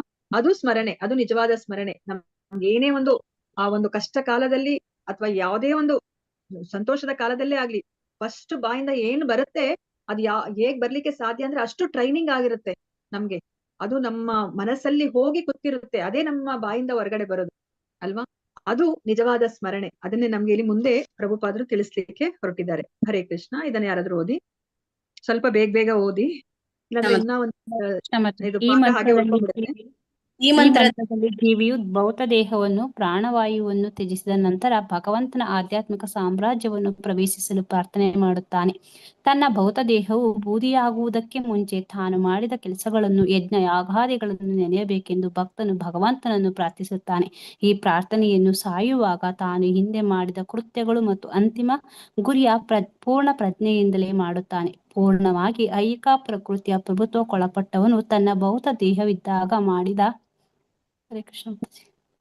ಮಾಡಿದ ಹೀನ ಕೃತ್ಯಗಳನ್ನು ನೆನೆಯುತ್ತಾನೆ. ಅದರ ಪರಿಣಾಮವಾಗಿ ಅವನ ಮರಣ ನಂತರ ಇನ್ನೊಂದು ಭೌತ ದೇಹವನ್ನು ಪಡೆಯುತ್ತಾನೆ. ಭಗವದ್ಗೀತೆಯು ಈ ಅಂಶವನ್ನು ದೃಢೀಕರಿಸುತ್ತದೆ. ಯಂ ವಾಪಿ ಸ್ಮರನ್ ಭಾವಂ ತ್ಯಜಂತೆ ಅಂತೆ ಕಲಿವರಂ ತಂ ಏವೇತಿ ಕೌಂತೆಯ ಸದಾ ತದ್ಭಾವ ಭಾವಿತಃ.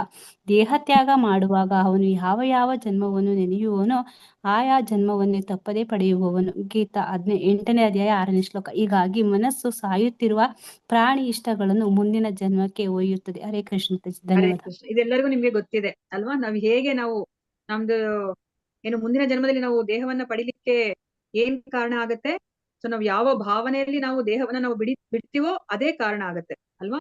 So death is examination, life is preparation.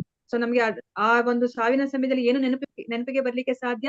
ನಾವು ನಮ್ಮ ಇಡೀ ಜೀವನದ ಪೂರ್ತಿ ನಾವ್ ಏನನ್ನ ನಾವು ಮಾಡಿರ್ತೀವೋ ಅದೇ ನಮ್ಮ ನೆನಪಿಗೆ ಬರ್ಲಿಕ್ಕೆ ಸಾಧ್ಯ ಅಲ್ವಾ? ನಾನು ಯಾವಾಗ್ಲೂ ಬರೀ ಹಣ ಹಣ ಹಣ ಅಂತ ಅನ್ಕೊಂಡು, ಆಸ್ತಿ ಪಾಸ್ತಿ ಅನ್ಕೊಂಡ್ರೆ ನನಗೆ ಸಾಯೋ ಸಮಯದಲ್ಲೂ ಸಹ ಅದೇ ಯೋಚನೆ ಬರುತ್ತೆ ಅಲ್ವಾ? ನಾವು ಎಷ್ಟೊಂದು ಎಕ್ಸಾಂಪಲ್ಸ್ ಅನ್ನ ಕೇಳಿದೀವಿ. ಒಬ್ಬ ಶ್ರೀಮಂತ ಇವಾಗ ಸಾಯ್ಬೇಕಾದ್ರೆ ಅವರ ಬಂಧು ಬಳಗ ಎಲ್ಲರನ್ನು ಸಹ ಅಲ್ಲಿ ಬಂದು ಕಾಯ್ತಾ, ಅಂದ್ರೆ ಅವ್ರನ್ನ ಸುತ್ತು ನಿಂತಿರ್ತಾರೆ. ಆದ್ರೆ ಅವ್ನು ಏನ್ ಪ್ರಶ್ನೆ ಕೇಳ್ತಾನೆ? ಆ ಒಂದು ಅಂಗಡಿನ ಯಾರು ನೋಡ್ಕೋತಾ ಇದಾರೆ, ನೀವೆಲ್ಲ ಇಲ್ಲಿ ಬಂದ್ಬಿಟ್ರೆ ಅಂತ ಹೇಳ್ಬಿಟ್ಟು ಅವ್ನಿಗೆ ಅದ್ರ ಬಗ್ಗೆನೇ ಯೋಚನೆ ಇರುತ್ತೆ. ಅಯ್ಯೋ ನನ್ಗೆ ಇವತ್ತಿನ ದಿವಸ ವ್ಯಾಪಾರ ಹೋಯ್ತಲ್ಲ ಅಂತ ಹೇಳ್ಬಿಟ್ಟು. ಆ ಸಾಯೋ ಸಮಯದಲ್ಲೂ ಸಹ ಅವನಿಗೆ ಆ ಹಣನೇ ಅಂತಾನೆ ಅವನು ಯೋಚನೆ ಮಾಡ್ತಿರ್ತಾನೆ. ಅಂದ್ರೆ ಅವನಿಗೆ ಇಡೀ ಜೀವನದಲ್ಲಿ ಏನನ್ನ ಅಭ್ಯಾಸ ಮಾಡಿರ್ತಾನೋ ಅದನ್ನೇ ಅವನಿಗೆ ಸಾವಿನ ಸಮಯದಲ್ಲಿ ಅವನಿಗೆ ಜ್ಞಾಪಿಸ್ಕೊಳ್ಲಿಕ್ಕೆ ಸಾಧ್ಯ. ಅದನ್ನೇ ಸ್ಮರಣೆ ಅಂತ ಹೇಳೋದು.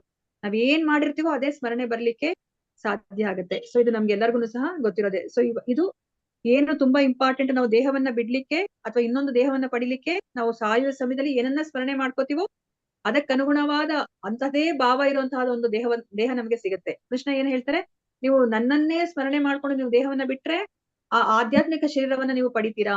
ಅಂದ್ರೆ ನನ್ನ ಸ್ವಭಾವ ಅಂತಂದ್ರೆ ಭಗವಂತನ ಸ್ವಭಾವ ಏನು, ಆಧ್ಯಾತ್ಮಿಕ. ಸೊ ನಾವು ಈ ದೇಹವನ್ನ ಭಗವಂತನ ನೆನಪಿಸ್ಕೊಂಡು ನಾವು ಬಿಟ್ಟಾಗ ಆಧ್ಯಾತ್ಮಿಕ ಶರೀರ ಸಿಗುತ್ತೆ. ಆಧ್ಯಾತ್ಮಿಕ ಶರೀರ ಇದ್ದಾಗ ಸಿಕ್ಕಿದಾಗ ನಮ್ಗೆ ಈ ಭೌತಿಕ ಪ್ರಪಂಚದಲ್ಲಿ ಇರೋ ಹಾಗಿಲ್ಲ, ನಾವು ಭಗವಂತನ ಲೋಕಕ್ಕೆ ಹೋಗ್ತೀವಿ ಅಲ್ವಾ. ಸೊ ನಮ್ಗೆ ಅದೇ ಸೀಕ್ರೆಟ್ ಇರೋದು. ನಮ್ಗೆ ಗೊತ್ತಾಗಿದ್ದೇನೆ ನಮ್ಗೆ 8ನೇ ಚಾಪ್ಟರ್ ಅಲ್ಲಿ ಭಗವಂತ ಆ ಸೀಕ್ರೆಟ್ ಅನ್ನ ನಮ್ಗೆ ತಿಳಿಸಿಕೊಡ್ತಾರೆ. ಹೇಗೆ ನಾವು art of leaving the body ಎರಡನ್ನೂ ಸಹ ನಾವು ತಿಳ್ಕೊತೀವಿ ಅಲ್ವಾ. ಆರ್ಟ್ ಆಫ್ ಲಿವಿಂಗ್ ಅಂದ್ರೆ ನಾವು ಹೇಗೆ ಅಭ್ಯಾಸವನ್ನ ಮಾಡ್ಬೇಕು ಜೀವನ ಪೂರ್ತಿ, ಮತ್ತೆ ಆರ್ಟ್ ಆಫ್ ಲಿವಿಂಗ್ LEAVING ಹೇಗೆ ದೇಹವನ್ನ ಬಿಡ್ಬೇಕು. ನಾವು ಆ ಸಾವಿನ ಸಮಯದಲ್ಲಿ ನಾವು ಆ ಭಗವಂತನ ನಾಮಸ್ಮರಣೆ ಮಾಡ್ಬೇಕನ್ನೋದ್ರೆ ನಮ್ಗೆ ತಿಳಿಸಿಕೊಟ್ಟಿದ್ದು. ಹರೇ ಕೃಷ್ಣ. ಇದನ್ನ ಓದಿ. ಹರೇ ಕೃಷ್ಣ ಮಾತಾಜಿ. ಓದಿ ಮತ್ತೆ. ಆಲೋಚಿಸುವ ಮನಸ್ಸನ್ನು ಹೊಂದಿರದ ಪ್ರಾಣಿಗಳಂತಲ್ಲದೆ ಮಾನವನು ತನ್ನ ಜೀವಮಾನದಲ್ಲಿ ಎಸಗಿದ ಕೃತ್ಯಗಳನ್ನು ರಾತ್ರಿಯ ಕನಸುಗಳೋಪಾದಿಯಲ್ಲಿ ನೆನೆಸಿಕೊಳ್ಳಬಲ್ಲನು. ಆದ್ದರಿಂದ ಅವನ ಮನಸ್ಸು ಐಹಿಕ ಆಸೆಗಳಿಂದ ತುಂಬಿರುತ್ತದೆ. ತತ್ಪರಿಣಾಮವಾಗಿ ಅವನು ಆ ಆಧ್ಯಾತ್ಮಿಕ ದೇಹದೊಂದಿಗೆ ಆಧ್ಯಾತ್ಮಿಕ ಸಾಮ್ರಾಜ್ಯವನ್ನು ಪ್ರವೇಶಿಸಲಾರ. ಆದರೆ ಭಕ್ತರು ಭಗವತ್ ಸೇವೆ ಮಾಡಿ ಭಗವಂತನ ಬಗ್ಗೆ ಪ್ರೇಮ ಭಾವವನ್ನು ತಾಳುವರು. ಭಕ್ತನು ಸಾಯುವಾಗ ತನ್ನ ಭಕ್ತಿ ಸೇವೆಯನ್ನು ನೆನೆಯದಿದ್ದರೂ ಭಗವಂತನು ಅವನನ್ನು ಮರೆಯುವುದಿಲ್ಲ. ಭಕ್ತನು ಮಾಡಿದ ಯಜ್ಞ ಯಾಗಾದಿಗಳ ಬಗ್ಗೆ ಭಗವಂತನಿಗೆ ನೆನಪು ಕೊಡಲು ಈ ಸ್ತೋತ್ರ ಮಾಡಲಾಗಿದೆ.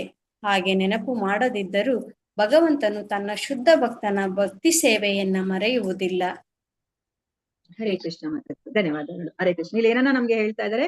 ಸೊ ನಾವಿವಾಗ ಇಲ್ಲಿ ನಮ್ಮ ಜೀವಮಾನದಲ್ಲಿ ಇರೋದನ್ನೆಲ್ಲ ನಾವು ಯಾವಾಗ್ಲೂ ನಾವು ಜ್ಞಾಪಕ ಇಟ್ಕೊಂಡಿರ್ತೀವಿ. ಹೇಗೆ ನೋಡಿ ಹೇಳ್ತಾ ಇದಾರೆ, ರಾತ್ರಿಯ ಕನಸೋಪಾದಿಯಲ್ಲಿ ನಾವು ನೆನಪಿಸ್ಕೊಳ್ಲಿಕ್ಕೆ ಸಾಧ್ಯ ಆಗುತ್ತೆ.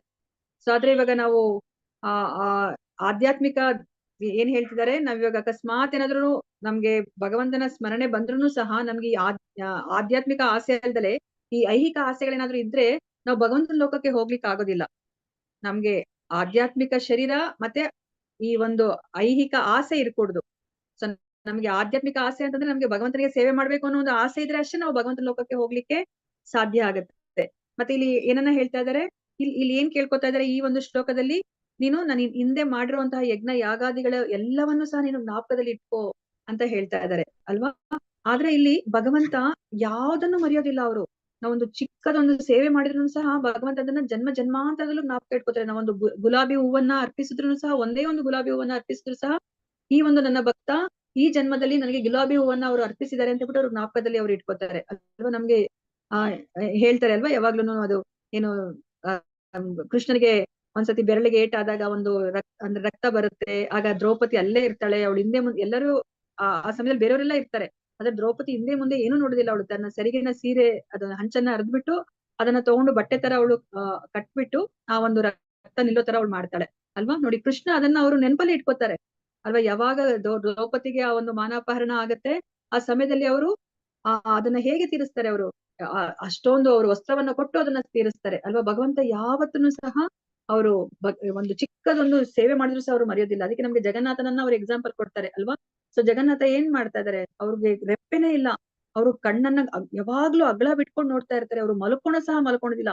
ಅವ್ರು ಏನನ್ನ ನೋಡ್ತಾ ಇದಾರೆ ಅಂತಂದ್ರೆ, ಅಯ್ಯೋ ನನ್ನ ಭಕ್ತ ನನ್ನ ಹೆಸರನ್ನ ಕೂಗ್ತಾ ಇದ್ದಾನ ಅಂತ ಹೇಳ್ಬಿಟ್ಟು. ಇವಾಗ ನಾವೇನಾದ್ರು ಅಕಸ್ಮಾತ್ ಬೇರೆ ಏನಕ್ಕೋ ಕೂಗಿರ್ತೀವಿ. ಇವಾಗ ನಾರಾಯಣ ಅಂತ ಹೇಗೆ ಅಜಮೇಳ ಕೂಗುದ್ನೋ ಅದೇ ತರ ನಾವ್ ಇವಾಗ ಏನು ಹರಿಹರ ಅಂತ ನಾವು ಹೇಳಿರ್ತೀವಿ. ಹರಿಹರ ಅಂತಂದ್ರೆ ಅದೊಂದು ಊರ ಹೆಸರು ಅಲ್ವಾ. ರಾಮ್ನಗರ್ ಅಂತ ಹೇಳ್ತೀವಿ, ಅದೊಂದು ಊರ ಹೆಸರು. ಆದ್ರೆ ಜಗನ್ನಾಥ ಸಂತೋಷ ಪಡ್ತಾನೆ, ಓ ನನ್ನ ಮಗು ರಾಮ ಅಂತ ಕೂಗ್ತಾ ಇದೆ ಅಂತ ಹೇಳ್ಬಿಟ್ಟು ಅವನು ಆ ಒಂದು ಅಂಶವನ್ನ ಅವರು ತಗೋತಾರೆ. ಅದಕ್ಕೆ ನಮ್ಗಿನ್ನ ಎಕ್ಸಾಂಪಲ್ ಏನ್ ಕೊಡ್ತಾರೆ ಆಚಾರ್ಯರು, ಇವಾಗ ಪೂತನಿ ಅಲ್ವಾ. ಪೂತನಿ ಯಾವ ಒಂದು ಮನಸ್ಥಿತಿಯಲ್ಲಿ ಕೃಷ್ಣನ ಹತ್ರ ಹೋಗ್ತಾಳೆ, ಕೃಷ್ಣನನ್ನ ಸಾಯಿಸ್ಬೇಕು ಅಂತ ಬಿಟ್ಟು ಅವಳು ಹೋಗ್ತಾಳೆ ಅಲ್ವಾ. ಆದ್ರೆ ಅವಳು ಯಾವ ಒಂದು ವೇಷವನ್ನ ಹಾಕೊಂಡು ಹೋಗ್ತಾಳೆ, ದಾದಿಯ ವೇಷವನ್ನ ಹಾಕೊಂಡು ಹೋಗ್ತಾಳೆ. ಭಗವಂತ ಅದಕ್ಕೇನೆ ಪೂತನಿ ಬಂದಾಗ ಕಣ್ಣನ್ನ ಮುಚ್ಕೋತಾರೆ. ಸೊ ಕಣ್ಣನ್ನ ಮುಚ್ಕೊಂಡು ಅವರು ಪೂತನಿಯನ್ನ ಅವರು ನನ್ನನ್ನ ಸಾಯಿಸ್ಲಿಕ್ಕೆ ಬಂದಿದ್ದಾರೆ ಅಂತ ಅವ್ರು ನೋಡೋದಿಲ್ಲ ಅಲ್ವಾ.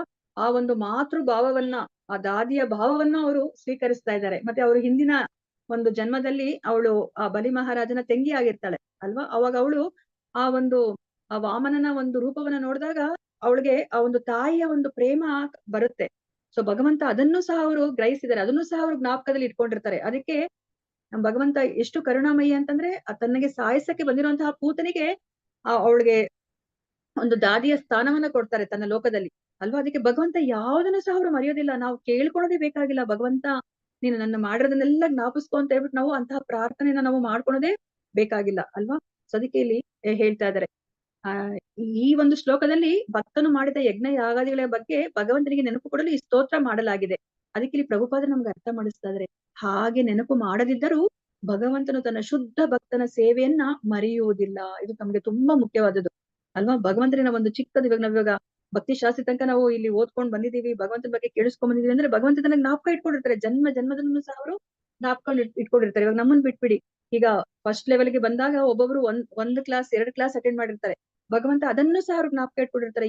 ಈ ಒಂದು ಭಕ್ತ ನನ್ನ ಒಂದು ಏನು 2 ಚಾಪ್ಟರ್ ಅವನು ಕೇಳಿದಾನೆ ಅನ್ನೋದನ್ನು ಸಹ ಅವರು ಜ್ಞಾಪಕ ಇಟ್ಕೊಂಡಿರ್ತಾರೆ. ಅದಕ್ಕೆ ಕೃಷ್ಣ ಯಾವತ್ತೂ ಸಹ ನಮ್ಮನ್ನ ನಾವು ಮಾಡಿರುವಂತಹ ಒಂದು ಚಿಕ್ಕ ಒಂದು ಸೇವೆಯನ್ನು ಸಹ ಅವರು ಮರೆಯೋದಿಲ್ಲ ಅಂತ ಹೇಳ್ಬಿಟ್ಟು ಇಲ್ಲಿ ಹೇಳ್ತಾ ಇದ್ದಾರೆ. ಮತ್ತೆ ಭಗವಂತನಿಗೆ ನಾವು ಒಂದು ಸತಿ ನಾವು ಶರಣಾದ್ರೆ, ಭಗವಂತನ ಭಕ್ತಿಯನ್ನ ಮಾಡ್ಬಿಟ್ರೆ ಭಗವಂತ ನಮ್ಮನ್ನ ಹೇಗೆ ಕಾಪಾಡ್ತಾನೆ ಅಂತ ಹೇಳ್ಬಿಟ್ಟು ನಮ್ಗೆ ಭಗವದ್ಗೀತೆಯಲ್ಲಿ ಹೇಳಿದ್ದಾರೆ ಅಲ್ವಾ. ಅಪಿಚೇತ್ಸು ದುರಾಚಾರೋ ಭಜತೆ ಮಾಂ ಅನನ್ಯ ಭಾಗ್ ಸಾಧುರೇವ ಸಮಂತವ್ಯ ಸಮ್ಯಕ್ ವ್ಯವಸಿತೋ ಹಿ ಸಹ. ಯಾವನಾದ್ರೂ ಅತ್ಯಂತ ಹೀನ ಕಾರ್ಯವನ್ನು ಮಾಡುತ್ತಿದ್ದರೂ ಆತನು ಭಕ್ತಿ ಸೇವೆಯಲ್ಲಿ ತೊಡಗಿದ್ದರೆ ಆತನನ್ನು ಸಾಧು ಎಂದೇ ಭಾವಿಸಬೇಕು, ಏಕೆಂದ್ರೆ ಅವನು ತನ್ನ ನಿರ್ಧಾರದಲ್ಲಿ ಸರಿಯಾಗಿ ನೆಲೆಸಿದ್ದಾನೆ ಅಂತ ಹೇಳ್ತಾನೆ. ನೋಡಿ ಭಗವಂತನಿಗೆ ಎಷ್ಟು ಕರುಣೆ ಅಲ್ವಾ. ಒಂದ್ಸತಿ ಅವನ ಮಾರ್ಗಕ್ಕೆ ಬಂದ್ಬಿಟ್ರೆ ಸಾಕು ಅಲ್ವಾ. ಸೊ ಅವರು ಯಾವತ್ತೂ ಸಹ ಅವ್ರನ್ನ ಕೈ ಬಿಡೋದೇ ಇಲ್ಲ, ಮತ್ತೆ ಅವ್ರನ್ನ ಸಾಧು ಅಂತಾನೆ ಭಾವಿಸಿ, ಯಾಕಂದ್ರೆ ಅವನು ಸರಿಯಾದ ಮಾರ್ಗದಲ್ಲಿದ್ದಾನೆ, ನನ್ನ ಬಳಿಗೆ ಬರ್ಲಿಕ್ಕೆ ಪ್ರಯತ್ನವನ್ನ ಮಾಡ್ತಾ ಇದ್ದಾನೆ. ಈಗ ಅವನು ಈ ಪ್ರಯತ್ನದಲ್ಲಿ ಅವ್ನಿಗೆ ಒಂದ್ ಸ್ವಲ್ಪ ಜಾರಿರ್ಬಹುದು, ಅವನನ್ನ ನೀವು ಯಾವತ್ತೂ ಅಣಗಿಸೋ ಹಾಗಿಲ್ಲ, ಅವನನ್ನ ನೀವು ಏನು ದುರಾಚಾರಿ ಅಂತ ನೀವು ಹೇಳೋ ಹಾಗಿಲ್ಲ ಅಂತ ಹೇಳ್ಬಿಟ್ಟು ಅವ್ರು ಹೇಳ್ತಾರೆ ಅಲ್ವಾ. ಇವಾಗ ಒಂದು ಚಿಕ್ಕ ಮಗು ನಡಿಲಿಕ್ಕೆ ಶುರು ಮಾಡಿದಾಗ ಏನಾಗುತ್ತೆ, ಅದು ಬೀಳುತ್ತೆ, ತಪ್ಪಕ್ ಅಂತ ಬೀಳ್ತಿರತ್ತೆ. ಆಗ ನಾವೇನಾದ್ರೂ ಆಡ್ಕೊಂಡ್ರೆ ಅಮ್ಮ ಏನ್ ಹೇಳ್ತಾರೆ, ಆಡ್ಕೋಬೇಡಿ, ನನ್ನ ಮಗು ಈಗಿನ ನಡಿಲಿಕ್ಕೆ ಕಲ್ತ್ಕೋತಾ ಇದೆ, ಇವತ್ತಲ್ಲ ನಾಳೆ ಅದು ಸರಿಯಾಗಿ ಹೆಜ್ಜೆಯನ್ನ ಹಾಕತ್ತೆ ಅಂತ ಹೇಳ್ಬಿಟ್ಟು ಅಮ್ಮ ಹೇಳ್ತಾಳೆ ಅಲ್ವಾ. ಅದೇ ತರ ಇವಾಗ ಕೃಷ್ಣ ಹೇಳ್ತಾ ಇದ್ದಾರೆ ಅಲ್ವಾ. ಅವನು ಸರಿಯಾದ ಮಾರ್ಗದಲ್ಲಿ ನಡೀತಾ ಇದ್ದಾನೆ, ಅವನು ಇವಾಗ ಜಾರಿ ಬಿದ್ದಿರ್ಬಹುದು, ತಪ್ಪು ಮಾಡಿರ್ಬಹುದು, ಅವನು ಮುಂದೆ ಸರಿ ಹೋಗ್ತಾನೆ, ಅವನನ್ನ ಸಾಧು ಅಂತಾನೆ ನೀವು ಭಾವಿಸ್ಬೇಕು ಅಂತ ಹೇಳ್ಬಿಟ್ಟು ಹೇಳ್ತಾ ಇದ್ದಾರೆ. ಮತ್ತೆ ಕ್ಷಿಪ್ರಂ ಭವತಿ ಧರ್ಮಾತ್ಮ, ಅವನು ಕ್ಷಿಪ್ರವಾಗಿ ಅವನು ಧರ್ಮಾತ್ಮನಾಗ್ತಾನೆ. ಶಶ್ವತ್ ಶಾಂತಿಂ ನಿಗಚ್ಚತಿ, ಅವನು ಶಾಶ್ವತವಾದ ಶಾಂತಿಯನ್ನ ಪಡಿತಾನೆ, ನನ್ನ ಲೋಕಕ್ಕೆ ಅವನು ಬರ್ತಾನೆ. ಕೌಂತೆಯ ಪ್ರತಿಜಾನೀಹಿ ನಮೇ ಭಕ್ತ ಪ್ರಣಶ್ಯತಿ, ನನ್ನ ಭಕ್ತ ಎಂದೂ ನಾಶ ಆಗೋದಿಲ್ಲ, ನಮೇ ಭಕ್ತ ಪ್ರಣಶ್ಯತಿ ಅಂತ ಹೇಳ್ಬಿಟ್ಟು ನೀನು ಘೋಷಿಸು ಅಂತ ಹೇಳ್ಬಿಟ್ಟು ಅವನು ಅರ್ಜುನನಿಗೆ ಹೇಳ್ತಾರೆ ಅಲ್ವಾ. ಅಂದ್ರೆ ನಾವ್ ಇದರಿಂದ ಅರ್ಥ ಮಾಡ್ಕೋಬೇಕು, ಭಗವಂತನಿಗೆ ನಾವೇನು ಜ್ಞಾಪಿಸೋದ್ ಬೇಕಾಗಿಲ್ಲ, ಅವನಿಗೆ ನಾವ್ ಏನೇ ಒಂದ್ ನೋಡಿ ಇಲ್ಲಿ ತಪ್ಪು ಮಾಡ್ತಾ ಇದ್ದಾನೆ ಭಕ್ತ, ಭಕ್ತಿ ಮಾರ್ಗಕ್ಕೆ ಬಂದು ತಪ್ಪು ಮಾಡ್ತಿದ್ದಾನೆ ಅಂತವನ್ನೇ ಹೇಳ್ತಾ ಇದ್ದಾರೆ, ಅವನನ್ನ ಸಾಧು ಅಂತಾನೆ ನೀವು ಪರಿಗಣಿಸಿ, ಅವನು ಯಾವತ್ತೂ ನಾಶ ಆಗೋದಿಲ್ಲ, ಅವನು ಕ್ಷಿಪ್ರಂ ಭವತಿ ಧರ್ಮಾತ್ಮ, ಅವನು ಕ್ಷಿಪ್ರವಾಗಿ ಧರ್ಮಾತ್ಮನಾಗ್ತಾನೆ, ಮತ್ತೆ ಅವನು ಯಾವಾಗ್ಲೂ ಶಾಶ್ವತವಾದ ಶಾಂತಿಯನ್ನ ಪಡಿತಾನೆ ಅಂತ. ನೋಡಿ ಇಲ್ಲಿ ಯಾರು ತಪ್ಪು ಮಾಡ್ತಿರೋ ಭಕ್ತನ ಗತಿನೇ ಇದಾದ್ರೆ ಶುದ್ಧ ಭಕ್ತನ ಗತಿ ಇನ್ನೇನಿರ್ಬೋದು ಅಲ್ವಾ. ಸೊ ಶುದ್ಧ ಭಕ್ತ ಯಾವತ್ತೂನು ಏನೂನು ಅವನು ಪ್ರಾರ್ಥನೆ ಮಾಡ್ಕೊಳೋದು ಬೇಕಾಗಿಲ್ಲ. ಮತ್ತೆ ಇಲ್ಲಿಂದ ಏನ್ ಹೇಳ್ತಾ ಇದಾರೆ, ಮಾಂಕಿ ಪಾರ್ಥ ವ್ಯಪಾಶ್ಚಿತ್ರ ಏಪಿ ಸ್ಯೂಹು ಪಾಪ ಯೋನೇಹ ಸ್ತ್ರೀಯೋ ವೈಶ್ಯಸ್ತತಾ ಶೂದ್ರಸ್ತೇಪಿ ಯಾಂತಿ ಪರಾಂಗತಿ. ಪಾರ್ಥ, ನನ್ನಲ್ಲಿ ಆಶ್ರಯ ಪಡೆದವರು ಕೀಳು ಜನ್ಮದವರಾದರೂ ಸ್ತ್ರೀಯರು, ವೈಶ್ಯರು ಮತ್ತು ಶೂದ್ರರು ಪರಮಗತಿಯನ್ನ ಪಡೆಯಬಲ್ಲರು. ನೋಡಿ ಇಲ್ಲಿ ಯಾರ್ಯಾರಿಗೆ ಸ್ತ್ರೀಯರು, ಶೂದ್ರರು, ವೈಶ್ಯರು ಅವ್ರಿಗೆ ಏನು ಜ್ಞಾನ ಅನ್ನೋದೇ ಇಲ್ಲ ಅಲ್ವಾ, ಅವ್ರು ಬರೇ ಭಕ್ತಿ ಮಾಡ್ತಿದ್ದಾರೆ ಅಷ್ಟೇ, ಅಂತವ್ರು ಸಹ ಪರಮಗತಿಯನ್ನ ಪಡಿತಾ ಇದ್ದಾರೆ. ಮತ್ತೆ ಇವರೇ ಪಡಿತಾ ಇದಾರೆ ಅಂದ್ಮೇಲೆ ಧರ್ಮಾತ್ಮರಾದ ಬ್ರಾಹ್ಮಣರು, ಭಕ್ತರು ಮತ್ತು ರಾಜರ್ಷಿಗಳ ವಿಷಯದಲ್ಲಿ ಇದು ಇನ್ನಷ್ಟು ನಿಜ. ಅವ್ರ ಬಗ್ಗೆ ಇನ್ನೇನ್ ಹೇಳೋದು, ಇವ್ರಿಗೇನೆ ಎಲ್ಲರಿಗೂ ಪರಮಗತಿ ಸಿಗ್ತಿದೆ ಅಂದ್ರೆ ಬ್ರಾಹ್ಮಣರಿಗೆ, ಭಕ್ತರಿಗೆ, ರಾಜರ್ಷಿಗಳಿಗೆ ಅವ್ರಿಗೆಲ್ಲರಿಗೂ ಸಹ ಪರಮಗತಿ ಸಿಗುತ್ತೆ. ಅದಕ್ಕಿನ್ನ ಇನ್ನ ಹೆಚ್ಚಾದಂತಹ ಒಂದು ಭಗವಂತನ ಒಂದು ಆಪ್ತ ಸ್ಥಾನ ಸಿಗುತ್ತೆ ಅಂತ ಹೇಳ್ತಿದ್ದಾರೆ. ಆದ್ರಿಂದ ಈ ಅಶಾಶ್ವತವಾದ ಮತ್ತು ದುಃಖದ ಲೋಕಕ್ಕೆ ಬಂದಿರುವ ನೀನು ನನ್ನ ಪ್ರೇಮಪೂರ್ವಕ ಸೇವೆಗೆ ನಿರತನಾಗು, ನೀನು ಯೋಚನೆ ಮಾಡ್ಬೇಡ, ನೀನು ಈ ಅಶಾಶ್ವತವಾದ ಲೋಕಕ್ಕೆ ಬಂದಿದ್ಯಾ, ನೀನು ನನ್ನ ಪ್ರೇಮಪೂರ್ವಕ ಸೇವೆಯನ್ನ ಮಾಡು ನೀನು ಅಂತ ಹೇಳ್ಬಿಟ್ಟು ಇಲ್ಲಿ ಹೇಳ್ತಾ ಇದ್ದಾರೆ. ಸದಾ ನನ್ನನ್ನು ಚಿಂತಿಸುವುದರಲ್ಲಿ ಮನಸ್ಸನ್ನು ತೊಡಗಿಸು, ನನ್ನ ಭಕ್ತನಾಗು, ನನಗೆ ನಮಸ್ಕಾರ ಮಾಡು, ನನ್ನನ್ನು ಪೂಜಿಸು, ಆಗ ನನ್ನಲ್ಲಿ ಸಂಪೂರ್ಣವಾಗಿ ಮಗ್ನನಾಗಿ ನಿಶ್ಚಯವಾಗಿ ನೀನು ನನ್ನಲ್ಲಿಗೆ ಬರುವೆ ಅಂತ ಹೇಳ್ಬಿಟ್ಟು ಇಲ್ಲಿ 4 ಹೇಳ್ತಾ ಇದ್ರಲ್ವಾ. ಮನ್ಮನಾಭವ ಮದ್ಭಕ್ತೋ ಮಧ್ಯಾಜಿ ಮಾಂ ನಮಸ್ಕುರು ಮಾಮೇ ವೈಶ್ಯಸಿ ಯುಕ್ತೈವಂ ಆತ್ಮ ನಮ್ಮತ್ಪರಾಯಣ ಅಂತ ಹೇಳ್ತಾ ಇದ್ದಾರೆ ಅಲ್ವಾ. ಈ 4 ನೀನು ಮಾಡು, ನನ್ನನ್ನೇ ಚಿಂತಿಸು, ನನ್ನಲ್ಲೇ ಮನಸ್ಸನ್ನ ತೊಡಗಿಸು, ನನ್ನ ಭಕ್ತನಾಗು, ನನಗೆ ನಮಸ್ಕಾರ ಮಾಡು, ನನ್ನನ್ನ ಪೂಜಿಸು, ಆಗ ನೀನು ನನ್ನಲ್ಲಿ ಸಂಪೂರ್ಣವಾಗಿ ಮಗ್ನನಾಗ್ತೀಯಾ, ನೀನು ಆಗ ನನ್ನಲ್ಲಿಗೆ ನಿಶ್ಚಯವಾಗಿ ಬರ್ತೀಯಾ ಅಂತ ಹೇಳಿ ಕೃಷ್ಣ ಹೇಳ್ತಾ ಇದ್ದಾರೆ. ಹರೇ ಕೃಷ್ಣ. ಯಾರಾದ್ರೂ ಓದಿದನಾ? ಹರೇ ಕೃಷ್ಣ ಮಾತಾಜಿ. ಭಗವಂತನು ತನ್ನ ಭಕ್ತರ ಜೊತೆಗೆ ಇರುವ ಆತ್ಮೀಯ ಸಂಬಂಧವನ್ನು ಭಗವದ್ಗೀತೆಯಲ್ಲಿ ಸ್ಪಷ್ಟವಾಗಿ ಹೇಳುತ್ತಾನೆ. ಒಬ್ಬನು ಭಕ್ತಿ ಸೇವೆಯಲ್ಲಿ ತೊಡಗಿದ್ದು ಪರಮ ನೀಚ ಕೃತ್ಯಗಳನ್ನು ಎಸಗಿದ್ದರೂ ಅವನನ್ನು ಸಾಧು ಎಂದು ಪರಿಗಣಿಸಬೇಕು, ಏಕೆಂದರೆ ಅವನು ಸರಿಯಾದ ನೆಲೆಯಲ್ಲಿರುತ್ತಾನೆ. ಅವನು ಬೇಗನೆ ಸದಾಚಾರ ಸಂಪನ್ನನಾಗಿ ಶಾಶ್ವತವಾದ ಶಾಂತಿಯನ್ನು ಪಡೆಯುತ್ತಾನೆ. ಓ ಕುಂತಿ ಪುತ್ರನೇ, ನನ್ನ ಭಕ್ತನಾದವನು ಎಂದೂ ಹಾಳಾಗುವುದಿಲ್ಲವೆಂದು ಗಟ್ಟಿಯಾಗಿ ಘೋಷಿಸು. ಓ ಪುತ್ರನೇ, ನನ್ನನ್ನು ಆಶ್ರಯಿಸುವವರು ಅವರು ಕೀಳು ಜಾತಿಯವರಿರಬಹುದು, ಸ್ತ್ರೀಯರಿರಬಹುದು, ವೈಶ್ಯರಿರಬಹುದು, ಶೂದ್ರರಿರಬಹುದು, ಪರಮಗತಿಯನ್ನು ಹೊಂದಬಹುದು. ಹಾಗಾದರೆ ಈ ಅನಿತ್ಯವೂ ಕಷ್ಟಕರವೂ ಆದ ಜಗತ್ತಿನಲ್ಲಿ ನನ್ನ ಭಕ್ತಿ ಸೇವೆಯಲ್ಲಿ ತೊಡಗಿರುವ ಬ್ರಾಹ್ಮಣರು, ಪುಣ್ಯವಂತರು, ಭಕ್ತರು ಮತ್ತು ರಾಜರ್ಷಿಗಳು ಎಷ್ಟು ದೊಡ್ಡವರು. ಸದಾ ನಿನ್ನ ಮನಸ್ಸನ್ನು ನನ್ನಲ್ಲಿ ಇಡು, ನನಗೆ ಪ್ರಣಾಮಗಳನ್ನು ಸಲ್ಲಿಸಿ ನನ್ನನ್ನು ಪೂಜಿಸು. ನನ್ನಲ್ಲಿ ಪೂರ್ಣವಾಗಿ ಮುಳುಗಿದ್ದರೆ ನೀನು ಖಂಡಿತವಾಗಿ ನನ್ನನ್ನು ಸೇರುವೆ. ಗೀತಾ 9ನೇ ಅಧ್ಯಾಯ 30-34 ಶ್ಲೋಕಗಳು. ಹರೇ ಕೃಷ್ಣ ಮಾತಾಜಿ. ಸೊ ಆ 4 ಶ್ಲೋಕದಲ್ಲಿ ಏನನ್ನ ಹೇಳಿದಾರೋ ಸೊ ಅದನ್ನ ನಾವು ಇಲ್ಲಿ ಪ್ರಭುಪಾದರು ಆ ಒಂದು ಭಾವಾರ್ಥದಲ್ಲಿ ಕೊಟ್ಟಿದ್ದಾರೆ. ಸೊ ಅಂದ್ರೆ ಭಗವಂತನ ಜೊತೆ ಸಂಬಂಧ, ಭಕ್ತರ ಜೊತೆ ಸಂಬಂಧ ಏನೇ ಅಂತ ಹೇಳ್ಬಿಟ್ಟು ನಮಗೆ ಸ್ಪಷ್ಟವಾಗಿ ಗೊತ್ತಾಗಿದೆ. ಭಕ್ತನಿಗೆ ಅವ್ರು ಯಾವತ್ತೂ ಕೈ ಬಿಡೋದಿಲ್ಲ ಅಲ್ವಾ. ಶೂದ್ರರು, ವೈಶ್ಯರು ಅವ್ರನ್ನೇ ಬಿಡೋದಿಲ್ಲ, ಸ್ತ್ರೀಯರನ್ನೇ ಬಿಡೋದಿಲ್ಲ ಅಂದ್ಮೇಲೆ ಇನ್ನ ಭಕ್ತರ ಗತಿ ಏನು ಅಲ್ವಾ. ಭಕ್ತರನ್ನ ಎಂದೂ ಅವರು ಕೈ ಬಿಡೋದಿಲ್ಲ ಭಗವಂತ. ಇದು ಭಗವಂತನಿಗೂ ಮತ್ತೆ ಭಕ್ತರಿಗೂ ಇರುವಂತಹ ಸಂಬಂಧ ಅಂತ ಹೇಳ್ಬಿಟ್ಟು ಇಲ್ಲಿ ಪ್ರಭುಪಾದರು ಅರ್ಥ ಮಾಡಿಸ್ತಾ ಇದ್ದಾರೆ. ಸೊ ಹರೇ ಕೃಷ್ಣ. ಇಲ್ಲಿ ಶ್ರೀಲ ಭಕ್ತಿವಿನೋದ ಠಾಕೂರರು ಈ ಶ್ಲೋಕಗಳನ್ನ ಹೀಗೆ ವಿವರಿಸುತ್ತಾರೆ. ಸಂತರ ಸನ್ಮಾರ್ಗದಲ್ಲಿ ನಡೆಯುತ್ತಿರುವ ಭಕ್ತನನ್ನು ಅವಲಂಬಿಸಬೇಕು. ಆ ಭಕ್ತನು ಶೀಲಗೆಟ್ಟವನಾದರೂ ಪರವಾಗಿಲ್ಲ, ಶೀಲಗೆಟ್ಟವನು ಎಂಬ ಪದದ ನಿಜವಾದ ಅರ್ಥವನ್ನು ತಿಳಿದುಕೊಳ್ಳಲು ಪ್ರಯತ್ನಿಸಬೇಕು. ಬದ್ಧಾತ್ಮನು 2 ಬಗೆಯಲ್ಲಿ ವರ್ತಿಸಬೇಕಾಗುತ್ತದೆ. ಒಂದು ದೇಹಧಾರಣೆಗೆ, ಇನ್ನೊಂದು ಆತ್ಮ ಸಾಕ್ಷಾತ್ಕಾರಕ್ಕಾಗಿ. ಸಾಮಾಜಿಕ ಸ್ಥಾನಮಾನ, ಬೌದ್ಧಿಕ ಬೆಳವಣಿಗೆ, ಸ್ವಚ್ಛತೆ, ತಪಸ್ಸು, ಪೋಷಣೆ ಮತ್ತು ಬದುಕಿ ಉಳಿಯಲು ಹೋರಾಟ ಇವೆಲ್ಲ ದೇಹಧಾರಣೆಗಾಗಿ. ಭಗವದ್ ಭಕ್ತನಾಗಿ ಆತ್ಮ ಸಾಕ್ಷಾತ್ಕಾರ ಸಂಬಂಧವಾದ ಕಾರ್ಯ ಚಟುವಟಿಕೆಗಳನ್ನು ಮಾಡಬೇಕು. ಬೇರೆ ಬೇರೆ ಬಗೆಯ ಇವೆರಡು ಕೆಲಸಗಳು ಸಮಾನವಾದವು, ಏಕೆಂದರೆ ಬದ್ಧಾತ್ಮನು ತನ್ನ ಹೊಟ್ಟೆಪಾಡಿನ ಕೆಲಸವನ್ನು ಬಿಡಲು ಸಾಧ್ಯವಿಲ್ಲ. ಭಕ್ತಿ ಸೇವಾ ಕಾರ್ಯ ಹೆಚ್ಚುತ್ತಾ ಹೋದಂತೆ ಹೊಟ್ಟೆಪಾಡಿಗಾಗಿ ಮಾಡುವ ಕೆಲಸಗಳು ಕಡಿಮೆ ಆಗುತ್ತಾ ಹೋಗುತ್ತದೆ. ಭಕ್ತಿ ಸೇವೆಯ ಪ್ರಮಾಣ ಸರಿಯಾದ ಹಂತವನ್ನು ಎಲ್ಲಿಯವರೆಗೆ ತಲುಪುವುದಿಲ್ಲವೋ ಅಲ್ಲಿಯವರೆಗೆ ಆಗೊಮ್ಮೆ ಹೀಗೊಮ್ಮೆ ಲೌಕಿಕ ಪ್ರವೃತ್ತಿ ಇದ್ದೇ ಇರ್ತದೆ. ಆದರೆ ಈ ಲೌಕಿಕತೆ ಬಹಳ ಕಾಲ ಮುಂದುವರಿಯುವುದಿಲ್ಲ, ಏಕೆಂದರೆ ಭಗವತ್ ಕೃಪೆಯಿಂದ ಅಂತಹ ಅಪರಿಪೂರ್ಣತೆಗಳು ಬಲು ಬೇಗನೆ ಕೊನೆಗೊಳ್ಳುತ್ತವೆ. ಆದ್ದರಿಂದ ಭಕ್ತಿ ಸೇವೆಯ ಮಾರ್ಗವೇ ಸರಿಯಾದ ಮಾರ್ಗ ಅಂತ ಹೇಳ್ತಾ ಇದ್ದಾರೆ. ಸೊ ಇಲ್ಲಿ ಏನನ್ನ ಹೇಳ್ತಾ ಇದ್ರೆ, ನಾವು ಹೇಗೆ ಜೀವನವನ್ನ ನಡೆಸ್ಬೇಕು ಅಂತ ಹೇಳ್ತಾ ಇದ್ದಾರೆ. ಹೌದು, ಈ ಶರೀರವನ್ನ ನಮ್ಗೆ ಗೊತ್ತಾಗೋಗ್ಬಿಟ್ಟಿದೆ, ಈ ಶರೀರ ನಾನಲ್ಲ ಅಂತ ಹೇಳ್ಬಿಟ್ಟು. ಹಾಗಂತ ನಾವು ಈ ಶರೀರದ ಪೋಷಣೆ ನಾವು ಬಿಡ್ಲಿಕ್ಕೆ ಆಗೋದಿಲ್ಲ. ಅಂದ್ರೆ ನಾವು ಈ ಶರೀರವನ್ನು ಉಪಯೋಗಿಸ್ಕೊಂಡೇ ನಾವು ಆಧ್ಯಾತ್ಮಿಕ ಲೋಕಕ್ಕೆ ಹೋಗ್ಲಿಕ್ಕೆ ಸಾಧ್ಯ. ಇಲ್ಲಾಂದ್ರೆ ಈ ಶರೀರ ಇಲ್ಲ ಅಂದ್ರೆ ನಾವು ಆಧ್ಯಾತ್ಮಿಕ ಲೋಕಕ್ಕೆ ಹೋಗ್ಲಿಕ್ಕೆ ಸಾಧ್ಯ ಇಲ್ಲ. ಅದಕ್ಕೆ ನಾವು ನೋಡಿದ್ವಿ ಪ್ರಭುಪಾದ್ರನ್ನು ಸಹ ಅವರು ಬೆಳಗ್ಗೆ ಹೊತ್ತು ವಾಕಿಂಗ್ ಹೋಗ್ತಾ ಇದ್ರು ಅವರು. ಯಾಕಂದ್ರೆ ಈ ಶರೀರಕ್ಕೋಸ್ಕರ ಅವರು ವಾಕಿಂಗ್ ಹೋಗ್ತಾ ಇದ್ರು. ಮತ್ತೆ ಅವ್ರು ಊಟ ತಿಂಡಿ ಏನನ್ನೇ ಮಾಡಿದ್ರು ಸಹ ಎಲ್ಲವನ್ನು ಸಹ ಬ್ಯಾಲೆನ್ಸ್ ಡಯಟ್ ಎಲ್ಲವನ್ನು ಸಹ ಅವರು ತಿಂತಾ ಇದ್ರು ಅಲ್ಲ. ಯಾಕಂದ್ರೆ ಈ ಶರೀರ ಚೆನ್ನಾಗಿದ್ರೇನೆ ನಾವು ಭಕ್ತಿಯನ್ನ ಮಾಡ್ಲಿಕ್ಕೆ ಸಾಧ್ಯ, ಭಗವಂತನಿಗೆ ಸೇವೆನ ಮಾಡ್ಲಿಕ್ಕೆ ಸಾಧ್ಯ. ನಾವ್ ಇವಾಗ 2 ಕೆಲಸಗಳನ್ನ ನಾವು ಮಾಡ್ಬೇಕು. ಈ ಶರೀರವನ್ನ ನೋಡ್ಕೊಳ್ಲಿಕ್ಕೆ ನಾವು ಒಂದು ವೃತ್ತಿ ಧರ್ಮ ಅಂತ ನಮ್ದು ಏನಿದೆ ಅದನ್ನ ನಾವು ಮಾಡ್ಬೇಕಾಗತ್ತೆ. ಅದು ಐಹಿಕವಾದದ್ದು ಅಂತ ನಮ್ಗೆ ಅನಿಸ್ತಿರುತ್ತೆ.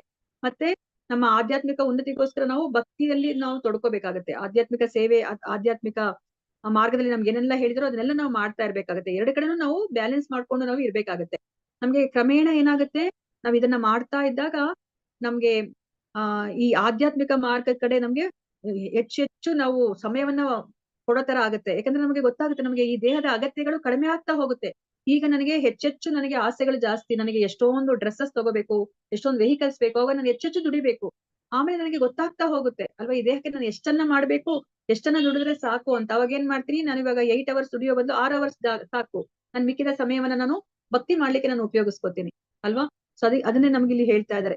ಸೊ ಇವಾಗ ನಾವು ಮುಂದೆ ಏನಾಗುತ್ತೆ, ನಾವು ಹೊಟ್ಟೆಪಾಡಿ ಭಕ್ತಿ ಸೇವಾ ಕಾರ್ಯ ಹೆಚ್ಚುತ್ತಾ ಹೋದಂತೆ ಹೊಟ್ಟೆಪಾಡಿಗಾಗಿ ಮಾಡುವ ಕೆಲಸಗಳು ಕಡಿಮೆ ಆಗುತ್ತಾ ಹೋಗುತ್ತದೆ ಅಂತ ಹೇಳ್ಬಿಟ್ಟು ಇಲ್ಲಿ ಹೇಳ್ತಾ ಇದ್ದಾರೆ. ಅದು ತುಂಬಾ ಮುಖ್ಯವಾಗಿರೋದು. ಸೊ ಅದಕ್ಕೋಸ್ಕರ ನಾವ್ ಇವಾಗ ಭಗವತ್ ಕೃಪೆಯಿಂದ ಏನಾಗುತ್ತೆ, ಕೊನೆಗೆ ಅಪರಿಪೂರ್ಣತೆಗಳು ಬಲು ಬೇಗನೆ ಕೊನೆಗೊಳ್ಳುತ್ತೆ. ನಾವ್ ಇವಾಗ ಇದೇ ತರ ನಮ್ ಜೀವನನೂ ಇದೇ ತರನೇ ಇರೋದು ಅಲ್ವಾ. ನಾವ್ ಎರಡನ್ನೂ ಮಾಡ್ತಾ ಇದೀವಿ. ಈಗ ನಾವು ವೃತ್ತಿ ಧರ್ಮವನ್ನು ಮಾಡ್ತಾ ಇದೀವಿ, ಮತ್ತೆ ನಾವು ಭಕ್ತಿಯನ್ನು ಮಾಡ್ಲಿಕ್ಕೆ ಪ್ರಯತ್ನವನ್ನ ಮಾಡ್ತಾ ಇದೀವಿ. ಇವಾಗ ಇದೇ ತರ ಮಾಡ್ತಾ ಇದ್ರೆ ಏನಾಗುತ್ತೆ, ಭಗವತ್ ಕೃಪೆ ಅದು ತುಂಬಾ ಮುಖ್ಯ. ಭಗವಂತನ ಕೃಪೆ ಇಲ್ಲ ಅಂತಂದ್ರೆ ಸೊ ನಾವು ಆ ಪರಿಪೂರ್ಣತೆಯನ್ನ ಪಡ್ಕೊಳ್ಲಿಕ್ಕೆ ಸಾಧ್ಯ ಇಲ್ಲ. ಆ ಅಪರಿಪೂರ್ಣತೆಗಳು ಬಲು ಬೇಗ ಕೊನೆಗೊಳ್ಳುತ್ತದೆ ಅಂತ ಹೇಳ್ತಾ ಇದ್ದಾರೆ. ಅದಕ್ಕೆ ಭಕ್ತಿ ಸೇವೆನೆ ಸರಿಯಾದ ಮಾರ್ಗ ಅಂತ ಹೇಳ್ಬಿಟ್ಟು ಇಲ್ಲಿ ಅರ್ಥ ಮಾಡಿಸ್ತಾ ಇದ್ದಾರೆ. ಒಬ್ಬನು ಸರಿಯಾದ ಮಾರ್ಗದಲ್ಲಿ ಇದ್ದರೆ ಯಾವಾಗಲೂ ಒಮ್ಮೊಮ್ಮೆ ಲೌಕಿಕ ಬುದ್ಧಿ ಉಂಟಾದರೂ ಅದು ಆತ್ಮ ಸಾಕ್ಷಾತ್ಕಾರದ ಪ್ರಗತಿಗೆ ಅಡ್ಡಿ ಉಂಟು ಮಾಡದು. ಸೊ ನಾವ್ ಇವಾಗ ಸರಿಯಾದ ಮಾರ್ಗದಲ್ಲಿ ಇದ್ರೆ ಏನಾಗುತ್ತೆ, ಹೌದು ನಮ್ಗೆ ಒಂದೊಂದ್ಸತಿ ಏನಾಗುತ್ತೆ, ಹೆಚ್ಚು ನಮ್ಗೆ ಲೌಕಿಕ ಕಡೆಗೆ ವಾಲ್ಬಹುದು. ಇವಾಗ ಯಾರೋ ನಮ್ಗೆ ತುಂಬಾ ಅಟ್ರಾಕ್ಟಿವ್ ಆಗಿರುವಂತದ್ದು ಏನೋ ಒಂದು ವಿಷಯ ಹೇಳಿದಾಗ ನಮ್ಗೆ ವಾಲ್ಬಹುದು. ಆದ್ರೆ ಅದು ನಮ್ಮ ಆತ್ಮ ಸಾಕ್ಷಾತ್ಕಾರದ ಪ್ರಗತಿಗೆ ಅಡ್ಡಿ ಉಂಟು ಮಾಡೋದಿಲ್ಲ. ಹಾಗೊಮ್ಮೆ ಹೀಗೊಮ್ಮೆ ಆದಾಗ ಅದು ಅಡ್ಡಿ ಉಂಟು ಮಾಡೋದಿಲ್ಲ ಅಂತ ಹೇಳ್ತಾರೆ. ಭಕ್ತಿ ಸೇವಾ ಸೌಕರ್ಯಗಳು ನಿರಾಕಾರವಾದಿಗಳಿಗೆ ಲಭಿಸುವುದಿಲ್ಲ, ಏಕೆಂದರೆ ಅವರು ಭಗವಂತನ ಬ್ರಹ್ಮಜ್ಯೋತಿ ಸ್ವರೂಪಕ್ಕೆ ಅಂಟಿಕೊಂಡಿದ್ದಾರೆ. ಅಂದಿನ ಮಂತ್ರಗಳು ಸೂಚಿಸಿರುವಂತೆ ಅವರು ಬ್ರಹ್ಮಜ್ಯೋತಿಯನ್ನು ಭೇದಿಸಿಕೊಂಡು ಹೋಗಲು ಸಾಧ್ಯವಿಲ್ಲ, ಏಕೆಂದರೆ ಅವರು ದೇವೋತ್ತಮ ಪರಮಪುರುಷನನ್ನು ನಂಬುವುದಿಲ್ಲ. ಅವರ ಕೆಲಸ ಶಬ್ದಾರ್ಥ ನಿರ್ವಚನ, ಪದಗಳೊಂದಿಗೆ ದೊಂಬರಾಟವಾಡುವುದು ಮತ್ತು ಮಾನಸಿಕ ಸೃಷ್ಟಿಗಳನ್ನು ಮಾಡುವುದು ಅಷ್ಟೇ. ಅದರ ಪರಿಣಾಮವಾಗಿ ನಿರಾಕಾರವಾದಿಗಳು ಭಗವದ್ಗೀತೆಯ 12ನೇ ಅಧ್ಯಾಯದಲ್ಲಿ ಹೇಳಿರುವಂತೆ 12.5 ವ್ಯರ್ಥವಾದ ಕೆಲಸವನ್ನು ಮಾಡುತ್ತಿದ್ದಾರೆ ಅಂತ ಹೇಳಿ ಇಲ್ಲಿ ಹೇಳ್ತಾರೆ. ಸೊ ಇದು ನಿರಾಕಾರವಾದಿಗೆ ಸಿಗೋದಿಲ್ಲ ಅಂತ ಹೇಳ್ತಾರೆ. ಇವಾಗ ಏನಿದೆಲ್ಲ ಸೌಕರ್ಯಗಳು ಭಕ್ತರಿಗೆ ಸಿಗ್ತಾ ಇದೆ, ಇದು ನಿರಾಕಾರವಾದಿಗಳಿಗೆ ಸಿಗೋದಿಲ್ಲ, ಯಾಕಂದ್ರೆ ಅವರು ಆ ಬ್ರಹ್ಮಜ್ಯೋತಿ ಸ್ವರೂಪಕ್ಕೆ ಅವರು ಅಂಟ್ಕೊಂಡಿದ್ದಾರೆ. ಅವ್ರು ಏನ್ ಮಾಡ್ತಾರೆ, ಅವರು ನಾವಿವಾಗ ಭಗವಂತನಿಗೆ ಸ್ನಾನ ಮಾಡಿಸ್ತೀವಿ, ಮತ್ತೆ ಅಲಂಕಾರ ಮಾಡ್ತೀವಿ, ಪೂಜೆ ಮಾಡ್ತೀವಿ, ನೈವೇದ್ಯ ಮಾಡ್ತೀವಿ, ಎಲ್ಲ ನಾವು ಭಕ್ತಿ ಸೇವೆ ಮಾಡ್ತಾ ಇದೀವಿ ಅಲ್ವಾ. ಆದ್ರೆ ಅವ್ರೇನ್ ಮಾಡ್ತಾ ಇದಾರೆ, ಬರೇ ಆ ಶಬ್ದಗಳ ಜೊತೆ ಅವ್ರು ಆಟ ಆಡ್ತಿದ್ದಾರೆ ಅಷ್ಟೇನೆ, ಪದಗಳ ಜೊತೆ ದೊಂಬರಾಟ ಆಡ್ತಾ ಇದಾರೆ. ಅವರು ಮಾನಸಿಕವಾಗಿ ಊಹಾಪೋಹ ಮಾಡ್ಕೊಂಡಿದ್ದಾರೆ. ಸೊ ಅದಕ್ಕೋಸ್ಕರ ಅವರು ತುಂಬಾ ಕಷ್ಟ ಪಡ್ತಾ ಇದ್ದಾರೆ. ಭಗವದ್ಗೀತೆಯಲ್ಲಿ ಏನ್ ಹೇಳ್ತಾರೆ 12.5 ಕ್ಲೇಶೋದಿಕೇಶಾಂ ಅವ್ಯಕ್ತ ಸಕ್ತ ಚೇತಸಾಂ ಅವ್ಯಕ್ತ ಹಿ ಗತಿ ದುಃಖಂ ದೇಹವದ್ಭಿರವಾಪ್ಯತೆ ಅಲ್ವಾ. ಸೊ ಈ ಅವ್ಯಕ್ತವಾದ ಒಂದು ಮಾರ್ಗವನ್ನ ಅಥವಾ ನಿರಾಕಾರ ರೂಪವನ್ನ ಪ್ರೀತಿಸುವಂತಹ ಜನಗಳು, ಅಂದ್ರೆ ಅಂತಹ ಭಕ್ತರು ಅವ್ರಿಗೆ ಏನು ಅಂತಂದ್ರೆ ಅವರ ದಾರಿ ತುಂಬಾ ಕ್ಲೇಶಕರವಾದದ್ದು ಅಲ್ಲ. ನಾವು ಒಂದು ಬೆಳಕನ್ನ ಪ್ರೀತಿಸ್ಲಿಕ್ಕೆ ಆಗೋದಿಲ್ಲ, ಆ ಬೆಳಕಿಗೆ ಏನೋ ಒಂದು ಅಲಂಕಾರ ಮಾಡ್ಲಿಕ್ಕೆ ಆಗೋದಿಲ್ಲ, ಬೆಳಕಿನ ಜೊತೆ ಏನೋ ಒಂದು ಬಾಂಧವ್ಯವನ್ನ ನಾವು ಇಟ್ಕೊಳ್ಲಿಕ್ಕೆ ಆಗೋದಿಲ್ಲ. ಅದೇ ಒಂದು ಮೂರ್ತಿ ಇದ್ರೆ, ಭಗವಂತನ ವಿಗ್ರಹ ಇದ್ರೆ ನಾವು ಅದ್ರ ಜೊತೆ ಎಷ್ಟು ಪ್ರೀತಿಯನ್ನ ನಾವು ಬೆಳೆಸ್ಕೊತೀವಿ ಅಲ್ವಾ. ಅದಕ್ಕೊಂದು ಅಲಂಕಾರ ಮಾಡ್ಬೋದು, ಒಂದು ಸೇವೆಯನ್ನ ನಾವು ಮಾಡ್ಬೋದು. ಆದ್ರೆ ಈ ಒಂದು ನಿರಾಕಾರವಾದಿಗಳ ಹಾದಿ ತುಂಬಾ ಕ್ಲೇಶಕರ. ಹೋಗ್ಲಿ ಅದೇನಾದ್ರೂ ಗುರಿನಾದ್ರೂ ಗುರಿನೂ ಪರಿಪೂರ್ಣ ಇಲ್ಲ. ಅಲ್ಲಿ ಬರೀ ನಾವ್ ಎಲ್ಲಿ ಹೋಗ್ಬೇಕು, ಬ್ರಹ್ಮಜ್ಯೋತಿಗೆ ಹೋಗ್ಬೇಕು. ಬ್ರಹ್ಮಜ್ಯೋತಿಗೆ ಹೋದ್ರೆ ಏನಾಗುತ್ತೆ, ಸೇವೆನೂ ಇಲ್ಲ, ಮತ್ತೆ ವಾಪಸ್ಸು ನಾವು ಹಲವಾರು ವರ್ಷಗಳಾದ್ಮೇಲೆ ನಾವು ಮತ್ತೆ ಈ ಭೂಮಿಗೆ ಬರ್ಬೇಕಾಗತ್ತೆ. ಸೊ ಅದನ್ನೇ ನಮ್ಗೆ ಇಲ್ಲಿ ಹೇಳ್ತಾರೆ. ಅದಕ್ಕೆ ಭಕ್ತಿ ಸೇವೆನೇ ಸರಿ ಅನ್ನೋದಕ್ಕೆ ನಮ್ಗೆ ನೋಡಿ ಇಷ್ಟೆಲ್ಲ ನಮ್ಗೆ ಪ್ರಭುಪಾದರು ಅರ್ಥ ಮಾಡಿಸ್ತಾ ಇದ್ದಾರೆ ಅಲ್ವಾ. ನಿರಾಕಾರವಾದಿಗಳಾದ್ರೂ ನಮ್ಗೆ ದೇಹ ಬಿಟ್ಬಿಡ್ತೀವಿ ಅಲ್ವಾ. ನಾವು ಬ್ರಹ್ಮಜ್ಯೋತಿಗೆ ಹೋದಾಗ ನಮ್ಗೆ ದೇಹ ಇಲ್ಲ, ಆದ್ರೆ ಅಲ್ಲಿ ಅದು ಪರಿಪೂರ್ಣ ಅಲ್ಲ. ಅದಕ್ಕೋಸ್ಕರ ನೀವು ಭಕ್ತಿಯನ್ನ ಮಾಡಿ ಅಂತ ಹೇಳಿ ನಮ್ಗೆ ನವವಿಧ ಭಕ್ತಿಯನ್ನ ಹೇಳ್ತಾ ಇದಾರೆ. ನಮ್ಗೆ ಈ ನವವಿಧ ಭಕ್ತಿ ಮಾಡಿದಾಗ ನಮ್ಗೆ ಕೃಷ್ಣನ ಒಂದು ಏನು ಕರುಣೆ ಅನ್ನೋದು, ಕೃಪೆ ಅನ್ನೋದು ಸಿಗುತ್ತೆ. ನಮ್ಗಿನ್ನ ಒಂದು ಆಚಾರ್ಯರು ಏನು ಎಷ್ಟು ಸುಂದರವಾಗಿರೋದು ಹೇಳ್ತಾರೆ ಅಂತಂದ್ರೆ, ಕೃಷ್ಣನಿಗೆ ನಾವೇನು ಸೇವೆ ಮಾಡಿಲ್ಲ ಅಂದ್ರೂ ನಮ್ಮ ಮೇಲೆ ಅವ್ರಿಗೆ ಕೃಪೆ ಇದೆ. ಯಾಕಂದ್ರೆ ನೋಡಿ, ನಾವ್ ಇವಾಗ ಪ್ರಾಣಿಗಳೆಲ್ಲ ಏನು ಸೇವೆ ಮಾಡೋದಿಲ್ಲ, ಆದ್ರೆ ಪ್ರಾಣಿಗಳು ಅದು ಆರಾಮಾಗಿ ಬದುಕಲಿಕ್ಕೆ ಏನೆಲ್ಲ ಬೇಕೋ ಭಗವಂತ ಅದನ್ನ ಕೊಟ್ಟಿದ್ದಾನೆ. ನಮ್ಮದೇ ನಾವ್ ಇಷ್ಟು ಜನ ಸಹ ಭಗವಂತನ ಸ್ಮರಣೆ ಏನೋ ನಾನು ಮಾಡ್ತಿರ್ಲಿಲ್ಲ, ಏನೋ ನಮಸ್ಕಾರ ಮಾಡ್ತಾ ಇದ್ವಿ, ಅಲ್ಲಿ ದೇವ್ರ ಮನೆಗೆ ಹೋಗಿ ಆಯ್ತು ನಾವು ಬೆಳಗ್ಗೆ ಎದ್ದಾಗ ಮಾಡ್ಬೇಕು ಅಂತ ಆತರ ಏನೋ ಮಾಡ್ತಾ ಇದ್ವಿ ಅಲ್ವಾ. ಆದ್ರೆ ನಮ್ಗೆ ಭಗವಂತ ಬದುಕ್ಲಿಕ್ಕೆ ಏನೆಲ್ಲ ಬೇಕೋ ಎಲ್ಲವನ್ನ ಕೊಟ್ಟ ಅಲ್ವಾ. ಸೊ ನಮ್ಗೆ ಒಂದು ಸೂರ್ಯನನ್ನ ಕೊಟ್ಟ, ಉಸಿರಾಡಕ್ಕೆ ಗಾಳಿಯನ್ನ ಕೊಟ್ಟ, ತಿನ್ಲಿಕ್ಕೆ ಒಂದು ಆಹಾರವನ್ನ ಕೊಟ್ಟ, ತಂದೆ ತಾಯಿಗಳನ್ನ ಕೊಟ್ಟ, ಬಾಂಧವರನ್ನೆಲ್ಲ ಕೊಟ್ಟ, ಹಣವನ್ನ ಕೊಟ್ಟ ಅಲ್ವಾ. ನಮ್ಮ ಇಚ್ಛೆಗಳನ್ನ ಪೂರೈಸ್ಲಿಕ್ಕೆ ಏನೆಲ್ಲ ಬೇಕೋ ಅದೆಲ್ಲವನ್ನ ಕೊಟ್ಟ ಅಲ್ವಾ. ಸೊ ನೋಡಿ, ಭಗವಂತನ ಮೇಲೆ ನಮ್ಗೆ ಕೃಪೆ ಇದೆ ಅಲ್ವಾ. ಆ ವಿಶೇಷ ಕೃಪೆ ಅಂತಂದ್ರೆ ಏನು, ನಾವು ಭಗವಂತನ ಬಳಿಗೆ ಹೋಗ್ಬೇಕು, ಆಧ್ಯಾತ್ಮಿಕ ಲೋಕಕ್ಕೆ ಹೋಗ್ಬೇಕಂತಂದ್ರೆ ಈ ನವವಿಧ ಭಕ್ತಿಯನ್ನ ಮಾಡ್ಬೇಕು. ಅದನ್ನ ನಾವಿಲ್ಲಿ ಅರ್ಥ ಮಾಡ್ಕೋಬೇಕು. ಈ ದೇಹ ಪೋಷಣೆ ಮಾಡ್ಲಿಕ್ಕೆ ಭಗವಂತ ನಮ್ಮ ಮೇಲೆ ಕೃಪೆ ಇದ್ದೇ ಇದೆ. ಸೊ ಅವರು ನಮ್ಗೆ ವಿಶೇಷ ಕೃಪೆ ತೋರಿಸ್ಬೇಕಂತಂದ್ರೆ ನಾವು ಈ ಒಂದು ನವವಿಧ ಭಕ್ತಿಯನ್ನ ಮಾಡ್ಬೇಕು. ನವವಿಧ ಭಕ್ತಿಯನ್ನ ಮಾಡಿ ಯಾರೆಲ್ಲ ಭಗವಂತನ ಲೋಕಕ್ಕೆ ಹೋಗಿದ್ದಾರೆ ಅಂತ ಹೇಳ್ಬಿಟ್ಟು ನಾವು ತಿಳ್ಕೊಂಡಿದೀವಿ. ಅದನ್ನ ಮತ್ತೆ ಇಲ್ಲಿ ಪ್ರಭುಪಾದರು ಈ ಭಾವಾರ್ಥದಲ್ಲಿ ಬರಿತಾ ಹೋಗ್ತಾರೆ. ನಮ್ಗೆ ಗೊತ್ತಿರೋ ಹಾಗೆ ನವವಿಧ ಭಕ್ತಿ ಅಂತಂದ್ರೆ ಶ್ರವಣಂ ಕೀರ್ತನಂ ವಿಷ್ಣು ಸ್ಮರಣಂ ಪಾದ ಸೇವನಂ ಅರ್ಚನಂ ವಂದನಂ ದಾಸ್ಯಂ ಸಖ್ಯಂ ಆತ್ಮ ನಿವೇದನಂ ಅಲ್ವಾ. ಸೊ ಇದನ್ನ ಮಾಡ್ಬೇಕು ನಾವು. ಯಾರನ್ನ ಸ್ಮರಣೆ ಮಾಡ್ಬೇಕು, ವಿಷ್ಣು ಸ್ಮರಣೆ ಅಂತ ಅಲ್ಲಿ ಸ್ಪಷ್ಟವಾಗಿ ಹೇಳ್ತಾ ಇದ್ದಾರೆ ಪ್ರಹ್ಲಾದ ಅಲ್ವಾ. ಸೊ ಇವಾಗ ಶ್ರವಣ ಮಾಡಿ ಯಾರು ಭಗವಂತ ಲೋಕಕ್ಕೆ ಹೋದವರಿದ್ದಾರೆ, ಬರೀ ಶ್ರವಣ ಮಾತ್ರ ಮಾಡಿ. ಪರೀಕ್ಷಿತ ಮಹಾರಾಜ ಅಲ್ವಾ. ಒಂದು ಸಾವಿನ ಸಮಯದಲ್ಲಿ ಇವಾಗ ನಮ್ಮ ಹತ್ರ ಏನಾದ್ರು ಅಷ್ಟೊಂದು ಆಸ್ತಿ ಪಾಸ್ತಿ ಇದ್ರೆ ನಾವೇನ್ ಮಾಡ್ತೀವಿ, ಏನ್ ಮಾಡ್ಲಿಕ್ಕೆ ಸಾಧ್ಯ, ಒಂದು ಮಜಾ ಉಡಾಯಿಸ್ಲಿಕ್ಕೆ ಸಾಧ್ಯನೋ ಅದೆಲ್ಲ ಮಾಡೋಣ ಅಂತ ಅನ್ಕೋತೀವಿ. ಆದ್ರೆ ಪರೀಕ್ಷಿತ ಮಹಾರಾಜ ಏನ್ ಮಾಡ್ದ, ಎಲ್ಲವನ್ನ ತೊರೆದ್ಬಿಟ್ಟು ಅವನು ಬರೇ ಒಂದು ಅದೇ ಏನ್ ಹೇಳ್ತಾರೆ ಅದನ್ನ ಕೌಪಿನ ಅದನ್ನ ಧರಿಸ್ಕೊಂಡ್ಬಿಟ್ಟು ಅವನು ಗಂಗಾ ತೀರದಲ್ಲಿ ಕುತ್ಕೊಂಡು 7 ದಿನಗಳು 7 ರಾತ್ರಿಗಳು ಸತತವಾಗಿ ಅವರು ಶುಕ ಮುನಿಗಳಿಂದ ಅವರು ಆ ಭಾಗವತವನ್ನ ಶ್ರವಣ ಮಾಡಿ ಅವರು ಭಗವಂತನ ಲೋಕಕ್ಕೆ ಅವರು ಹೋಗ್ತಾರೆ ಅಲ್ವಾ. ಮತ್ತೆ ಕೀರ್ತನೆಯನ್ನ ಮಾಡಿ ಯಾರು ಭಗವಂತನ ಪ್ರೀತಿಯನ್ನ ಅಥವಾ ಆತ್ಮ ಸಾಕ್ಷಾತ್ಕಾರವನ್ನ ಮಾಡ್ಕೊಂತಾರೆ, ಭಗವಂತನ ಸಾಕ್ಷಾತ್ಕಾರ ಮಾಡ್ಕೋತಾರೆ, ಶುಕದೇವ ಗೋಸ್ವಾಮಿ ಅವರು ಅಲ್ವಾ. ಅಲ್ಲಿ ಪರೀಕ್ಷಿತ ಮಹಾರಾಜ ಕೇಳುಗನಾಗಿದ್ದಾರೆ. ನಾರದರು ಮಾತಾಜಿ. ಹಾ, ಮತ್ತೆ ಇಲ್ಲಿ ಇವರು ಕೀರ್ತನೆಯನ್ನ ಮಾಡಿ ಅವರು ಭಗವಂತನ ಆ ಪ್ರೇಮವನ್ನ ಪಡೀತಾರೆ. ಶ್ರವಣಂ ಕೀರ್ತನಂ ವಿಷ್ಣು ಸ್ಮರಣಂ ಮಾಡಿ ಯಾರು ಭಗವಂತನನ್ನ ಸಾಕ್ಷಾತ್ಕಾರ ಮಾಡ್ಕೋತಾರೆ, ಪ್ರಹ್ಲಾದ. ಮತ್ತೆ ಪಾದ ಸೇವನ ಮಾಡಿ ಲಕ್ಷ್ಮೀ ದೇವಿ. ಮತ್ತೆ ಅರ್ಚನೆಯನ್ನ ಮಾಡಿ ಮಹಾರಾಜ. ವಂದನೆಯನ್ನ ಮಾಡಿ ಅಕ್ರೂರ. ಅಕ್ರೂರ. ಮತ್ತೆ ದಾಸ್ಯವನ್ನ ಮಾಡಿ ಹನುಮಂತ. ಹನುಮಾನ್. ಮತ್ತೆ ಸಖ್ಯವನ್ನ ಮಾಡಿ ಅರ್ಜುನ. ಅರ್ಜುನ ಮತ್ತೆ ಪಾದ ಸೇವನೆ ಮಾಡಿರೋದು ಸಾರಿ ಏನು ಏನಂತಾರ ಅದಕ್ಕೆ ಆತ್ಮನಿವೇದನೆ. ಆತ್ಮನಿವೇದನೆ ಮಾಡಿರೋದು ಯಾರು? ಬಲಿ ಮಹಾರಾಜ. ಹಾ ಅಲ್ವಾ? ಸೊ ನಾವ್ ಇವಾಗ ಭಗವಂತನ ಆ ಒಂದು ಸ್ಪೆಷಲ್ ಒಂದು ಕೃಪೆ ಸಿಗ್ಬೇಕು ಅಂತಂದ್ರೆ ನಮ್ಗೆ ಆ ಭಕ್ತಿ ಸೇವೆಯಿಂದ ಮಾತ್ರನೇ ಅಂತ ಬಿಟ್ಟು ನಮ್ಗೆ ಪ್ರಭುಪಾದರು ಅರ್ಥ ಮಾಡಿಸ್ತಿದ್ದಾರೆ. ಈ ಮಂತ್ರದಲ್ಲಿ ಹೇಳಿರುವ ಎಲ್ಲ ಅನುಕೂಲಗಳನ್ನು ಪರಮ ಸತ್ಯದ ಸಾಕಾರ ಸ್ವರೂಪದ ಸತತ ಸಂಪರ್ಕದಿಂದ ಸುಲಭವಾಗಿ ಪಡೆಯಬಹುದು. ಭಗವಂತನಿಗೆ ಸಲ್ಲಿಸುವ ಭಕ್ತಿ ಸೇವೆಯಲ್ಲಿ ಭಕ್ತನು ಮೂಲಭೂತವಾಗಿ 9 ದಿವ್ಯ ಕಾರ್ಯಗಳನ್ನ ಮಾಡುತ್ತಿರುತ್ತಾನೆ. ಭಗವಂತನ ಬಗ್ಗೆ ಕೇಳುವುದು, ಭಗವಂತನನ್ನ ಸ್ತುತಿಸುವುದು, ಭಗವಂತನನ್ನ ನೆನೆಯುವುದು, ಭಗವಂತನ ಪಾದಾರವಿಂದಗಳ ಸೇವೆ ಮಾಡುವುದು, ಭಗವಂತನನ್ನ ಪೂಜಿಸುವುದು, ಭಗವಂತನಿಗೆ ಪ್ರಾರ್ಥನೆ ಮಾಡುವುದು, ಭಗವಂತನ ಸೇವೆ ಮಾಡುವುದು, ಭಗವಂತನ ಸಾಹಚರ್ಯ ಮತ್ತು ಎಲ್ಲವನ್ನೂ ಭಗವಂತನಿಗೆ ಅರ್ಪಿಸುವುದು. ಈ 9 ಭಕ್ತಿ ಸೇವಾ ತತ್ವಗಳನ್ನು ಒಟ್ಟಿಗೆ ಅಥವಾ ಒಂದಾದ ಮೇಲೊಂದರಂತೆ ಪಾಲಿಸಿದರೆ ಭಕ್ತನು ಸದಾ ಭಗವಂತನ ಸಂಪರ್ಕದಲ್ಲಿ ಇರಬಹುದು. ಹೀಗೆ ಕೊನೆಗಾಲದಲ್ಲಿ ಭಕ್ತನು ದೇವರನ್ನು ನೆನೆಯಲು ಸಾಧ್ಯ. ಈ 9 ತತ್ವಗಳಲ್ಲಿ ಕೇವಲ ಒಂದನ್ನು ಅನುಸರಿಸಿ ಈ ಕೆಳಕಂಡ ಭಕ್ತರು ಅತ್ಯುನ್ನತ ಪರಿಪೂರ್ಣ ಪಡೆಯಲು ಸಾಧ್ಯವಾಯಿತು. ಶ್ರೀಮದ್ ಭಾಗವತದ ನಾಯಕನಾದ ಪರೀಕ್ಷಿತ್ ಮಹಾರಾಜನು ಶ್ರವಣದಿಂದ ಅಪೇಕ್ಷಿತ ಫಲವನ್ನ ಪಡೆದನು. ಭಾಗವತದ ಪ್ರವಚನಕಾರರಾದ ಶುಕದೇವ ಗೋಸ್ವಾಮಿಯವರು ಭಗವಂತನನ್ನು ಸ್ತುತಿಸುವುದರಿಂದ ಸಿದ್ಧಿ ಪಡೆದರು. ಭಗವಂತನನ್ನು ಪೂಜಿಸಿ ಅಕ್ರೂರನು ಅಪೇಕ್ಷಿತ ಫಲವನ್ನ ಪಡೆದನು. ಭಗವಂತನ ಸ್ಮರಣೆಯಿಂದ ಪ್ರಹ್ಲಾದ ಮಹಾರಾಜನು ಭಗವದ್ ದರ್ಶನ ಪಡೆದನು. ಪೂಜೆಯಿಂದ ಪೃಥು ಮಹಾರಾಜನು ಸಿದ್ಧಿ ಪಡೆದನು. ಭಗವಂತನ ಪಾದಾರವಿಂದಗಳನ್ನು ಪೂಜಿಸಿ ಲಕ್ಷ್ಮಿಯು ಸಿದ್ಧಿ ಪಡೆದಳು. ಭಗವಂತನ ಸೇವೆ ಮಾಡುವುದರಿಂದ ಹನುಮಂತನಿಗೆ ಶ್ರೀರಾಮನ ಇಷ್ಟಾರ್ಥ ಸಿದ್ಧಿಸಿತು. ಭಗವಾನ್ ಕೃಷ್ಣನ ಗೆಳೆತನದಿಂದ ಅರ್ಜುನನ ಇಷ್ಟಾರ್ಥ ಸಿದ್ಧಿಯಾಯಿತು. ತನ್ನ ಸರ್ವಸ್ವವನ್ನು ಸಮರ್ಪಿಸಿ ಬಲಿಚಕ್ರವರ್ತಿಗೆ ಇಷ್ಟಾರ್ಥ ಸಿದ್ಧಿಯಾಯಿತು. 9 ಮಾಡಿದವರು ಯಾರು? ಅಂಬರೀಷ್ ಮಹಾರಾಜ್. ಅಲ್ವಾ? ಈ ಪ್ರಶ್ನೆ ತುಂಬಾ ಇಂಪಾರ್ಟೆಂಟ್. ಆಕ್ಚುಲಿ ಯೂಶಲಿ ಎಕ್ಸಾಮ್ ಅಲ್ಲಿ ಈ ಪ್ರಶ್ನೆಯನ್ನ ಕೇಳ್ತಾರೆ. ಸೊ ಇವಾಗ ಕೊನೆಗೆ ಏನು ಹೇಳ್ತಾ ಇದಾರೆ ಅಂತಂದ್ರೆ, ಯಾರು ಈ ಒಂದು ಭಕ್ತಿಯನ್ನ ಈ ಒಂದು ನವವಿಧ ಭಕ್ತಿಯನ್ನ ಮಾಡಿ ನಮ್ಮ ಈ ಭಾಗವತಮಲ್ಲಿ ಯಾವ ಭಕ್ತರು ಅವರು ಭಗವಂತನ ಒಂದು ಇಷ್ಟ ಅಂದ್ರೆ ಭಗವಂತನ ಒಂದು ಸಾಕ್ಷಾತ್ಕಾರ ಮಾಡ್ಕೊಂಡ್ರು ಅನ್ನೋದನ್ನ ಕೊನೆಯದಾಗಿ ಇಲ್ಲಿ ಹೇಳ್ತಾ ಇದ್ದಾರೆ. ಸೊ ನಿಜವಾಗಿ ಈ ಮಂತ್ರದ ಅರ್ಥವನ್ನು ಎಲ್ಲ ವೈದಿಕ ಮಂತ್ರಗಳ ಭಾವಾರ್ಥವನ್ನು ವೇದಾಂತ ಸೂತ್ರಗಳಲ್ಲಿ ಸಾರ ರೂಪದಲ್ಲಿ ಮತ್ತು ಶ್ರೀಮದ್ ಭಾಗವತದಲ್ಲಿ ವಿವರವಾಗಿ ಹೇಳಲಾಗಿದೆ ಅಲ್ವಾ? ನಮ್ಗೆ ಇಲ್ಲಿ ಈಶೋಪನಿಷತ್ತಲ್ಲಿ ನಮ್ಗೆ ಏನನ್ನ ಹೇಳಿದರೆ ಅದು ನಮ್ಗೆ ಪರಿಪೂರ್ಣವಾಗಿ ಅರ್ಥ ಆಗ್ತಿಲ್ಲ. ಅದನ್ನ ಯಾರಾದ್ರೂ ಇವಾಗ ಪ್ರಭುಪಾದರು ಅಂತ ಅವ್ರು ಹೇಳಿದ್ರೆ ಮಾತ್ರ ಅರ್ಥ ಆಗುತ್ತೆ. ಇದನ್ನೇ ನಮ್ಗೆ ಈ ಒಂದು ಶ್ರೀಮದ್ ಭಾಗವತದಲ್ಲಿ ಅದನ್ನ ಎಲಾಬರೇಟ್ ಆಗಿ ಹೇಳಿದ್ದಾರೆ ಅಂತ ಹೇಳ್ಬಿಟ್ಟು ಇಲ್ಲಿ ಹೇಳ್ತಾರೆ. ವಿವರವಾಗಿ ಹೇಳಲಾಗಿದೆ ಅಂತ ಹೇಳ್ತಿದ್ದಾರೆ. ಶ್ರೀಮದ್ ಭಾಗವತವು ವೈದಿಕ ವೃಕ್ಷದ ಪಕ್ವ ಫಲ. ಶ್ರೀಮದ್ ಭಾಗವತದಲ್ಲಿ ಈ ಮಂತ್ರವನ್ನು ಪರೀಕ್ಷಿತ ಮಹಾರಾಜ ಹಾಗೂ ಶುಕದೇವ ಗೋಸ್ವಾಮಿಗಳ ನಡುವಣ ಮೊದಲ ಭೇಟಿಯಲ್ಲಿ ನಡೆದ ಪ್ರಶ್ನೋತ್ತರಗಳಲ್ಲೇ ವಿವರಿಸಲಾಗಿದೆ. ಭಗವಂತನ ಬಗ್ಗೆ ಕೇಳುವುದು ಮತ್ತು ಜಪ ಮಾಡುವುದು ಇವು ಭಕ್ತಿ ಮಾರ್ಗದ ಮೂಲಭೂತ ತತ್ವಗಳು. ಪರೀಕ್ಷಿತ ಮಹಾರಾಜನು ಇಡೀ ಭಾಗವತವನ್ನು ಕೇಳಿಸಿಕೊಂಡನು.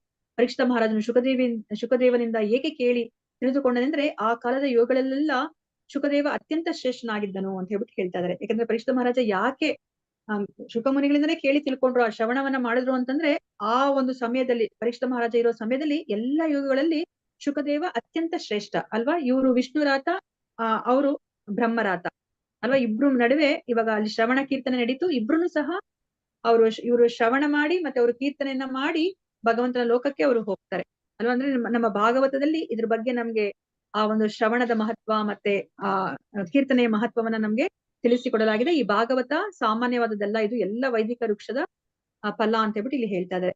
ಸೊ ಪರೀಕ್ಷಿತ ಮಹಾರಾಜನ ಮುಖ್ಯ ಪ್ರಶ್ನೆ ಎಂದ್ರೆ, ಸಾಯುವಾಗ ಪ್ರತಿಯೊಬ್ಬನ ಕರ್ತವ್ಯವೇನು? ಶುಕದೇವ ಉತ್ತರಿಸಿದನು, ತಸ್ಮಾತ್ ಭಾರತ ಸರ್ವಾತ್ಮ ಭಗವಾನ್ ಈಶ್ವರೋ ಹರಿಹಿ ಶ್ರೋತವ್ಯ ಕೀರ್ತಿತವ್ಯಶ್ಚ ಸ್ಮರತವ್ಯಶ್ಚೇಷ್ಠತಾ ಭಯಂ. ಎಲ್ಲ ಬಗೆಯ ಕಳವಳಗಳಿಂದ ಮುಕ್ತನಾಗ ಬಯಸುವವರು, ಎಲ್ಲದರ ನಿಯಾಮಕನು, ಸಕಲ ಕಷ್ಟಗಳ ಪರಿಹಾರಕನು, ಸಕಲ ಜೀವಿಗಳ ಪರಮಾತ್ಮನೂ ಆಗಿರುವ ದೇವೋತ್ತಮ ಪರಮಪುರುಷನ ಬಗ್ಗೆ ಸದಾ ಸದಾ ಶ್ರವಣ ಮಾಡಬೇಕು, ಸ್ತುತಿಸಬೇಕು ಮತ್ತು ಸ್ಮರಿಸಬೇಕು ಅಂತ ಹೇಳ್ತಾ ಇದ್ದಾರೆ. ನೋಡಿ ಹೇಗೆ ನಾನು ಒಬ್ಬ ಸಾಯುವ ಮನುಷ್ಯನ ಕರ್ತವ್ಯ ಏನು ಅಂತ ಹೇಳ್ಬಿಟ್ಟು ಅವ್ರಿಗೆ ಪ್ರಶ್ನೆಯನ್ನ ಮಾಡ್ತಾರೆ ಪರೀಕ್ಷಿತ ಮಹಾರಾಜ ಶುಕಮುನಿಗಳಿಗೆ ಅಲ್ವಾ? ಅಂತಹ ಪ್ರಶ್ನೆಯನ್ನ ಕೇಳಿ ಶುಕಮುನಿಗಳು ಏನ್ ಹೇಳ್ತಾರೆ, ವರಿಯಾ ಎಂತ ಶ್ರೇಷ್ಠ ಪ್ರಶ್ನೆಯನ್ನ ಕೇಳಿದ್ಯಾ ಅಲ್ವಾ? ಇಂಥ ಪ್ರಶ್ನೆ ಕೇಳಿದಾಗ ಏನಾಗುತ್ತೆ, ಅಲ್ಲಿ ಭಗವಂತನ ಬಗ್ಗೆ ಹೇಳೋ ಒಂದು ಅವಕಾಶ ಸಿಗುತ್ತೆ ಶುಕಮುನಿಗಳಿಗೆ. ಅದಕ್ಕೆ ಇಲ್ಲಿ ಹೇಳ್ತಾ ಇದ್ದಾರೆ ಅಲ್ವಾ? ಅದಕ್ಕೆ ಇದಕ್ಕಿಂತ ಮುಂಚೆ ಹೇಳ್ತಾರೆ ಅವ್ರು ಆಕ್ಚುಲಿ. ಸೊ ಇವಾಗ ಈ ಲೌಕಿಕ ಜನಗಳೆಲ್ಲ ಏನ್ ಮಾಡ್ತಾ ಇದಾರೆ, ಅವರು ರಾತ್ರಿ ಹೊತ್ತು ಅವರು ನಿದ್ರೆಯಲ್ಲಿ ಮೈಥುನದಲ್ಲಿ ಅವರು ತಮ್ಮನ್ನ ತೊಡಗಿಸ್ಕೊತಾರೆ. ಬೆಳಗ್ಗೆ ಹೊತ್ತು ಅವರು ಕುಟುಂಬ ಭರಣಿನವ, ಆ ಕುಟುಂಬವನ್ನ ಪೋಷಣೆ ಮಾಡ್ಲಿಕ್ಕೆ ಆ ಒಂದು ಸಂಪಾದನೆಯಲ್ಲಿ ಅವ್ರು ತೊಡಗಿಸ್ಕೊತಾರೆ. ಸೊ ಮತ್ತೆ ಅವರು ಕೇಳಲಿಕ್ಕೆ ಅವ್ರಿಗೆ ಸಾವಿರಾರು ವಿಷಯಗಳಿರುತ್ತೆ, ಭಗವಂತನ ಬಗ್ಗೆ ಕೇಳಲಿಕ್ಕೆ ಅವ್ರಿಗೆ ಆಗೋದಿಲ್ಲ, ಅವ್ರಿಗೆ ಸಮಯ ಇಲ್ಲ ಅಲ್ವಾ? ಅದಕ್ಕೆ ನೀನೇನ್ ಮಾಡ್ಬೇಕು, ಅವ್ರಿಗೆ ಆತ್ಮ ತತ್ವವನ್ನ ತಿಳ್ಕೊಬೇಕು ಅಂತ ಇಷ್ಟ ಇಲ್ಲ, ಅವರು ಗೃಹ ಮೇಧಿಗಳಾಗಿ ಬದುಕ್ತಾರೆ. ಅದಕ್ಕೋಸ್ಕರ ತಸ್ಮಾತ್ ಭಾರತ ಸರ್ವಾತ್ಮ, ಅದಕ್ಕೋಸ್ಕರ ನೀನೇನ್ ಮಾಡು ಅಂತಂದ್ರೆ, ಭಗವಾನ್ ಈಶ್ವರೋ ಹರಿಹಿ ಶ್ರೋತವ್ಯ ಕೀರ್ತಿತವ್ಯಶ್ಚ ಸ್ಮರತವ್ಯಶ್ಚೇಷ್ಠತಾ ಭಯಂ. ನೀನ್ ಈ ಎಲ್ಲ ಕಳವಳದಿಂದ ಮುಕ್ತನಾಗ್ಬೇಕು ಅಂತಂದ್ರೆ ನೀನೇನ್ ಮಾಡ್ಬೇಕು, ಆ ಈಶ್ವರ ಹರಿ ಇದಾರಲ್ಲ, ಎಲ್ಲರ ಒಡೆಯನಾದ ಹರಿ, ಅವರ ಶ್ರೋತ್ರವ್ಯ ಕೇಳಿಸ್ಕೋಬೇಕು, ಅವ್ರ ಬಗ್ಗೆ ಕೀರ್ತವ್ಯ, ಅವ್ರನ್ನ ಕೀರ್ತಿಸ್ಬೇಕು, ಸ್ಮರ್ತವ್ಯ ನೀನು ಸ್ಮರಣೆಯನ್ನ ಮಾಡ್ಬೇಕು, ನೀನ್ ಈ ತರ ನೀನು ನಿನ್ನ ನಿನ್ನ ಒಂದು ಸಾವಿಗೆ ತಯಾರಿಯನ್ನ ನಡೆಸ್ಬೇಕು. ಅವ್ರ ಮೂಲಕ ನಮಗೆ ಹೇಳ್ತಾ ಇದಾರೆ ಭಗವಂತ, ನಾವಿವಾಗ ಸಾವಿಗೆ ತಯಾರಿಯನ್ನ ನಡೆಸ್ಬೇಕು, ಈ ಶರೀರವನ್ನ ನಾವು ಬಿಟ್ಬಿಡ್ಬೇಕು, ಇದು ಪರಕೀಯ ಅಲ್ವಾ, ಇದನ್ನ ನಾವು ತ್ಯಜಿಸ್ಬೇಕು ಅಂತಂತಂದ್ರೆ ಶ್ರೋತವ್ಯ, ಕೀರ್ತವ್ಯ ಸ್ಮರ್ತವ್ಯಶ್ಚ ಶ್ರೇಷ್ಠತಾಭಯಂ. ನಾವು ಈ ಕಳವಳದಿಂದ ನಾವು ಮುಕ್ತರಾಗ್ಬೇಕು ಅಂತಂದ್ರೆ ಈ ಮೂರನ್ನ ಮಾಡ್ಬೇಕು ಅಂತ ಹೇಳ್ಬಿಟ್ಟು ಇಲ್ಲಿ ಶುಕಮುನಿಗಳು ಪರೀಕ್ಷಿತ ಮಹಾರಾಜನಿಗೆ ಹೇಳ್ತಾ ಇದ್ದಾರೆ. ಸೊ ಅದಕ್ಕೆ ಇಲ್ಲಿ ಇದನ್ನೇ ನಮ್ಗೆ ಈ 2 ಶ್ಲೋಕಗಳನ್ನೇ ಇಲ್ಲಿ ಹೇಳ್ತಾ ಇರೋದು. ಅಂದ್ರೆ ನಿದ್ರಯಾರ್ಹ್ಯತೆ ನಕ್ತಂ ವ್ಯವಾಯೇನ ಚ ವಾವಯಃ ದಿವಾಚಾರ್ತೆ ಹಯ ರಾಜನ್ ಕುಟುಂಬ ಭರಣೇನವ ಅಲ್ವಾ. ಎಲ್ಲರೂ ಏನ್ ಮಾಡ್ತಾ ಇದಾರೆ, ರಾತ್ರಿ ಹೊತ್ತು ನಿದ್ದೆ ಮಾಡ್ತಾರೆ, ಮತ್ತೆ ಅವರು ಲೈಂಗಿಕ ಕ್ರಿಯೆಯಲ್ಲಿ ತೊಳ್ಕೊಳ್ತಾರೆ. ಬೆಳಿಗ್ಗೆ ಹೊತ್ತು ಏನ್ ಮಾಡ್ತಾ ಇದಾರೆ, ಕುಟುಂಬವನ್ನ ಅವರು ಕುಟುಂಬ ಭರಣೇನವ, ರಾಜನೇ ಕುಟುಂಬವನ್ನ ಅವರು ಪೋಷಣೆ ಮಾಡ್ಲಿಕ್ಕೆ ಏನ್ ಬೇಕೋ ಅದಕ್ಕೋಸ್ಕರ ಅವರು ತಮ್ಮನ್ನ ತಾವು ತೊಡಗಿಸ್ಕೊತಾ ಇದಾರೆ ಅಂತ ಹೇಳ್ಬಿಟ್ಟು ಇಲ್ಲಿ ಹೇಳ್ತಾ ಇದಾರೆ. ಅದಕ್ಕೆ ಇದಕ್ಕೋಸ್ಕರ ನೀವು ಒಂದು ಕ್ಷಣನೂ ಹಾಳು ಮಾಡ್ದಲೆ ನೀವು ಸ್ತೋರ್ತವ್ಯ, ಶ್ರೋತವ್ಯ, ಸ್ಮರ್ತವ್ಯ, ಕೀರ್ತವ್ಯಶ್ಚ ಶ್ರೇಷ್ಠತಾಭಯಂ ಅಂತ ಹೇಳ್ಬಿಟ್ಟು ಇಲ್ಲಿ ಹೇಳ್ತಾ ಇದಾರೆ.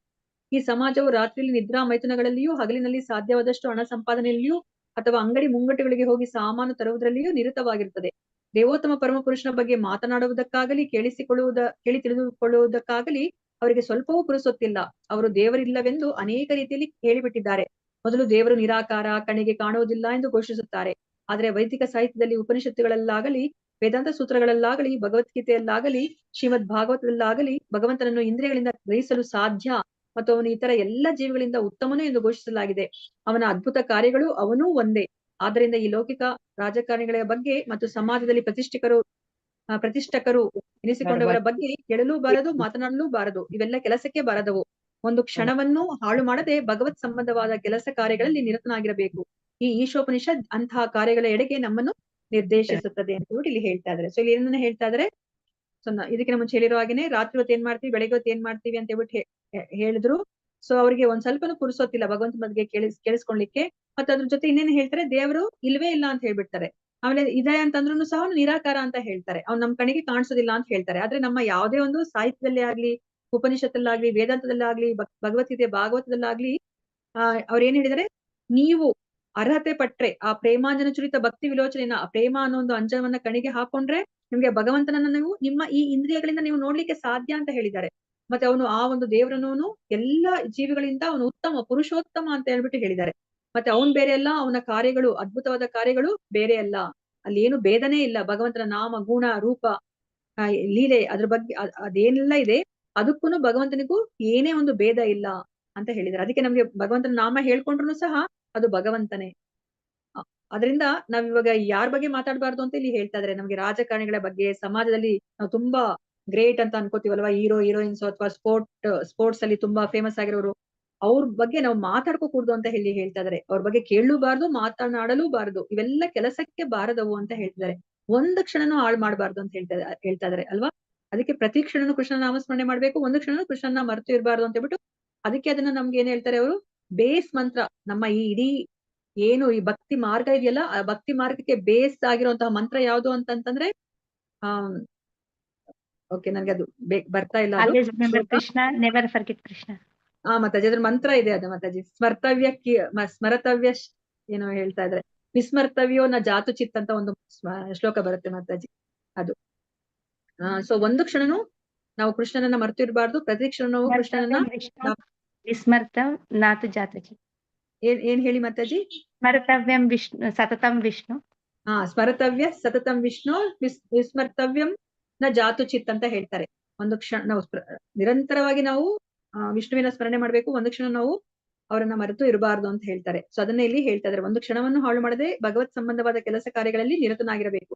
ಇದನ್ನೇ ಈ ಈಶೋಪನಿಷತ್ ಅಂತಹ ಕಾರ್ಯಗಳ ಎಡೆಗೆ ನಮ್ಮನ್ನ ನಿರ್ದೇಶಿಸುತ್ತಿದೆ ಅಂತ ಹೇಳ್ಬಿಟ್ಟು ಇಲ್ಲಿ ಹೇಳ್ತಾ ಇದಾರೆ. ಕೊನೆಗೆ ಪ್ರಭುಪಾದರನ್ನ ನಮಗೆ ಅರ್ಥ ಮಾಡಿಸ್ತಾ ಇದ್ದಾರೆ. ಸೊ ಈಶೋಪನಿಷತ್ ಏನ್ ಹೇಳ್ತಾ ಇದೆ ಅಂತಂದ್ರೆ, ನಾವು ಈ ಕ್ಷಣಿಕ ಶರೀರವನ್ನ ನಾವು ಏನು ತ್ಯಜಿಸ್ಬೇಕು, ನಾವು ಅದನ್ನ ತ್ಯಜಿಸ್ಲಿಕ್ಕೆ ನಾವು ಸರಿಯಾದ ಮಾರ್ಗ ಏನು, ಭಗವತ್ ಸೇವೆ ಅನ್ನೋದ್ರ ಬಗ್ಗೆ ನಮ್ಗೆ ಈ ಈಶೋಪನಿಷತ್ ಹೇಳ್ತಿದೆ ಅಂತ ಹೇಳ್ಬಿಟ್ಟು ಇಲ್ಲಿ ಹೇಳ್ತಾ ಇದಾರೆ. ಸೊ ಭಕ್ತಿ ಸೇವೆಯ ಅಭ್ಯಾಸವಿಲ್ಲದೆ ದೇಹ ಜರ್ಜರಿತವಾಗಿ ಅವಸಾನ ಕಾಲ ಒದಗಿದಾಗ ಒಬ್ಬನು ಏನನ್ನು ತಾನೇ ಸ್ಮರಿಸಲು ಸಾಧ್ಯ? ಯಜ್ಞ ಯಾಗಾದಿಗಳ ಬಗ್ಗೆ ನೆನೆಯಬೇಕೆಂದು ದೇವರನ್ನು ಪ್ರಾರ್ಥಿಸುವುದು ಹೇಗೆ ಸಾಧ್ಯ?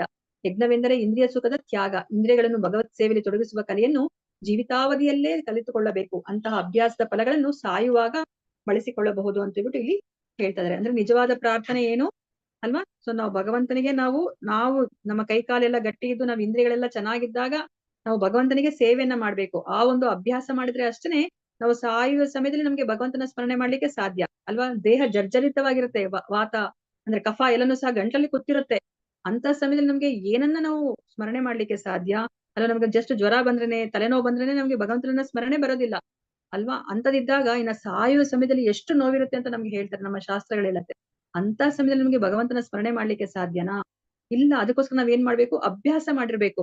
ಅಭ್ಯಾಸ ಮಾಡಿಲ್ಲ ಅಂತಂದ್ರೆ ನಮ್ಗೆ ಆ ಭಗವಂತನ ಸ್ಮರಣೆ ಬರ್ಲಿಕ್ಕೆ ಸಾಧ್ಯ ಇಲ್ಲ. ಅದಕ್ಕೆ ನಮ್ಗೆ ಭಯ ಅಲ್ವಾ? ನಾನು ಇಷ್ಟೆಲ್ಲ ಮಾಡಿರ್ಬೋದು, ಆದ್ರೆ ಭಗವಂತ ನನಗೆ ಇವಾಗ ಅಕಸ್ಮಾತ್ ನಾವು ಕೋಮಾಗ ಹೋಗ್ಬಿಡ್ತೀವಿ ಅಥವಾ ಆಕ್ಸಿಡೆಂಟ್ ಆಗತ್ತೆ ಅಲ್ವಾ? ನಾವು ಅವಾಗ ಭಗವಂತನನ್ನ ಸ್ಮರಣೆ ಮಾಡ್ಕೊಳ್ಳಿಕ್ಕೆ ಅವಕಾಶನೇ ಸಿಗೋದಿಲ್ಲ. ಅಂತಹ ಸ್ಥಿತಿ ಬಂದಾಗ ಏನಪ್ಪಾ ಅಂತ ಅಲ್ವಾ? ಅದಕ್ಕೆ ನಮ್ಗೆ ಆಚಾರ್ಯರು ಏನ್ ಹೇಳ್ತಾರೆ? ನೀವು ಸ್ಮರಣೆ ಮಾಡ್ಕೊಳ್ಳಿಲ್ಲ ಅಂದ್ರೂ ಭಗವಂತ ನಿಮ್ಮ ಪರವಾಗಿ ಅವರು ಸ್ಮರಣೆ ಮಾಡ್ತಾರೆ ಅಲ್ವಾ? ಸೊ ನಾವು ಭಗವಂತನಿಗೆ ಸ್ಮರಣೆ ಮಾಡೋದು, ಭಗವಂತ ನಮ್ಗೆ ಸ್ಮರಣೆ ಮಾಡೋದು ಎರಡು ಒಂದೇ, ಏನು ಭೇದ ಇಲ್ಲ ಅಲ್ವಾ? ಸೊ ಅದನ್ನ ನಮ್ಗೆ ಇಲ್ಲಿ ಹೇಳ್ತಾ ಇದಾರೆ. ಸೊ ಭಗವಂತನಿಗೆ ಪ್ರಾರ್ಥನೆ. ಸೊ ನಮ್ಗೆ ಇವಾಗ ಯಾಕೆ ಪ್ರಾರ್ಥನೆಯನ್ನ ಮಾಡ್ಕೋಬೇಕು ಅಂತಂದ್ರೆ ನಮ್ಗೆ ಭಗವಂತ ಒಂದೇ ಒಂದು ಚಿಕ್ಕ ಸ್ವತಂತ್ರವನ್ನ ಕೊಟ್ಟಿದ್ದಾನೆ ಅಲ್ವಾ? ನಮ್ಗೆ ಏನ್ ಇಷ್ಟ ಅನ್ನೋದನ್ನ ಅಲ್ವಾ ಅದನ್ನ ನಾವು ಹೇಳ್ಬೇಕು ಭಗವಂತನಿಗೆ, ನನ್ಗೆ ಇದಿಷ್ಟ ಕೃಷ್ಣ ಅಂತ ಹೇಳ್ಬಿಟ್ಟು ಅಲ್ವಾ? ಅವಾಗ ಅವ್ರು ಏನ್ ಮಾಡ್ತಾರೆ? ಆ ನಮ್ಮ ಆ ಒಂದು ಇಷ್ಟವನ್ನ ನೆರವೇರಿಸಲಿಕ್ಕೆ ಭಗವಂತ ಅವರು ಎಲ್ಲ ಅವಕಾಶವನ್ನ ನಮ್ಗೆ ಒದಗಿಸಿ ಕೊಡ್ತಾರೆ ಅಲ್ವಾ? ಇಲ್ಲ ಕೃಷ್ಣ, ನನಗೆ ಈ ಭೌತಿಕ ಪ್ರಪಂಚದಲ್ಲಿ ಇರ್ಲಿಕ್ಕೆ ನನ್ಗೆ ಇಷ್ಟ ಇಲ್ಲ, ನನಗೆ ಇವಾಗ ತುಂಬಾ ನನಗೆ ನಿನ್ನ ಭಕ್ತಿಯನ್ನ ಮಾಡ್ಲಿಕ್ಕೆ ನನಗೆ ಕಷ್ಟ ಆಗ್ತಾ ಇದೆ, ನಾನು ಪ್ರಯತ್ನ ಪಡ್ತಾ ಇದೀನಿ, ಕಷ್ಟ ಆಗ್ತಿದೆ, ನನಗೆ ಒಂದು ಸರಿಯಾದ ಮಾರ್ಗವನ್ನು ತೋರಿಸು ಅಂತ ನಾವು ಹಾಗೆ ಪ್ರಾರ್ಥನೆ ಮಾಡ್ಕೊಂಡ್ರೆ ಒಳಗಿಂದ ಖಂಡಿತ ನಮ್ಗೆ ಭಗವಂತ ಅವರು ಸಹಾಯ ಮಾಡ್ತಾರೆ ಅಲ್ವಾ? ನಮ್ಗೆ ಅದಿಲ್ಲ, ನಮ್ಗೆ ಬೇಕಾಗಿಲ್ಲ. ನಮ್ಗೆ ಯಾಕಂದ್ರೆ ಇದು ಇಷ್ಟ, ಅದು ಇಷ್ಟ, ಎಲ್ಲ ಇಷ್ಟ. ನಮ್ಗೆ ಆತರ ಒಳಗಿಂದ ನಮ್ಗೆ ಪ್ರಾರ್ಥನೆ ಮಾಡ್ಕೊಳಿಕ್ ಆಗ್ತಾ ಇಲ್ಲ. ಮನಸಾರ ಅಂತ ಏನ್ ಹೇಳ್ತೀವೋ ಆತರ ಪ್ರಾರ್ಥನೆ ಮಾಡ್ಕೊಳಿಕ್ ಆಗ್ತಿಲ್ಲ ಅಲ್ವಾ? ಪ್ರಾರ್ಥನೆ ಮಾಡ್ಕೊಂಡ್ರೆ ಖಂಡಿತ ನಮ್ಮ ಆಧ್ಯಾತ್ಮಿಕ ಪ್ರಾರ್ಥನೆಯನ್ನ ಭಗವಂತ ಅವರು ಪೂರೈಸ್ತಾರೆ ಅಲ್ವಾ? ನಾವೀಗ ಪ್ರಹ್ಲಾದನನ್ನ ನೋಡಿದ್ವಿ ಅಲ್ವಾ? ಆ ಪ್ರಹ್ಲಾದನಿಗೋಸ್ಕರ ಅವ್ರು ಕಂಬನಿಂದ ಹೊಡೆದುಕೊಂಡು ಬಂದ್ರು ಅವ್ರು ಅಲ್ವಾ? ಸೊ ಅದನ್ನ ನಮ್ಗೆ ಇಲ್ಲಿ ಹೇಳ್ತಿದಾರೆ. ಸೊ ಪ್ರಾರ್ಥನೆ ಹೇಗಿರ್ಬೇಕು ಅಂತ ಹೇಳ್ಬಿಟ್ಟು ಹೇಳ್ತಾ ಇದಾರೆ. ಸೊ ಇದು ಪ್ರಭುಪಾದರು ನಮ್ಗೆ ಇದನ್ನ ತುಂಬಾ ಇಂಪಾರ್ಟೆಂಟ್ ಆಗಿ ಹೇಳ್ತಾರೆ. ಏನ್ ಹೇಳ್ತಾ ಇದಾರೆ? ಭಕ್ತನು ಸಾಯುವಾಗ ತನ್ನ ಭಕ್ತಿ ಸೇವೆನ ನೆನೆಯದಿದ್ದರೂ ಭಗವಂತನು ಅವನನ್ನು ಮರೆಯುವುದಿಲ್ಲ. ಭಕ್ತನು ಮಾಡಿದ ಯಜ್ಞ ಯಾಗಾದಿಗಳ ಬಗ್ಗೆ ಭಗವಂತನಿಗೆ ನೆನಪು ಕೊಡಲು ಈ ಸ್ತೋತ್ರ ಮಾಡಲಾಗಿದೆ. ಹಾಗೆ ನೆನಪು ಮಾಡದಿದ್ದರೂ ಭಗವಂತನು ತನ್ನ ಶುದ್ಧ ಭಕ್ತನ ಭಕ್ತಿ ಸೇವೆಯನ್ನ ಮರೆಯುವುದಿಲ್ಲ. ನೋಡಿ, ಭಗವಂತ ಯಾವತ್ತೂ ಮರೆಯೋದಿಲ್ಲ ಅಲ್ವಾ? ಸೊ ನಾವ್ ಬೇಕಾದ್ರೆ ಮರ್ತೋಗ್ಬಿಡ್ತೀವಿ, ಎಂತದೇ ಒಂದು ಯಾರಾದ್ರೂ ಸಹಾಯ ಮಾಡಿದ್ರು ನಾವು ಮರ್ತೋಗ್ತೀವಿ. ಅದಕ್ಕೆ ನಮ್ಗೆ ಏನ್ ಹೇಳ್ತಾರೆ ಆಚಾರ್ಯರು? ಸೊ ನಾವ್ ಯಾವಾಗ್ಲೂ ಭಗವಂತನಿಂದ ಗೆಟ್ ನಾವು ಭಗವಂತನಿಂದ ತಗೋತಾನೆ ಇರ್ತೀವಿ, ನಾವು ಸ್ವೀಕರಿಸ್ತಾನೆ ಇರ್ತೀವಿ. Get and we will forget Krishna ಅಲ್ವಾ? ಆಮೇಲೆ ಭಗವಂತ ಏನ್ ಮಾಡ್ತಾರೆ? ಗಿವ್ ಅವ್ರು ನಮ್ಗೆ ಕೊಡ್ತಾನೆ ಇರ್ತಾರೆ ಅಲ್ವಾ? ನಾವ್ ಏನ್ ಕೇಳಿದ್ರು ಅವ್ರು ಕೊಡ್ತಾನೆ ಇರ್ತಾರೆ. Give and you will forgive. ನಮ್ಮನ್ನೆಲ್ಲ ಯಾವಾಗ್ಲೂ ಅವ್ರು ನಮ್ಮನ್ನ ಕ್ಷಮಿಸ್ತಾನೆ ಇರ್ತಾರೆ ಅಲ್ವಾ? ಒಂದಿನ ಅಲ್ಲ, 2 ದಿನ ಅಲ್ಲ, ಜನ್ಮಾಂತರಗಳಿಂದ ನಮ್ಮನ್ನ ಕ್ಷಮಿಸ್ತಾನೆ ಬರ್ತಾ ಇದ್ದಾರೆ ಅಲ್ವಾ? ಅಷ್ಟು ಪೇಶನ್ಸ್ ಇನ್ ಯಾರಿಗಿರ್ಲಿಕ್ಕೆ ಸಾಧ್ಯ ಅಲ್ವಾ? ನೋಡಿ, ಇವಾಗ ನಮ್ಮ ಬ್ರಹ್ಮನಿಗೆ 50 ವರ್ಷನೇ ಆಗೋಗ್ಬಿಟ್ಟಿದೆ. ಆ ಬ್ರಹ್ಮನ 50 ವರ್ಷದಲ್ಲಿ ನಾವ್ ಎಷ್ಟು ಸತಿ ನಾವು ಹುಟ್ಟು ಸತ್ತಿದೀವಿ, ಮಾಡಿದನ್ನೇ ಮಾಡ್ತಾ ಇದೀವಿ ಅಲ್ವಾ? ಎಷ್ಟು ತಪ್ಪುಗಳನ್ನ ಮಾಡಿದೀವಿ. ಭಗವಂತ ಅದನ್ನ ಕ್ಷಮಿಸ್ತಾನೇ ಬರ್ತಾನೆ ಇದ್ದಾರೆ ಅಲ್ವಾ? ನಾವು ಭಗವಂತನಿಂದ ಪಡ್ಕೊಂಡು ಅವನ್ನ ಫರ್ಗೆಟ್, ನಾವು ಮರ್ತ್ಕೊಂಡೇ ನಾವು ಜೀವನವನ್ನು ನಾವು ಮಾಡ್ತಾ ಇದೀವಿ. ಸೊ ಅದಕ್ಕೆ ಇಲ್ಲಿ ನಮ್ಗೆ ಪ್ರಭುಪಾದರು ಅರ್ಥ ಮಾಡಿಸ್ತಾ ಇದ್ದಾರೆ. ಸೊ ಇದು ನಮ್ಗೆ ಮುಂದಿನ ಒಂದು ಶ್ಲೋಕಕ್ಕೆ ಇದು ಒಂದು ನಾಂದಿ. ಸೊ ಏನು ಅಂತಂತಂದ್ರೆ ಮುಂದಿನ ಶ್ಲೋಕದಲ್ಲಿ 8:58 ಆಗಿದೆ. ಸೊ ಇಲ್ಲಿ ಏನನ್ನ ಹೇಳ್ತಾ ಇದ್ದಾರೆ ಅಂತಂದ್ರೆ, ನಾವಿವಾಗ ನಮ್ಗೆ ಮುಂದಿನ ಶ್ಲೋಕದಲ್ಲಿ ಏನನ್ನ ಹೇಳ್ತಾರೆ ಅಂತಂದ್ರೆ, ನಾವು ಭಗವಂತನೆಲ್ಲ ಪ್ರಾರ್ಥನೆ ಮಾಡ್ಕೋತಾ ಇದೀವಿ ಅಲ್ವಾ? ನಾನಿವಾಗ ನನ್ನನ್ನ ಸರಿಯಾದ ಮಾರ್ಗಕ್ಕೆ ಕರ್ಕೊಂಡು ಹೋಗು ಕೃಷ್ಣ ನೀನು. ಸೊ ನಾನು ನಿನ್ನ ಬಳಿಗೆ ಬರ್ಬೇಕು. ನಾನು ಈ ಶರೀರ ನನಗೆ ಬೇಕಾಗಿಲ್ಲ. ನನಗೆ ನನ್ನ ಆಧ್ಯಾತ್ಮಿಕ ಶರೀರವನ್ನ ನಾನು ಪಡಿಬೇಕು. ನಾನು ಅಲ್ಲಿ ನಿನ್ನ ಸೇವೆಯಲ್ಲಿ ನನ್ನನ್ನು ತೊಡಗಿಸ್ಕೋಬೇಕು. ನನ್ನನ್ನ ನೀನು ಸರಿಯಾದ ಮಾರ್ಗಕ್ಕೆ ಕರ್ಕೊಂಡು ಹೋಗು ಅಂತ ಹೇಳ್ಬಿಟ್ಟು ಅಲ್ಲಿ ಬೇಡ್ಕೋತಾ ಇದಾರೆ, ಪ್ರಾರ್ಥನೆಯನ್ನ ಮಾಡ್ತಾ ಇದ್ದಾರೆ. ಸೊ ಅದಕ್ಕೆ ನಮ್ಗೆ ಇಲ್ಲಿ ಆಚಾರ್ಯರು ಅರ್ಥ ಮಾಡಿಸ್ತಾ ಇದಾರೆ. ನಾವೆಲ್ಲ ಎಲ್ಲಿ ಬಿದ್ಬಿಟ್ಟಿದೀವಿ ಅಂತಂದ್ರೆ ಈ ಒಂದು ಹಾಳು ಬಾವಿಯಲ್ಲಿ, ಒಂದು ಹಂದ ಕೂಪ ಅಂತವೆಲ್ಲ ಅಂತ ಕಡೆ ಬಿದ್ಬಿಟ್ಟಿದೀವಿ ನಾವು. ಇವಾಗ ನಮ್ಗೆ ಏನೆಲ್ಲ ಮಾರ್ಗ ಇದೆ, ಇದನ್ನ ಈ ಅಂಧಕೂಪದಿಂದ ಮೇಲ್ಗಡೆ ಬರ್ಲಿಕ್ಕೆ ಏನೆಲ್ಲ ಮಾರ್ಗ ಇದೆ, ನಾವು ಇದಕ್ಕಿಂತ ಮುಂಚೆ ನಾವು ಚರ್ಚೆ ಮಾಡಿದ್ವಿ ಅಲ್ವಾ ಇದ್ರ ಬಗ್ಗೆ, ಅಂಧಕೂಪದ ಬಗ್ಗೆ. ಸೊ ಇವಾಗ ನಾವು ಕಷ್ಟಪಟ್ಕೊಂಡು ನಾವು ಯಾವುದೇ ಒಂದು ಹಗ್ಗದ ಸಹಾಯ ಇಲ್ದಲೆ ಆ ಒಂದು ಬಾವಿಗೆ ಸುತ್ತಲೂ ಇರುವಂತಹ ಆ ಒಂದು ಏನಿದೆ ಜಾಗ ಏನಿದೆ, ಕ್ರಿವಿಸಸ್ ಅಂತ ನಾವೇನ್ ಕರಿತೀವೋ ಅದ್ರ ಮೇಲೆ ನಾವು ಕಾಲು ಕೈ ಇಟ್ಕೊಂಡು ಮೇಲೆ ಹತ್ಕೊಂಡು ನಾವು ಬರಬಹುದು. ಆದ್ರೆ ಅದು ತುಂಬಾ ಕಷ್ಟಕರವಾದದ್ದು ಅಲ್ವಾ? ಅದ್ ಮಾಡ್ತಾ ನಮ್ಗೆ ಸುಸ್ತಾಗಿ ಹೋಗುತ್ತೆ. ನಮ್ಮ ದೇಹ ಅಷ್ಟು ಸಪೋರ್ಟ್ ಮಾಡೋದಿಲ್ಲ. ಏನಾಗುತ್ತೆ? ನಾವು ಬೀಳೋ ಚಾನ್ಸಸ್ ಜಾಸ್ತಿ ಇದೆ ಅಲ್ವಾ? ಸೊ ನಾವು ಈ ಒಂದು ಪ್ರಯತ್ನದಲ್ಲಿ ನಾವು ಇಲ್ಲಿ ಸೋಲನ್ನ ಅಪ್ಪಿಡ್ತೀವಿ ಮತ್ತೆ ಇನ್ನ ಒಂದೊಂದ್ಸತಿ ಏನಾಗುತ್ತೆ, ನಾವು ಆ ಅಂಧಕೂಪದಲ್ಲಿ ಬಿದ್ದಿದೀವಿ ಅನ್ನೋ ಒಂದು ವಿಷಯನೇ ನಮ್ಗೆ ನಾವು ಸೋಲನ್ನ ಅಸಹಾಯಕತೆಯಿಂದ ನಾವು ಸೋಲನ್ನ ಒಪ್ಪೋ ತರ ಆಗ್ಬಿಡತ್ತೆ ಅಲ್ವಾ. ಮತ್ತೆ ಎರಡನೇದು ಏನ್ ಮಾಡ್ತೀವಿ, ಹೇಗೋ ಬಿದ್ಬಿಟ್ಟಿದೀವಿ, ಕಷ್ಟ ಪಟ್ಕೊಂಡ್ ಮೇಲೆ ಬರೋಣ ಅಂತ ಹೇಳ್ಬಿಟ್ಟು ಯಾರ ಸಹಾಯ ಇಲ್ಲದೆ ನಾವೇನೆ ಮೇಲೆ ಮೇಲೆ ಆ ಬಾವಿ ಸುತ್ತಲೂ ಇರುವಂತಹ ಜಾಗದಿಂದ ನಾವು ಮೇಲೆ ಮೇಲೆ ಮೇಲೆ ಹತ್ಕೊಂಡ್ ಬರ್ತೀವಿ. ಸೊ ಆ ಸಮಯದಲ್ಲಿ ಏನಾಗುತ್ತೆ, ನಾವು ತುಂಬಾ ಕಷ್ಟ ಪಟ್ಕೊಂಡು ಹತ್ತಾ ಬರ್ತಾ ಇದ್ರೂ ಸಹ ನಮ್ಮ ದೇಹ ಸಹಾಯ ಮಾಡ್ದಲ್ಲ ಇದ್ದದಕ್ಕೆ ನಾವೇನಾಗುತ್ತೆ, ಸೋಲನ್ನ ಅನುಭವಿಸ್ತೀವಿ. ಅಂದ್ರೆ ಪ್ರಯತ್ನ ಪಡ್ತಿದೀವಿ ಆದ್ರೆ ಸೋಲಾಗ್ತಾ ಇದೆ. ಆದ್ರೆ ಮೂರನೇದು ಏನಾಗ್ತಾ ಇದೆ, ಅಲ್ಲೊಂದು ನಮ್ಗೆ ಏನು ಹಗ್ಗ ಕಾಣ್ತಾ ಇದೆ. ಸೊ ಹಗ್ಗ ಕಾಣ್ದಾಗ ಏನಾಗುತ್ತೆ, ನಾವು ಹಗ್ಗವನ್ನ ಇಟ್ಕೊಂಡು ನಾವೇನೆ ಕಷ್ಟ ಪಟ್ಕೊಂಡು ಮೇಲೆ ಮೇಲೆ ಮೇಲೆ ಬರ್ತಾ ಇದೀವಿ. ಸೊ ಮೇಲೆ ಮೇಲೆ ಬಂದು ನಮ್ಗೆ ಅಲ್ಲಿ ಒಂದು ಯಶಸ್ಸನ್ನ ನಾವು ಪಡಿಬಹುದು, ನಾವೇ ಮೇಲೆ ಹತ್ಕೊಂಡು ಮೇಲೆ ಬರ್ತೀವಿ. ಆದ್ರೆ ನಮ್ಗೆ ಇನ್ನೂ ಒಂದು ಮಾರ್ಗ ಇದೆ, ಸುಲಭ ಮಾರ್ಗ. ಏನು ಅಂತಂದ್ರೆ ಆ ಹಗ್ಗ ಇಟ್ಕೊಳೋದಷ್ಟೇ. ಹಗ್ಗವನ್ನ ಯಾವುದೇ ಕಾರಣಕ್ಕೆ ಬಿಡಂಗಿಲ್ಲ. ಆ ಹಗ್ಗವನ್ನ ಗಟ್ಟಿಯಾಗಿ ಇಟ್ಕೊಂಡು ನಾವು ನಂಬಿಕೆಯಿಂದ ಗಟ್ಟಿಯಾಗಿ ಇಟ್ಕೋಬೇಕು. ಅವಾಗ ಏನಾಗುತ್ತೆ, ಅಲ್ಲಿ ಒಬ್ರು ನಮ್ಮನ್ನ ಎಳಿತಾರೆ. ಯಾರು ಎಳಿತಾ ಇದ್ದಾರೆ? ಕೃಷ್ಣ. ಅದು ನಾವು ಕೃಷ್ಣನನ್ನ ನಾವು ಸರೆಂಡರ್ ಆಗ್ಬಿಟ್ಟು ನಾವು ಡಿಟರ್ಮಿನೇಷನ್, ನಮ್ಗೆ ಅಷ್ಟು ಒಂದು ನಮ್ಗೆ ದೃಢ ಮನಸ್ಸಿರ್ಬೇಕು, ದೃಢ ಚಿತ್ತತೆ ಇರ್ಬೇಕು. ಕೃಷ್ಣ ಯಾವತ್ತೂ ನನ್ನ ಕೈ ಬಿಡೋದಿಲ್ಲ ಅಂತ ಹೇಳ್ಬಿಟ್ಟು ನಾವು ಆ ಹಗ್ಗವನ್ನ ಗಟ್ಟಿಯಾಗಿ ಇಟ್ಕೊಂಡ್ರೆ ಏನಾಗುತ್ತೆ, ಕೃಷ್ಣ ನಮ್ಮನ್ನ ಆರಾಮಾಗಿ ಅವ್ರು ಎತ್ತುತ್ತಾರೆ ಮೇಲಕ್ಕೆ. ನಮ್ಗೇನು ಕಷ್ಟ ಇಲ್ಲ. ನಾವೇನ್ ಮಾಡಿದ್ವಿ, ಒಂದೇ ಒಂದ್ ಕೆಲಸ ಮಾಡಿದ್ದು.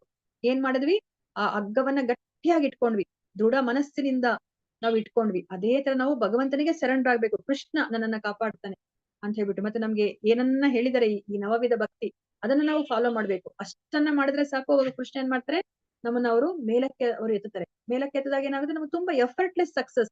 ನಾವು ಕಷ್ಟನೇ ಪಡ್ತಾ ಇಲ್ಲ ಅಲ್ವಾ. ಒಂದೇ ಒಂದ್ ಏನನ್ನ ಮಾಡ್ತಿದೀವಿ. ಹೌದು, ನಾವೇನಾದ್ರೂ ಒಂದ್ ಮಾಡ್ಲೇಬೇಕು, ಮಾಡ್ದಲೇ ಇರ್ಲಿಕ್ಕೆ ಸಾಧ್ಯ ಇಲ್ಲ ಅಲ್ವಾ. ಮತ್ತೆ ನಾವು ಇನ್ನ ಒಂದೇನನ್ನ ಅರ್ಥ ಮಾಡ್ಕೋಬೇಕು, ಅದನ್ನ ಎಷ್ಟು ಗಟ್ಟಿಯಾಗಿ ಇಟ್ಕೋಬೇಕು, ಮತ್ತೆ ಎಷ್ಟು ಒಂದು ದೃಢ ಮನಸ್ಸಿಂದ ಇಟ್ಕೋಬೇಕಂತಂದ್ರೆ ಅಲ್ಲಿ ಮೇಲೆ ಹೋಗೋ ತನಕ ನಾವು ಇಟ್ಕೋಬೇಕು ಅಲ್ವಾ. ನಾವ್ ಇವಾಗ ಎಷ್ಟೊಂದ್ಸತಿ ನಾವು ಭಕ್ತಿ ಮಾರ್ಗದಲ್ಲಿ ನಾವು ಜಾರ್ ಬಿಡ್ತಾ ಇದೀವಿ. ಯಾಕೆ ಜಾರ್ ಬಿಡ್ತಿದೀವಿ ಅಂತಂದ್ರೆ, ನಾನು ಇಷ್ಟು ದಿವಸ ಮಾಡಿದೀನಿ, ಅಯ್ಯೋ 10 ವರ್ಷದಿಂದ ನಾನು ಈ ಭಕ್ತಿ ಮಾರ್ಗದಲ್ಲಿ ಇದೀನಿ, ಪರವಾಗಿಲ್ಲ ಅಂತ ಬಿಟ್ಟು ನಾವೇನ್ ಮಾಡ್ತೀವಿ, ರಿಲ್ಯಾಕ್ಸ್ ಮಾಡ್ಕೋತೀವಿ. ಈ 16 ರೌಂಡ್ಸ್ ಮಾಡ್ಕೊಳ್ಳೇಬೇಕು. ಆದ್ರೆ ನಾವೇನ್ ಮಾಡ್ತೀವಿ, ಓ ಪರವಾಗಿಲ್ಲ, ನಾನು ಇಷ್ಟು ವರ್ಷದಿಂದ ಮಾಡ್ಕೊಂಡ್ ಬರ್ತಾ ಇದೀನಿ ಅಂತ ಹೇಳ್ಬಿಟ್ಟು ನಾವೇನ್ ಮಾಡ್ತೀವಿ, ಸಡಿಲ ಮಾಡ್ಕೊಂಡ್ ಬರ್ತೀವಿ. ಅವಾಗ ಏನಾಗುತ್ತೆ, ಜಾರಿ ಬೀಳ್ತೀವಿ. ಅದೇ ತರನೇ ನಾನು ಇವಾಗ ಮೇಲೆ ಇನ್ನೇನ್ ಬಂದೇ ಬಿಟ್ಟೆ ಮೇಲೆ ಅಲ್ವಾ. ಅವಾಗ ಕೈ ಬಿಟ್ರೆ ಏನಾಯ್ತು, ಕೆಳಗಡೆ ಬಿದ್ದೋಗ್ತೀವಿ ಅಲ್ವಾ. ಸೊ ಭಗವಂತ ನಮ್ಮಿಂದ ನಿರೀಕ್ಷಣೆ ಮಾಡ್ತಿರೋದು ಅದೊಂದನ್ನೇ ಅಲ್ವಾ, ನನ್ನನ್ನ ನೀವು ನಂಬಿ ಅಲ್ವಾ. ಮತ್ತೆ ನಾನು ಏನ್ ಹೇಳಿದೆ, ಆ ನಿಯಂತ್ರಕ ತತ್ವಗಳು ಅಥವಾ ಏನು ಗುರುಗಳು ಹೇಳಿದ್ದಾರೆ ಅದನ್ನ ಫಾಲೋ ಮಾಡಿ ಅಷ್ಟೇನೆ. ಅದನ್ನ ಏನು ದೃಢಚಿತ್ತದಿಂದ ನೀವು ಫಾಲೋ ಮಾಡಿ, ಅಷ್ಟನ್ನ ಮಾಡಿ. ನಾನು ನಿಮ್ಮನ್ನ ಈ ಭವಸಾಗರದಿಂದ, ಈ ಅಂಧಕೂಪದಿಂದ ಕಾಪಾಡೋದು ಅದು ನನಗೆ ಬಿಟ್ಟಿರೋದು ಅಂತ ಹೇಳ್ಬಿಟ್ಟು ಹೇಳ್ತಾ ಇದ್ದಾರೆ. ಸೊ ಇದ್ರ ಬಗ್ಗೆನೆ ನಮ್ಗೆ ಮುಂದಿನ ಶ್ಲೋಕದಲ್ಲಿ ಹೇಳ್ತಾ ಇದ್ದಾರೆ. ಹರೇ ಕೃಷ್ಣ ಮಾತಾಜಿ, ಇನ್ನೊಂದು 10 ನಿಮಿಷ ಇದನ್ನ ಹೇಳಿದ್ರೆ ಆಗೋಗುತ್ತೆ. ನಾನೇ ಹೇಳ್ಕೊಂಡು ಹೋಗ್ಬಿಡ್ತೀನಿ. ಆಕ್ಚುಲಿ ನಿಮ್ ಹತ್ರ ಓದಿಸಿ ನಾನು ಹೇಳ್ಬೇಕು, ಬಟ್ ಟೈಮ್ ಆಗೋಗುತ್ತೆ. ನೀವು ಓಕೆ ಅಂದ್ರೆ ಇನ್ನೊಂದು 10 ನಿಮಿಷ ಮಾಡ್ತೀನಿ, ಇಲ್ಲ ಅಂದ್ರೆ ನೆಕ್ಸ್ಟ್ ವೀಕ್ ಅಲ್ಲಿ ಮಾಡ್ಬೇಕಾಗುತ್ತೆ. ಓಕೆ ಮಾತಾಜಿ, ಮಾಡಿ ನೆಕ್ಸ್ಟ್ ವೀಕ್ ಅಲ್ಲಿ ಮಾಡಿ ಮಾತಾಜಿ. ಅಂದ್ರೆ ಚೆನ್ನಾಗಿ ಅರ್ಥ ಆಗತ್ತೆ ಮಾತಾಜಿ. ಈಗ ಅವಸರ ಆಗತ್ತೆ, ಸುಮ್ನೆ ಮಾಡ್ಬೇಕು ಅಂತ ಮುಗಿಸ್ಬೇಕು ಅಂತ ಅನ್ಸುತ್ತೆ ಮಾತಾಜಿ ಅಷ್ಟೇ. ಹರೇ ಕೃಷ್ಣ ಮಾತಾಜಿ. ನನ್ಗೆ ಅದು ಅವಲೋಕನ ಪೂರ್ತಿ ಮೊದಲನೇ ಶ್ಲೋಕದಿಂದ ಕೊನೆ ಶ್ಲೋಕದವರೆಗೂ ಹೇಳಕ್ಕೆ 4 ಜನ ಹೇಳಿದ್ರಿ. ಅದ್ರಲ್ಲಿ ನಾನು ಅವ್ರಿಗೆ ಫೋನ್ ಮಾಡಿದೆ ಮಾತಾಜಿ, ಅವ್ರಿಬ್ರು ಫೋನ್ ಎತ್ತಲಿಲ್ಲ. ಸೊ ನಾನೇ ಪ್ರಾಕ್ಟೀಸ್ ಮಾಡ್ಲಿಕ್ಕೆ ಆಗ್ಲಿಲ್ವಾ ಮಾತಾಜಿ? ಕಾಂಟ್ಯಾಕ್ಟ್ ಮಾಡಿದೆ, 2 ಸಲ ಫೋನ್ ಮಾಡಿದೆ ಮಾತಾಜಿ, 2 ಸಲ ಮಾಡಿದೆ, ಇಬ್ರು ಎತ್ತಲಿಲ್ಲ. ಆಯ್ತು ಮಾತಾಜಿ, ಇವಾಗ ಎಷ್ಟು ಜನ ಆಗುತ್ತೋ ಅಷ್ಟು ಜನ ಮಾಡ್ಬಿಡಿ ಮಾತಾಜಿ. ರಾಜು ತಂಬಟ್ ಅನ್ನೋರ್ಗ್ ಮಾಡಿದೆ, ಮತ್ತೆ ಜ್ಯೋತಿಶ್ರೀ ಮಾತಾಜಿಗೆ ಮಾಡಿದೆ, ಇಬ್ರು ಫೋನ್ ತೆಗಿಲಿಲ್ಲ ಮಾತಾಜಿ. ನನ್ಗೆ ಏನ್ ಮಾಡ್ಬೇಕು ಗೊತ್ತಾಗ್ಲಿಲ್ಲ. ನಾನು ನೋಟ್ಸ್ ಪ್ರಿಪೇರ್ ಮಾಡ್ಕೊಂಡು ರೆಡಿ ಇಟ್ಟಿದ್ದೀನಿ ಅಷ್ಟೇ. ಹೌದಾ ಮಾತಾಜಿ? ಮೊದ್ಲಿಂದ ಕೊನೆವರೆಗೂ ನೋಟ್ಸ್ ಪ್ರಿಪೇರ್ ಮಾಡಿ ಇಟ್ಟಿದ್ದೀನಿ. ಹರೇ ಕೃಷ್ಣ. ರಾಜು ತಂಬಟ್ ಪ್ರಭುಜಿ, ಜ್ಯೋತಿ ಮಾತಾಜಿ, ನೀವೆಲ್ಲ ಇದ್ದೀರಾ? ಸ್ಟಾಪ್ ಮಾಡ್ತೀನಿ ನಾನು. ದೇವ ಮಾತಾಜಿ, ಆದ್ರೆ ಪ್ರಿಪೇರ್ ಆಗಿಲ್ಲ ಮಾತಾಜಿ ಸ್ವಲ್ಪ. ಅಲ್ಲ ಗೊತ್ತಾಯ್ತು, ಬಟ್ ಮಾತಾಜಿ ಜೊತೆ ನೀವು ಅಂದ್ರೆ ಫೋನೇ ಕೋಆರ್ಡಿನೇಟ್ ತೆಗಿಲಿಲ್ಲ. ಈಗ ಅವ್ರಿಗೆ ಅಟ್ಲೀಸ್ಟ್ ನಾನು ಒಬ್ಬೊಬ್ಬರಿಗೆ 4 ಚಾಪ್ಟರ್ಸ್ ಕೊಡೋಣ, ಅವ್ರು ಪ್ರಿಪೇರ್ ಆಗ್ಲಿ ಅದಕ್ಕೆ ಅಂತ ಹೇಳೋಣ ಅಂತ ಅನ್ಕೊಂಡೆ. ಅವ್ರು ಯಾರು ಫೋನೇ ತೆಗಿಲಿಲ್ಲ. ವಾಟ್ಸ್ಆಪ್ ಮೆಸೇಜ್ ಮಾಡಿದ್ರೆ ಗೊತ್ತಾಗುತ್ತೆ ಮಾತಾಜಿ. ಯಾಕೆಂದ್ರೆ ವಾಟ್ಸ್ಆಪ್ ಇಲ್ಲ ಮಾತಾಜಿ, ನಾವು ವಾಟ್ಸ್ಆಪ್ ಮಾಡಕ್ಕೆ ನನಗೆ ನಿಮ್ ನಂಬರ್ ಫಸ್ಟ್ ಟೈಮ್ ನಾನು ಮಾಡ್ತಾ ಇರೋದು. ನಿಮ್ ನಂಬರ್ ನನ್ನ ಹತ್ರ ಇಲ್ವೇ ಇಲ್ಲ, ನೀವು ಬೇರೆ ಗ್ರೂಪ್ ಅವರು. ಮಾತಾಜಿ ಇವಾಗ ನಿಮ್ಗೆ ಗೊತ್ತಾ